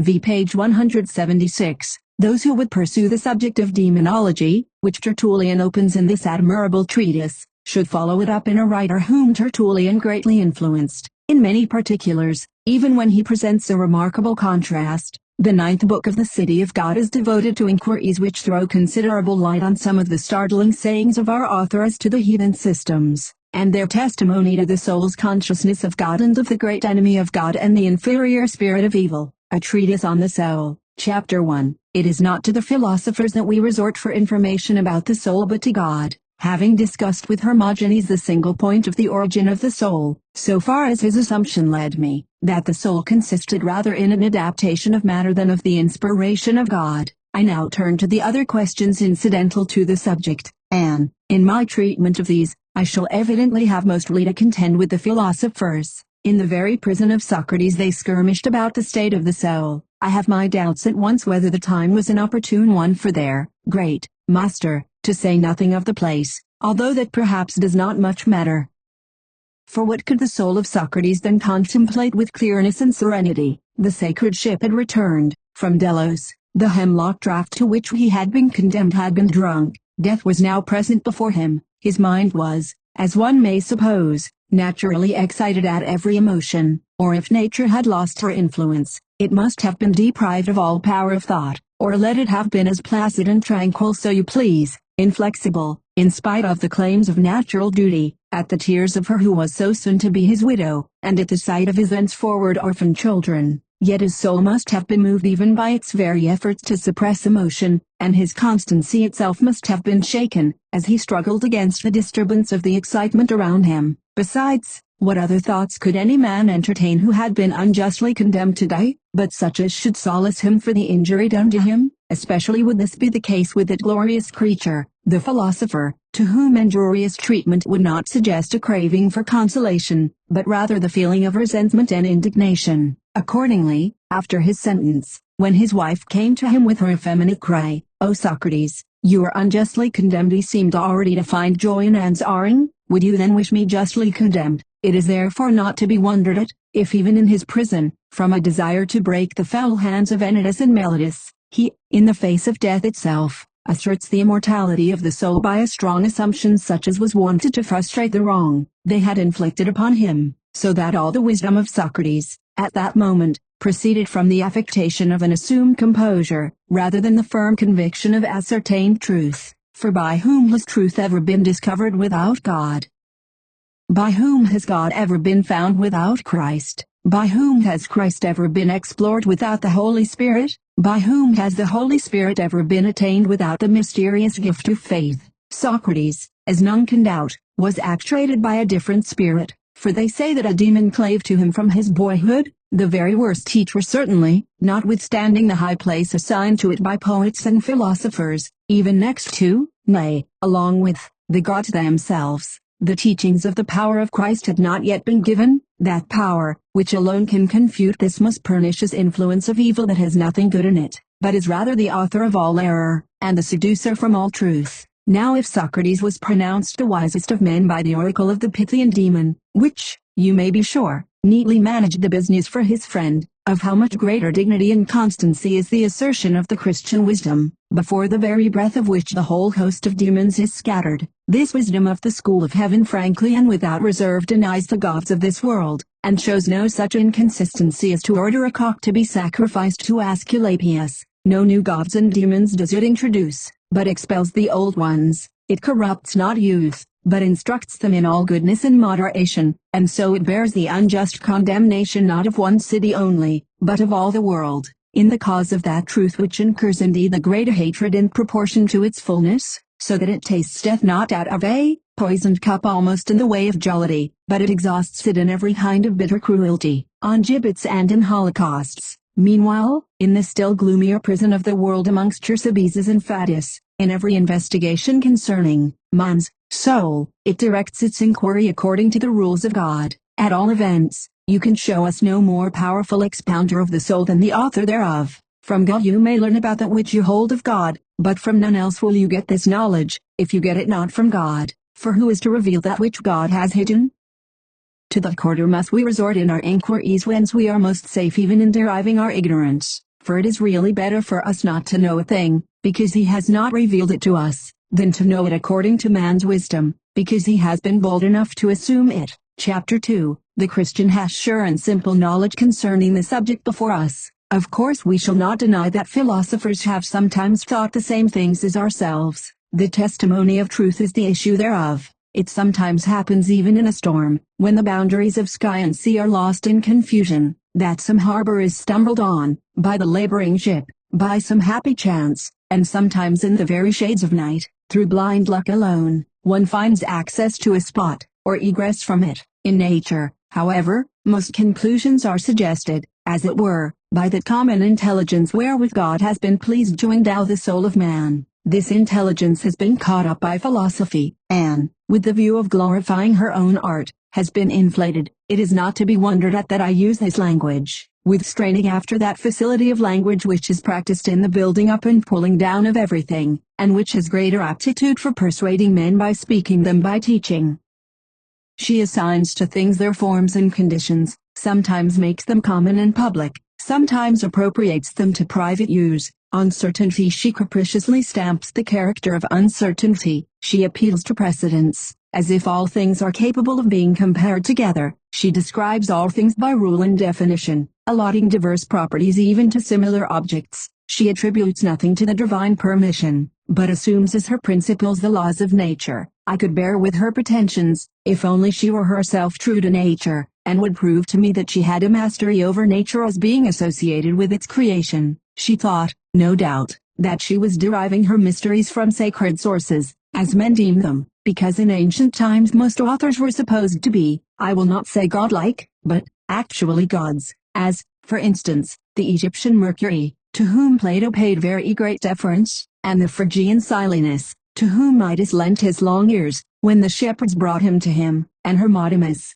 to whom the good people of Clazomena built a temple after his death, and Orpheus, and Musos, and Pherecydes, the master of Pythagoras. But why need we care, since these philosophers have also made their attacks upon those writings which are condemned by us under the title of apocryphal, certain as we are that nothing ought to be received which does not agree with the true system of prophecy, which has arisen in this present age, because we do not forget that there have been false prophets, and long previous to them fallen spirits, which have instructed the entire tone and aspect of the world with cunning knowledge of this philosophic cast. It is, indeed, not incredible that any man who is in quest of wisdom may have gone so far, as a matter of curiosity, as to consult the very prophets. But be this as it may, if you take the philosophers, you would find in them more diversity than agreement, since even in their agreement their diversity is discoverable. Whatever things are true in their systems, and agreeable to prophetic wisdom, they either recommend as emanating from some other source, or else perversely apply in some other sense. This process is attended with very great detriment to the truth, when they pretend that it is either helped by falsehood, or else that falsehood derives support from it. The following circumstance must needs have set ourselves in the philosophers by the ears, especially in this present matter, that they sometimes clothe sentiments which are common to both sides, in arguments which are peculiar to themselves, but contrary in some points to our rule and standard of faith, and at other times defend opinions which are especially their own, with arguments which both sides acknowledge to be valid, and occasionally conformable to their system of belief. The truth has, at this rate, been well nigh excluded by the philosophers, through the poisons with which they have infected it, and thus, if we regard both the modes of coalition which we have now mentioned, and which are equally hostile to the truth, we feel the urgent necessity of freeing, on the one hand, the sentiments held by us in common with them from the arguments of the philosophers, and of separating, on the other hand, the arguments which both parties employ from the opinions of the same philosophers. And this we may do by recalling all questions to God's inspired standard, with the obvious exception of such simple cases as being free from the entanglement of any preconceived conceits. One may fairly admit a mere human testimony, because plain evidence of this sort we must sometimes borrow from opponents, when our opponents have nothing to gain from it. Now I am not unaware what a vast mass of literature the philosophers have accumulated concerning the subject before us, in their own commentaries thereon, what various schools of principles there are, what conflicts of opinion, what prolific sources of questions, what perplexing methods of solution. Moreover, I have looked into medical science also, the sister, as they say, of philosophy, which claims as her function to cure the body, and thereby to have a special acquaintance with the soul. From this circumstance she has great differences with her sister, pretending as the latter does to know more about the soul, through the more obvious treatment, as it were, of her in her domicile of the body. But never mind all this contention between them for preeminence, for extending their several researches on the soul. Philosophy, on the one hand, has enjoyed the full scope of her genius, while medicine, on the other hand, has possessed the stringent demands of her art and practice. Wider men's inquiries into uncertainties, wider still are their disputes about conjectures. However great the difficulty of adducing proofs, the labor of producing conviction is not one whit less, so that the gloomy Heraclitus was quite right, when, observing the thick darkness which obscured the researches of the inquirers about the soul, and wearied with their interminable questions, he declared that he had certainly not explored the limits of the soul, although he had traversed every road in her domains. To the Christian, however, but few words are necessary for the clear understanding of the whole subject. But in the few words there always arises certainty to him, nor is he permitted to give his inquiries a wider range than is compatible with their solution. For endless questions the apostle forbids, It must, however, be added, that no solution may be found by any man, but such as is learned from God, and that which is learned of God is the sum and substance of the whole thing. Chapter 3. The soul's origin defined out of the simple words of Scripture. Would to God that no heresies had been ever necessary, in order that they which are approved may be made manifest. We should then be never required to try our strength in contests about the soul with philosophers, those patriarchs of heretics, as they may be fairly called. The Apostle, so far back as his own time, foresaw, indeed, that philosophy would do violent injury to the truth. This admonition about false philosophy he was induced to offer after he had been at Athens, had become acquainted with that loquacious city, and had there had a taste of its huckstering wiseacres and talkers. In like manner is the treatment of the soul according to the sophistical doctrines of men which mix their wine with water. Some of them deny the immortality of the soul, others affirm that it is immortal, and something more. Some raise disputes about its substance, others about its form, others, again, respecting each of its several faculties. One school of philosophers derives its state from various sources, while another ascribes its departure to different destinations. The various schools reflect the character of their masters, according as they have received their impressions from the dignity of Plato, or the vigor of Zeno, or the equanimity of Aristotle, or the stupidity of Epicurus, or the sadness of Heraclitus, or the madness of Empedocles. The fault, I suppose, of the divine doctrine lies in its springing from Judah rather than from Greece. Christ made a mistake, too, in sending forth fishermen to preach, rather than the sophist.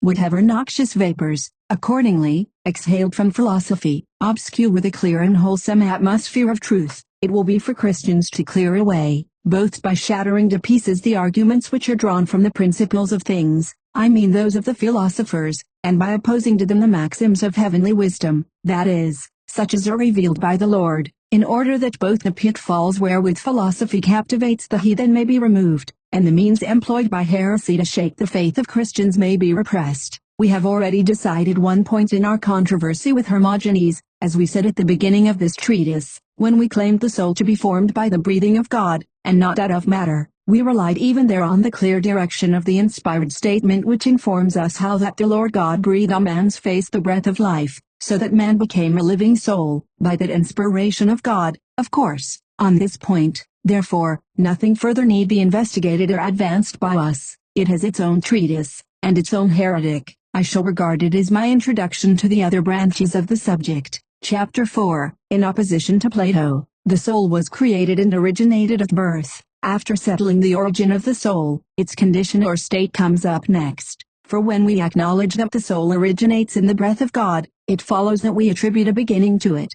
This Plato, indeed, refuses to assign to it, for he will have the soul to be unborn and unmade. We, however, from the very fact of its having had a beginning, as well as from the nature thereof, teach that it had both birth and creation.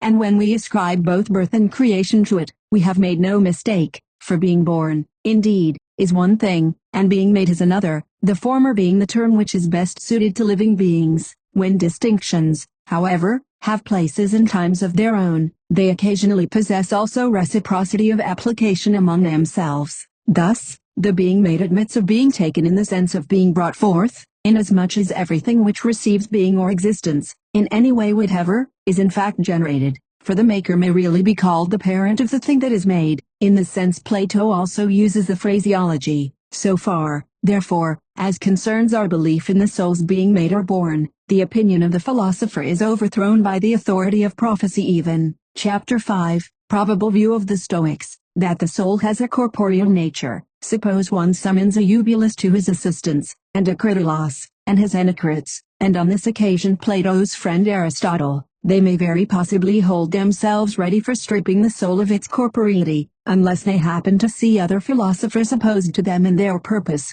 and this, too, in greater numbers, asserting for the soul a corporeal nature.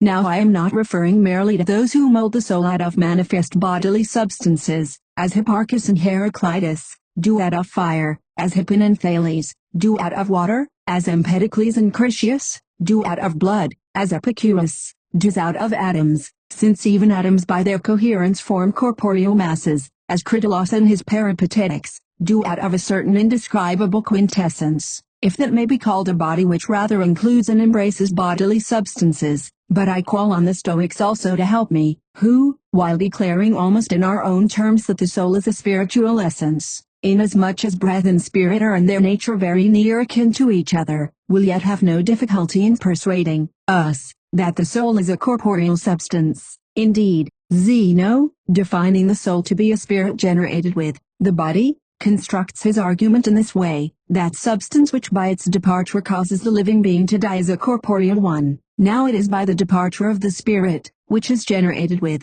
the body, that the living being dies. Therefore the spirit which is generated with the body is a corporeal substance, but the spirit which is generated with the body is the soul. It follows, then, that the soul is a corporeal substance. Cleanthes, too, will have it that family likeness passes from parents to their children not merely in bodily features, but in characteristics of the soul, as if it were out of a mirror of a man's manners, and faculties, and affections. That bodily likeness and unlikeness are caught and reflected by the soul also. It is therefore as being corporeal that it is susceptible of likeness and unlikeness. Again, there is nothing in common between things corporeal and things incorporeal as to their susceptibility, but the soul certainly sympathizes with the body, and shares in its pain, whenever it is injured by bruises, and wounds, and sores. The body, too, suffers with the soul, and is united with it, whenever it is afflicted with anxiety, distress, or love, in the loss of vigor which its companion sustains, whose shame and fear it testifies by its own blushes and paleness. The soul, therefore, is proved to be corporeal from this intercommunion of susceptibility. Chrysippus also joins hands in fellowship with Cleanthes when he lays it down that it is not at all possible for things which are endued with body to be separated from things which have not body, because they have no such relation as mutual contact or coherence. Accordingly Lucretius says, Tanher enim et tangi nisi corpus nulla potest res, for nothing but body is capable of touching or of being touched. Such severance, however, is quite natural between the soul and the body, for when the body is deserted by the soul, it is overcome by death. The soul, therefore, is endued with the body, for if it were not corporeal, it could not desert the body. Chapter 6. The arguments of the Platonists for the soul's incorporeality, opposed, perhaps frivolously, these conclusions the Platonists disturb more by subtlety than by truth. Every body, they say, has necessarily either an animate nature or an inanimate one. If it has the inanimate nature, it receives motion externally to itself; if the animate one, internally. Now the soul receives motion neither externally nor internally, not externally, since it has not the inanimate nature, nor internally, because it is itself rather the giver of motion to the body. It evidently, then, is not a bodily substance, inasmuch as it receives motion neither way, according to the nature and law of corporeal substances. Now, what first surprises us here, is the unsuitableness of a definition which appeals to objects which have no affinity with the soul, for it is impossible for the soul to be called either an animate body or an inanimate one, inasmuch as it is the soul itself which makes the body either animate, if it be present to it, or else inanimate, if it be absent from it. That, therefore, which produces a result, cannot itself be the result, so as to be entitled to the designation of an animate thing or an inanimate one. The soul is so called in respect of its own substance. If, then, that which is the soul admits not of being called inanimate body or an inanimate one, how can it challenge comparison with the nature and law of animate and inanimate bodies? Furthermore, since it is characteristic of a body to be moved externally by something else, and as we have already shown that the soul receives motion from some other thing when it is swayed, from the outside, of course, by something else, by prophetic influence or by madness, therefore I must be right in regarding that as bodily substance which, according to the examples we have quoted, is moved by some other object from without. Now, if to receive motion from some other thing is characteristic of a body, how much more is it so to impart motion to something else? But the soul moves the body, all whose efforts are apparent externally, and from without. It is the soul which gives motion to the feet for walking, and to the hands for touching, and to the eyes for sight, and to the tongue for speech, a sort of internal image which moves and animates the surface. Whence could accrue such power to the soul? If it were incorporeal, how could an unsubstantial thing propel solid objects? But in what way do the senses in man seem to be divisible into the corporeal and the intellectual classes? They tell us that the qualities of things corporeal, such as earth and fire, are indicated by the bodily senses, of touch and sight, whilst the qualities of incorporeal things, for instance, benevolence and malignity, are discovered by the intellectual faculties, and from this, they deduce what is to them the manifest conclusion, that the soul is incorporeal, its properties being comprehended by the perception not of bodily organs, but of intellectual faculties. Well, I shall be much surprised, if I do not at once cut away the very ground on which their argument stands, for I show them how incorporeal things are commonly submitted to the bodily senses, sound, for instance, to the organ of hearing, color, to the organ of sight, smell, to the olfactory organ, and, just as in these instances, the soul likewise has its contact with the body, not to say that the incorporeal objects are reported to us through the bodily organs, for the express reason that they come into contact with the said organs, inasmuch, then, as it is evident that even incorporeal objects are embraced and comprehended by corporeal ones, why should not the soul, which is corporeal, be equally comprehended and understood by incorporeal faculties? It is thus certain that their argument fails. Among their more conspicuous arguments will be found this, that in their judgment every bodily substance is nourished by bodily substances, whereas the soul, as being an incorporeal essence, is nourished by incorporeal elements, for instance, by the studies of wisdom. But even this ground has no stability in it, since Irenaeus, who is a most accomplished authority in medical science, affords us his answer, when he asserts that the soul is even nourished by corporeal elements, that in fact it is, when failing and weak, actually refreshed oftentimes by food. Indeed, when deprived of all food, does not the soul entirely remove from the body? Irenaeus, then, after discoursing about the soul in the amplest manner, filling 4 volumes with his dissertations, and after weighing well all the opinions of the philosophers, defends the corporeality of the soul, although in the process he has robbed it of its immortality, for to all men it is not given to believe the truth which Christians are privileged to hold. As, therefore, Irenaeus has shown us from facts that the soul is nourished by corporeal elements, let the philosopher adopt a similar mode of proof, and show that it is sustained by an incorporeal food. But the fact is, that no one has even been able to quench this man's doubts and difficulties about the condition of the soul with the honey water of Plato's subtle eloquence, nor to surfeit them with the crumbs from the minute nostrums of Aristotle. But what is to become of the souls of all those robust barbarians, which have had no nurture of philosopher's lore indeed, and yet are strong in untaught practical wisdom, and which although very starvelings in philosophy, without your Athenian academies and porches, and even the prison of Socrates, do yet contrive to live? For it is not the soul's actual substance which is benefited by the aliment of learned study, but only its conduct and discipline, such aliment contributing nothing to increase its bulk, but only to enhance its grace. It is, moreover, a happy circumstance that the Stoics affirm that even the arts have corporeality, since at the rate the soul too must be corporeal, since it is commonly supposed to be nourished by the arts. Such, however, is the enormous preoccupation of the philosophic mind, that it is generally unable to see straight before it. Hence, the story of Thales falling into the well, it very commonly, too, through not understanding even its own opinions, suspects a failure of its own health. Hence, the story of Chrysippus and the hellebore, some such hallucination, I take it, must have occurred to him, when he asserted that 2 bodies could not possibly be contained in one. He must have kept out of mind and sight the case of those pregnant women who, day after day, bear not one body, but even 2 and 3 at a time, within the embrace of a single room. One finds likewise, in the records of the civil law, the instance of a certain Greek woman who gave birth to a quint of children, the mother of all these at one parturition, the manifold parent of a single brood, the prolific produce from a single womb, who, guarded by so many bodies, I had almost said, a people, was herself no less than the 6th person. The whole creation testifies how that those bodies which are naturally destined to issue from bodies, are already included in that from which they proceed.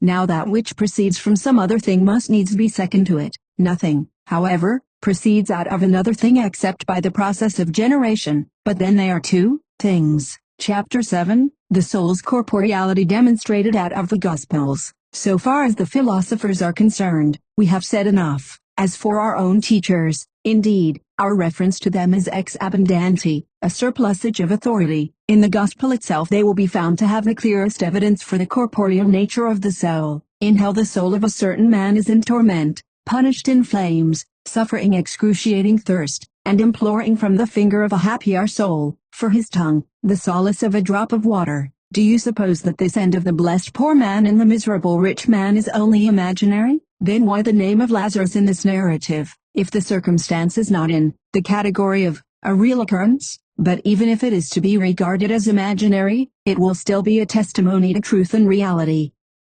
For unless the soul possessed corporeality, the image of a soul could not possibly contain a finger of a bodily substance, nor would the Scripture feign a statement about the limbs of a body, if these had no existence. But what is that which is removed to Hades after the separation of the body, which is there detained, which is reserved until the day of judgment, to which Christ also, on dying, descended? I imagine it is the souls of the patriarchs. But wherefore all this, if the soul is nothing in its subterranean abode? For nothing it certainly is, if it is not a bodily substance. For whatever is incorporeal is incapable of being kept unguarded in any way. It is also exempt from either punishment or refreshment. That must be a body, by which punishment and refreshment can be experienced. Of this I shall treat more fully in a more fitting place. Therefore, whatever amount of punishment or refreshment the soul tastes in Hades, in its prison or lodging, in the fire or in Abraham's bosom, it gives proof thereby of its own corporeality.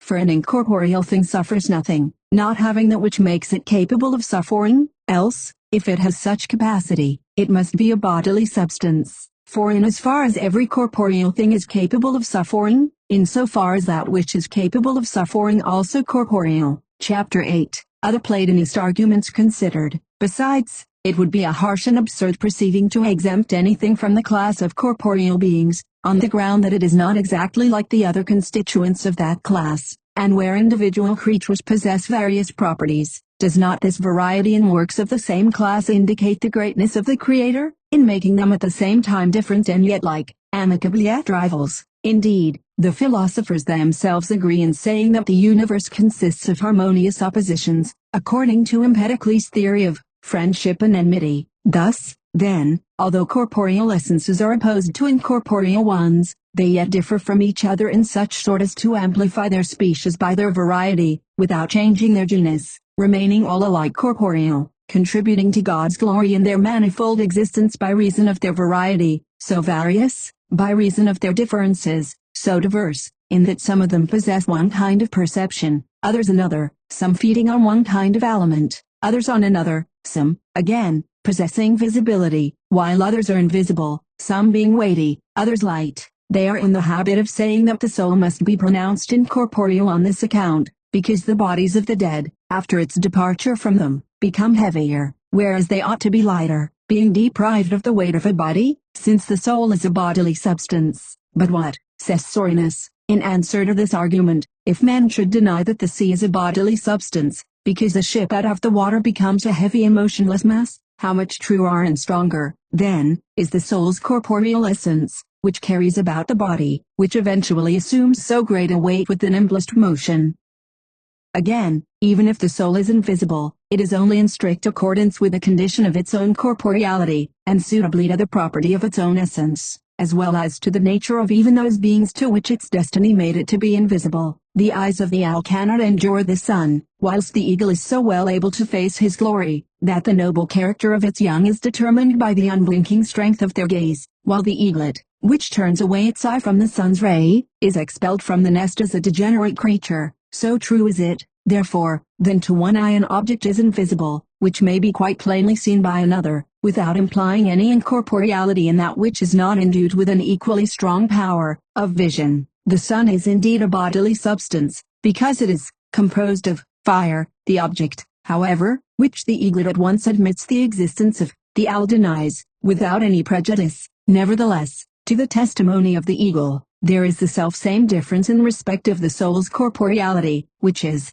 perhaps, invisible to the flesh, but perfectly visible to the spirit. Thus John, being in the Spirit of God, beheld plainly the souls of the martyrs. Chapter 9. Particulars of the alleged communication to a Montanist sister. When we aver that the soul has a body of a quality and kind peculiar to itself, in this special condition of it we shall be already supplied with a decision respecting all the other accidents of its corporeity, how that they belong to it, because we have shown it to be a body, but that even they have a quality peculiar to themselves, proportioned to the special nature of the body, to which they belong, or else, if any accidents, of a body, are remarkable in this instance for their absence, then this, too, results from the peculiarity of the condition of the soul's corporeity, from which are absent sundry qualities which are present to all other corporeal beings.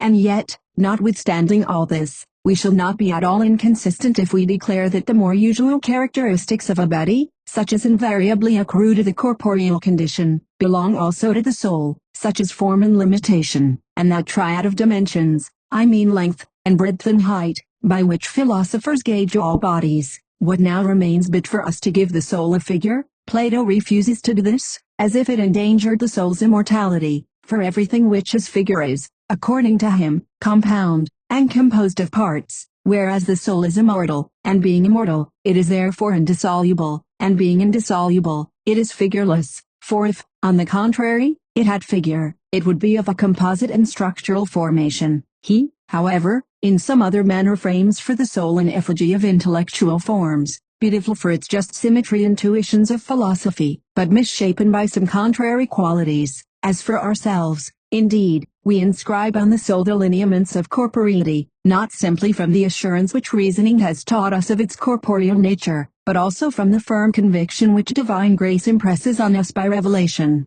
For, seeing that we acknowledge spiritual charismata, or gifts, we too have merited the attainment of the prophetic gift, although coming after John the Baptist. We have now amongst us a sister whose lot it has been to be favored with sundry gifts of revelation, which she experiences in the Spirit by ecstatic vision amidst the sacred rites of the Lord's Day in the Church. She converses with angels, and sometimes even with the Lord. She both sees and hears mysterious communications. Some men's hearts she understands, and to them who are in need she distributes remedies, whether it be in the reading of scriptures, or in the chanting of psalms, or in the preaching of sermons, or in the offering up of prayers. In all these religious services matter and opportunity are afforded to her of seeing visions. It may possibly have happened to us, whilst this sister of ours was wrapped in the Spirit, that we had discoursed in some ineffable way about the soul.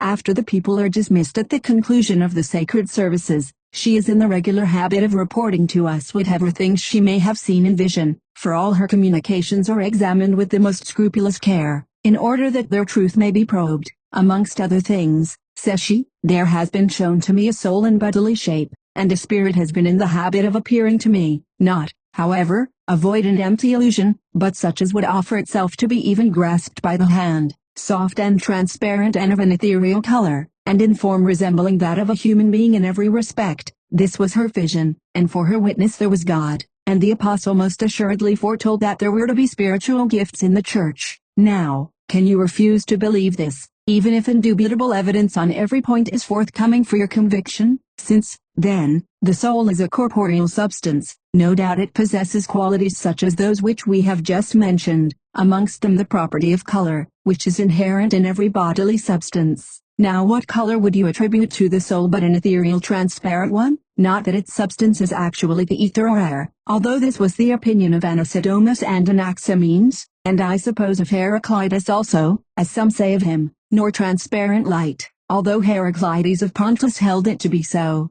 Thunderstones, indeed, are not of igneous substance, because they shine with ruddy redness, nor are beryls composed of aqueous matter, because they are of a pure wavy whiteness. How many things also besides these are there which their color would associate in the same class, but which nature keeps widely apart, since, however, everything which is very attenuated and transparent bears a strong resemblance to the air. Such would be the case with the soul, since in its material nature it is wind and breath, or spirit, whence it is that the belief of its corporeal quality is endangered, in consequence of the extreme tenuity and subtlety of its essence. Likewise, as regards the figure of the human soul from your own conception, you can well imagine that it is none other than the human form, indeed, none other than the shape of that body which each individual soul animates and moves about. This we may at once be induced to admit from contemplating man's original formation, for only carefully consider, after God hath breathed upon the face of man the breath of life, and man had consequently become a living soul, surely that breath must have passed through the face at once into the interior structure, and have spread itself throughout all the spaces of the body, and as soon as by the divine inspiration it had become condensed, it must have impressed itself on each internal feature, which the condensation had filled in, and so have been, as it were, congealed in shape,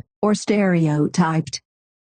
Hence, by this densifying process, there arose a fixing of the soul's corporeity, and by the impression its figure was formed and molded. This is the inner man, different from the outer, but yet one in the twofold condition. It, too, has eyes and ears of its own, by means of which Paul must have heard and seen the Lord. It has, moreover, all the other members of the body by the help of which it effects all processes of thinking and all activity and dreams. Thus it happens that the rich man in hell has a tongue and poor Lazarus a finger and Abraham a bosom. By these features also the souls of the martyrs under the altar are distinguished and known. The soul indeed which in the beginning was associated with Adam's body, which grew with its growth and was molded after its form, proved to be the germ both of the entire substance, of the human soul, and of that part of creation. Chapter 10. The simple nature of the soul is asserted with Plato. The identity of spirit and soul. It is essential to affirm faith to declare with Plato that the soul is simple, in other words uniform and uncompounded, simply, that is to say, in respect of its substance. Never mind men's artificial views and theories, and away with the fabrications of heresy. Some maintain that there is within the soul a natural substance, the spirit, which is different from it, as if to have life, the function of the soul, were one thing, and to emit breath, the alleged function of the spirit, were another thing. Now it is not in all animals that these two functions are found, for there are many which only live but do not breathe, and that they do not possess the organs of respiration, lungs and windpipes. But of what use is it, in an examination of the soul of man, to borrow proofs from an adder and ant, when the great Creator in his divine arrangements has allotted to every animal organs of vitality suited to its own disposition and nature, so that we ought not to catch at any conjectures from comparisons of this sort. Man, indeed, although organically furnished with lungs and windpipes, will not on that account be proved to breathe by one process, and to live by another, nor can the ant, although defective in these organs, be on that account said to be without respiration, as if it live in that was all. For by whom has so clear an insight into the works of God been really attained, as to entitle him to assume that these organic resources are wanting to any living thing? There is that Herophilus, the well-known surgeon, or, as I may almost call him, butcher, who cut up no end of persons, in order to investigate the secrets of nature, who ruthlessly handled human creatures to discover their form and make. I have my doubts whether he succeeded in clearly exploring all the internal parts of their structure, since death itself changes and disturbs the natural functions of life, especially when the death is not a natural one, but such as must cause irregularity and error amidst the very processes of dissection. Philosophers have affirmed it to be a certain fact, that gnats, and ants, and moths have no pulmonary or arterial organs. Well, then, tell me, you curious and elaborate investigator of these mysteries, have they eyes for seeing withal, but yet they proceed to whatever point they wish, and they both shun and aim at various objects by processes of sight. Point out their eyes to me, show me their pupils. Moths also gnaw and eat, demonstrate to me their mandibles, reveal their jaw teeth. Then, again, gnats hum and buzz, nor even in the dark are they unable to find their way to our ears. Point out to me, then, not only the noisy tube, but the stinging lance of that mouth of theirs. Take any living thing whatever, be it the tiniest you can find, it must needs be fed and sustained by some food or other. Show me, then, their organs for taking into their system, digesting, and ejecting food. What must we say, therefore? If it is by such instruments that life is maintained, these instrumental means must of course exist in all things which are to live, even though they are not apparent to the eye or to the apprehension by reason of their minuteness. You can more readily believe this, if you remember that God manifests his creative greatness quite as much in small objects as in the very largest. If, however, you suppose that God's wisdom has no capacity for forming such infinitesimal corpuscles, you can still recognize his greatness, in that he has furnished even to the smallest animals the functions of life, although in the absence of the suitable organs, securing to them the power of sight, even without eyes, of eating, even without teeth, and of digestion, even without stomachs. Some animals also have the ability to move forward without feet, as serpents, by a gliding motion, or as worms, by vertical efforts, or as snails and slugs, by their slimy crawl. Why should you not then believe that respiration likewise may be effected without the bellows of the lungs, and without arterial canals? You would thus supply yourself with a strong proof that the spirit or breath is an adjunct of the human soul, for the very reason that some creatures lack breath, and that they lack it because they are not furnished with organs of respiration. You think it possible for a thing to live without breath, then why not suppose that a thing might breathe without lungs? Pray, tell me, what is it to breathe? I suppose it means to emit breath from yourself. What is it not to live? I suppose it means not to emit breath from yourself. This is the answer which I should have to make. If to breathe is not the same thing as to live, it must, however, be characteristic of a dead man not to respire. To respire, therefore, is the characteristic of a living man, but to respire is likewise the characteristic of a breathing man, therefore also to breathe is the characteristic of a living man. Now, if both one and the other could possibly have been accomplished without the soul, to breathe might not be a function of the soul, but merely to live. But indeed to live is to breathe, and to breathe is to live. Therefore this entire process, both of breathing and living, belongs to the to which living belongs, that is, to the soul. Well, then, since you separate the spirit or breath, and the soul, separate their operations also, let both of them accomplish some act apart from one another, the soul apart, the spirit apart. Let the soul live without the spirit, let the spirit breathe without the soul, let one of them quit men's bodies, let the other remain, let death and life meet and agree.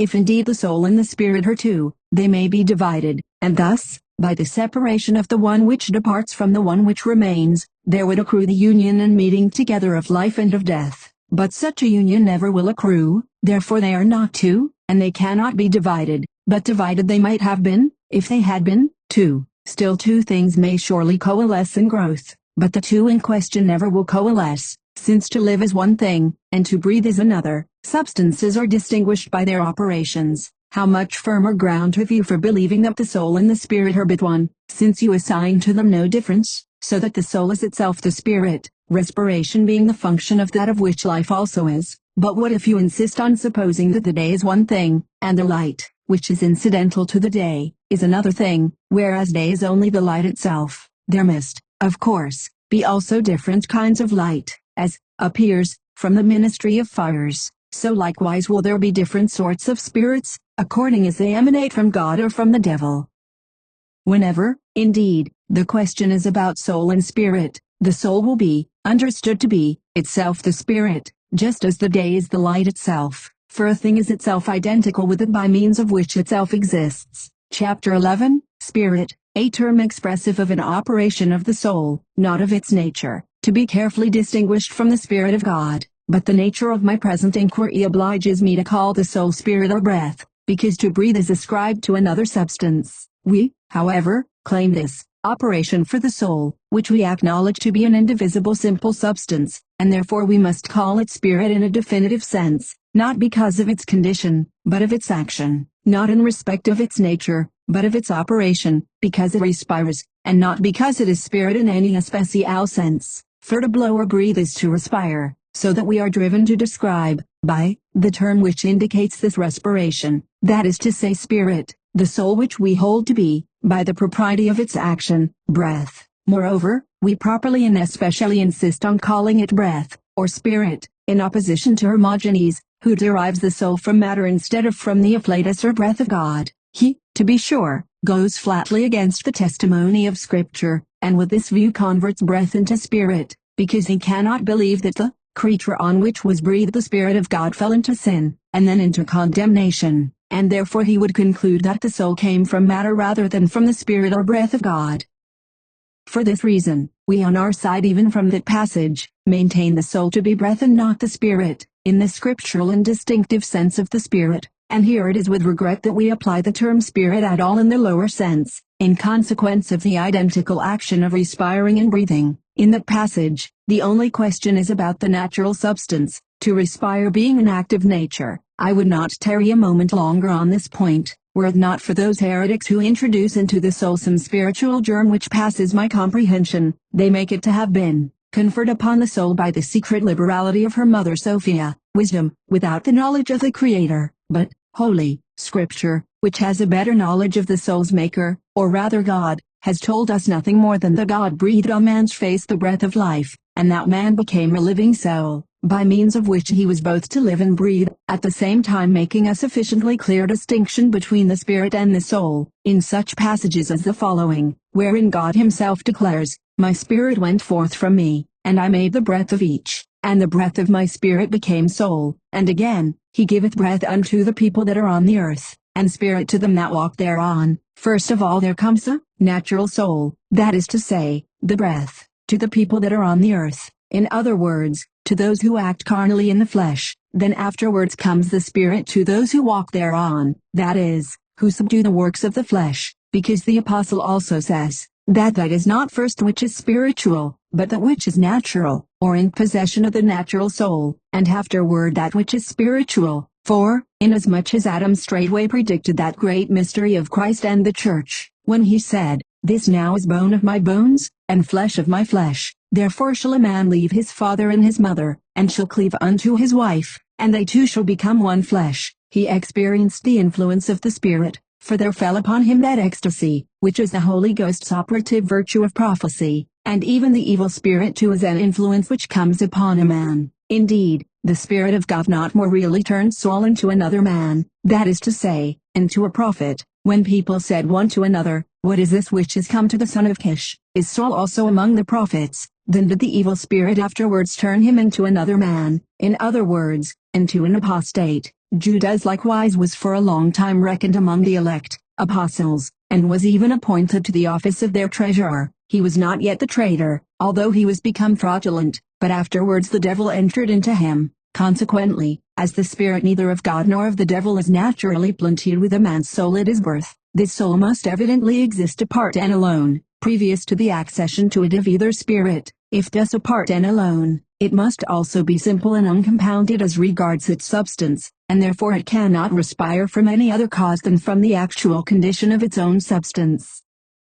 Chapter 12, Difference between the mind and the soul, and the relation between them. In like manner the mind also, or animus, which the Greeks designate nous, is taken by us in no other sense than as indicating that faculty or apparatus which is inherent and implanted in the soul, and naturally proper to it, whereby it acts, whereby it acquires knowledge, and by the possession of which it is capable of a spontaneity of motion within itself, and of thus appearing to be impelled by the mind, as if it were another substance, as is maintained by those who determine the soul to be the moving principle of the universe. The god of Socrates, Valentinus only begotten of his father Bythus, and his mother Sige. How confused is the opinion of Anaxagoras! For, having imagined the mind to be the initiating principle of all things, and suspending on its axis the balance of the universe, affirming, moreover, that the mind is a simple principle, unmixed, and incapable of admixture, he mainly on this very consideration separates it from all amalgamation with the soul, and yet in another passage he actually incorporates it with the soul. This inconsistency Aristotle has also observed, but whether he meant his criticism to be constructive, and to fill up a system of his own, rather than destructive of the principles of others, I am hardly able to decide.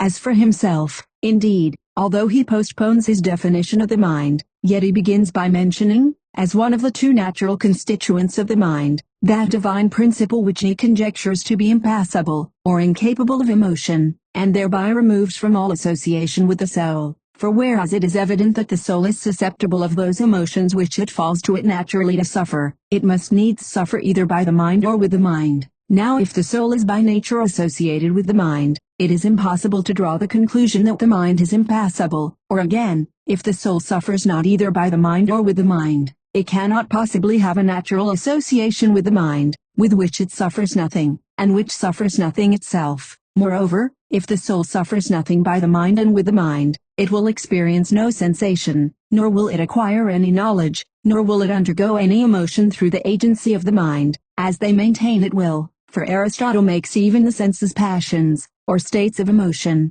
and rightly too.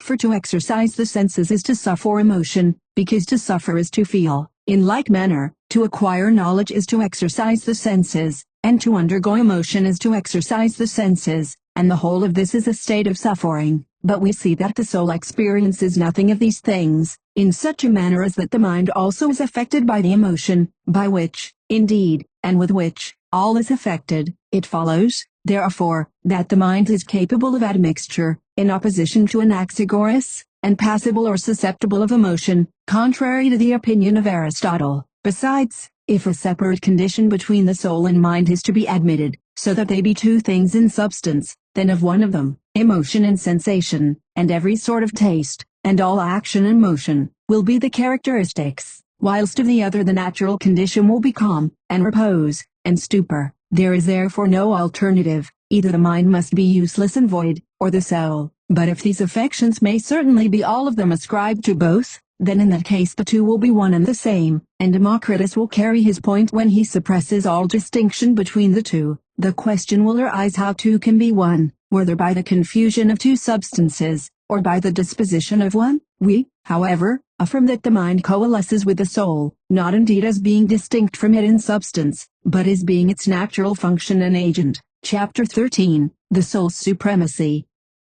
It next remains to examine where lies the supremacy, in other words, which of the two is superior to the other, so that with which the supremacy clearly lies shall be the essentially superior substance, whilst that over which this essentially superior substance shall have authority shall be considered as the natural functionary of the superior substance. Now who will hesitate to ascribe this entire authority to the soul, from the name of which the whole man has received his own designation in common phraseology? How many souls, says the rich man, do I maintain, not how many minds? The pilot's desire, also, is to rescue so many souls from shipwreck, not so many minds. The laborer, too, in his work, and the soldier on the field of battle, affirms that he lays down his soul, or life, not his mind. Which of the two has its perils or its vows and wishes more frequently on men's lips, the mind or the soul? Which of the two are dying persons, said to have to do with the mind or the soul? In short, philosophers themselves, and medical men, even when it is their purpose to discourse about the mind, do in every instance inscribe on their title page and table of contents, De Anima, a treatise on the soul, and that you may also have God's voucher on the subject. It is the soul which he addresses, it is the soul which he exhorts and counsels, to turn the mind and intellect to him. It is the soul which Christ came to save, it is the soul which he threatens to destroy in hell, it is the soul, or life, which he forbids being made too much of. It is his soul, too, or life, which the good shepherd himself lays down for his sheep.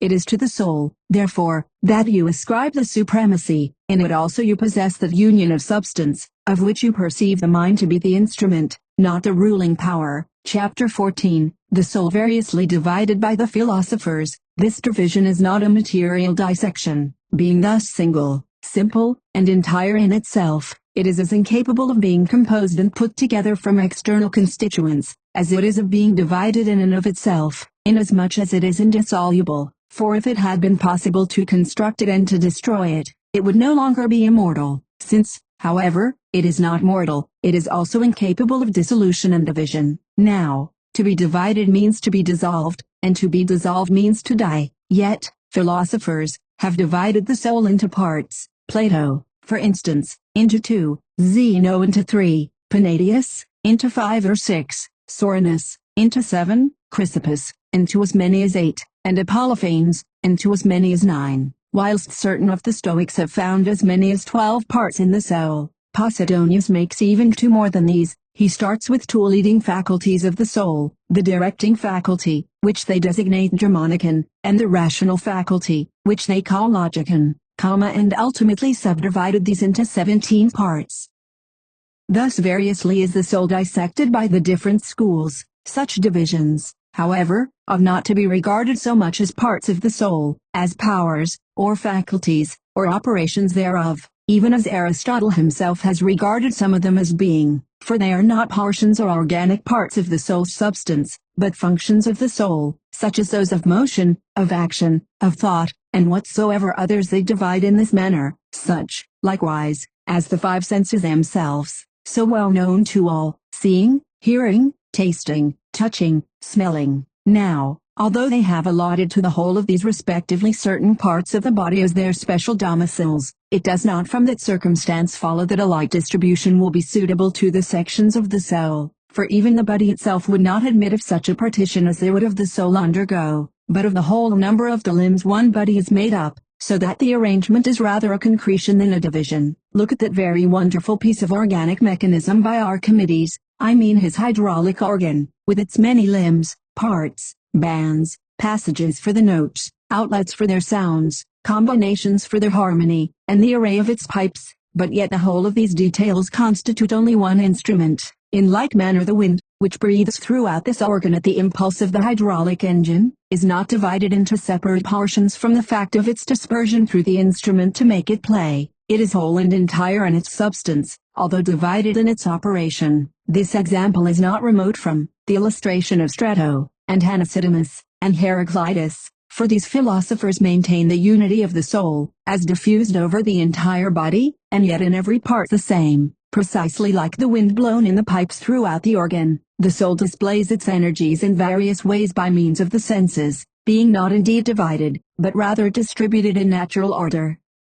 Now, under what designations these energies are to be known, and by what divisions of themselves they are to be classified, and to what special offices and functions in the body they are to be severally confined, the physicians and the philosophers must consider and decide. For ourselves, a few remarks only will be proper. Chapter 15, The Soul's Vitality and Intelligence, Its Character and Seat in Man. In the first place, we must determine whether there be in the soul some supreme principle of vitality and intelligence which they call the ruling power of the soul, Greek letter tau Germanicon. For if this be not admitted, the whole condition of the soul is put in jeopardy. Indeed, those men who say that there is no such directing faculty, have begun by supposing that the soul itself is simply a non-entity. One Dicarchus, a Messenian, and amongst the medical profession Andreas and Asclepiades, have thus destroyed the soul's directing power, by actually placing in the mind the senses, for which they claim the ruling faculty. Asclepiades rides roughshod over us with even this argument, that very many animals, after losing those parts of their body in which the soul's principle of vitality and sensation is thought mainly to exist, still retain life in a considerable degree, as well as sensation, as in the case of flies, and wasps, and locusts, when you have cut off their heads, and of she-goats, and tortoises, and eels, when you have pulled out their hearts. He concludes, therefore, that there is no especial principle or power of the soul, for if there were, the soul's vigor and strength could not continue when it was removed with its domiciles, or corporeal organs. However, Dicarchus has several authorities against him, and philosophers too, Plato, Strato, Epicurus, Democritus, Empedocles, Socrates, Aristotle, whilst in opposition to Andreas and Asclepiades, may be placed their brother physicians Herophilus, Erasistratus, Diocles, Hippocrates, and Soranus himself, and better than all others, there are Christian authorities,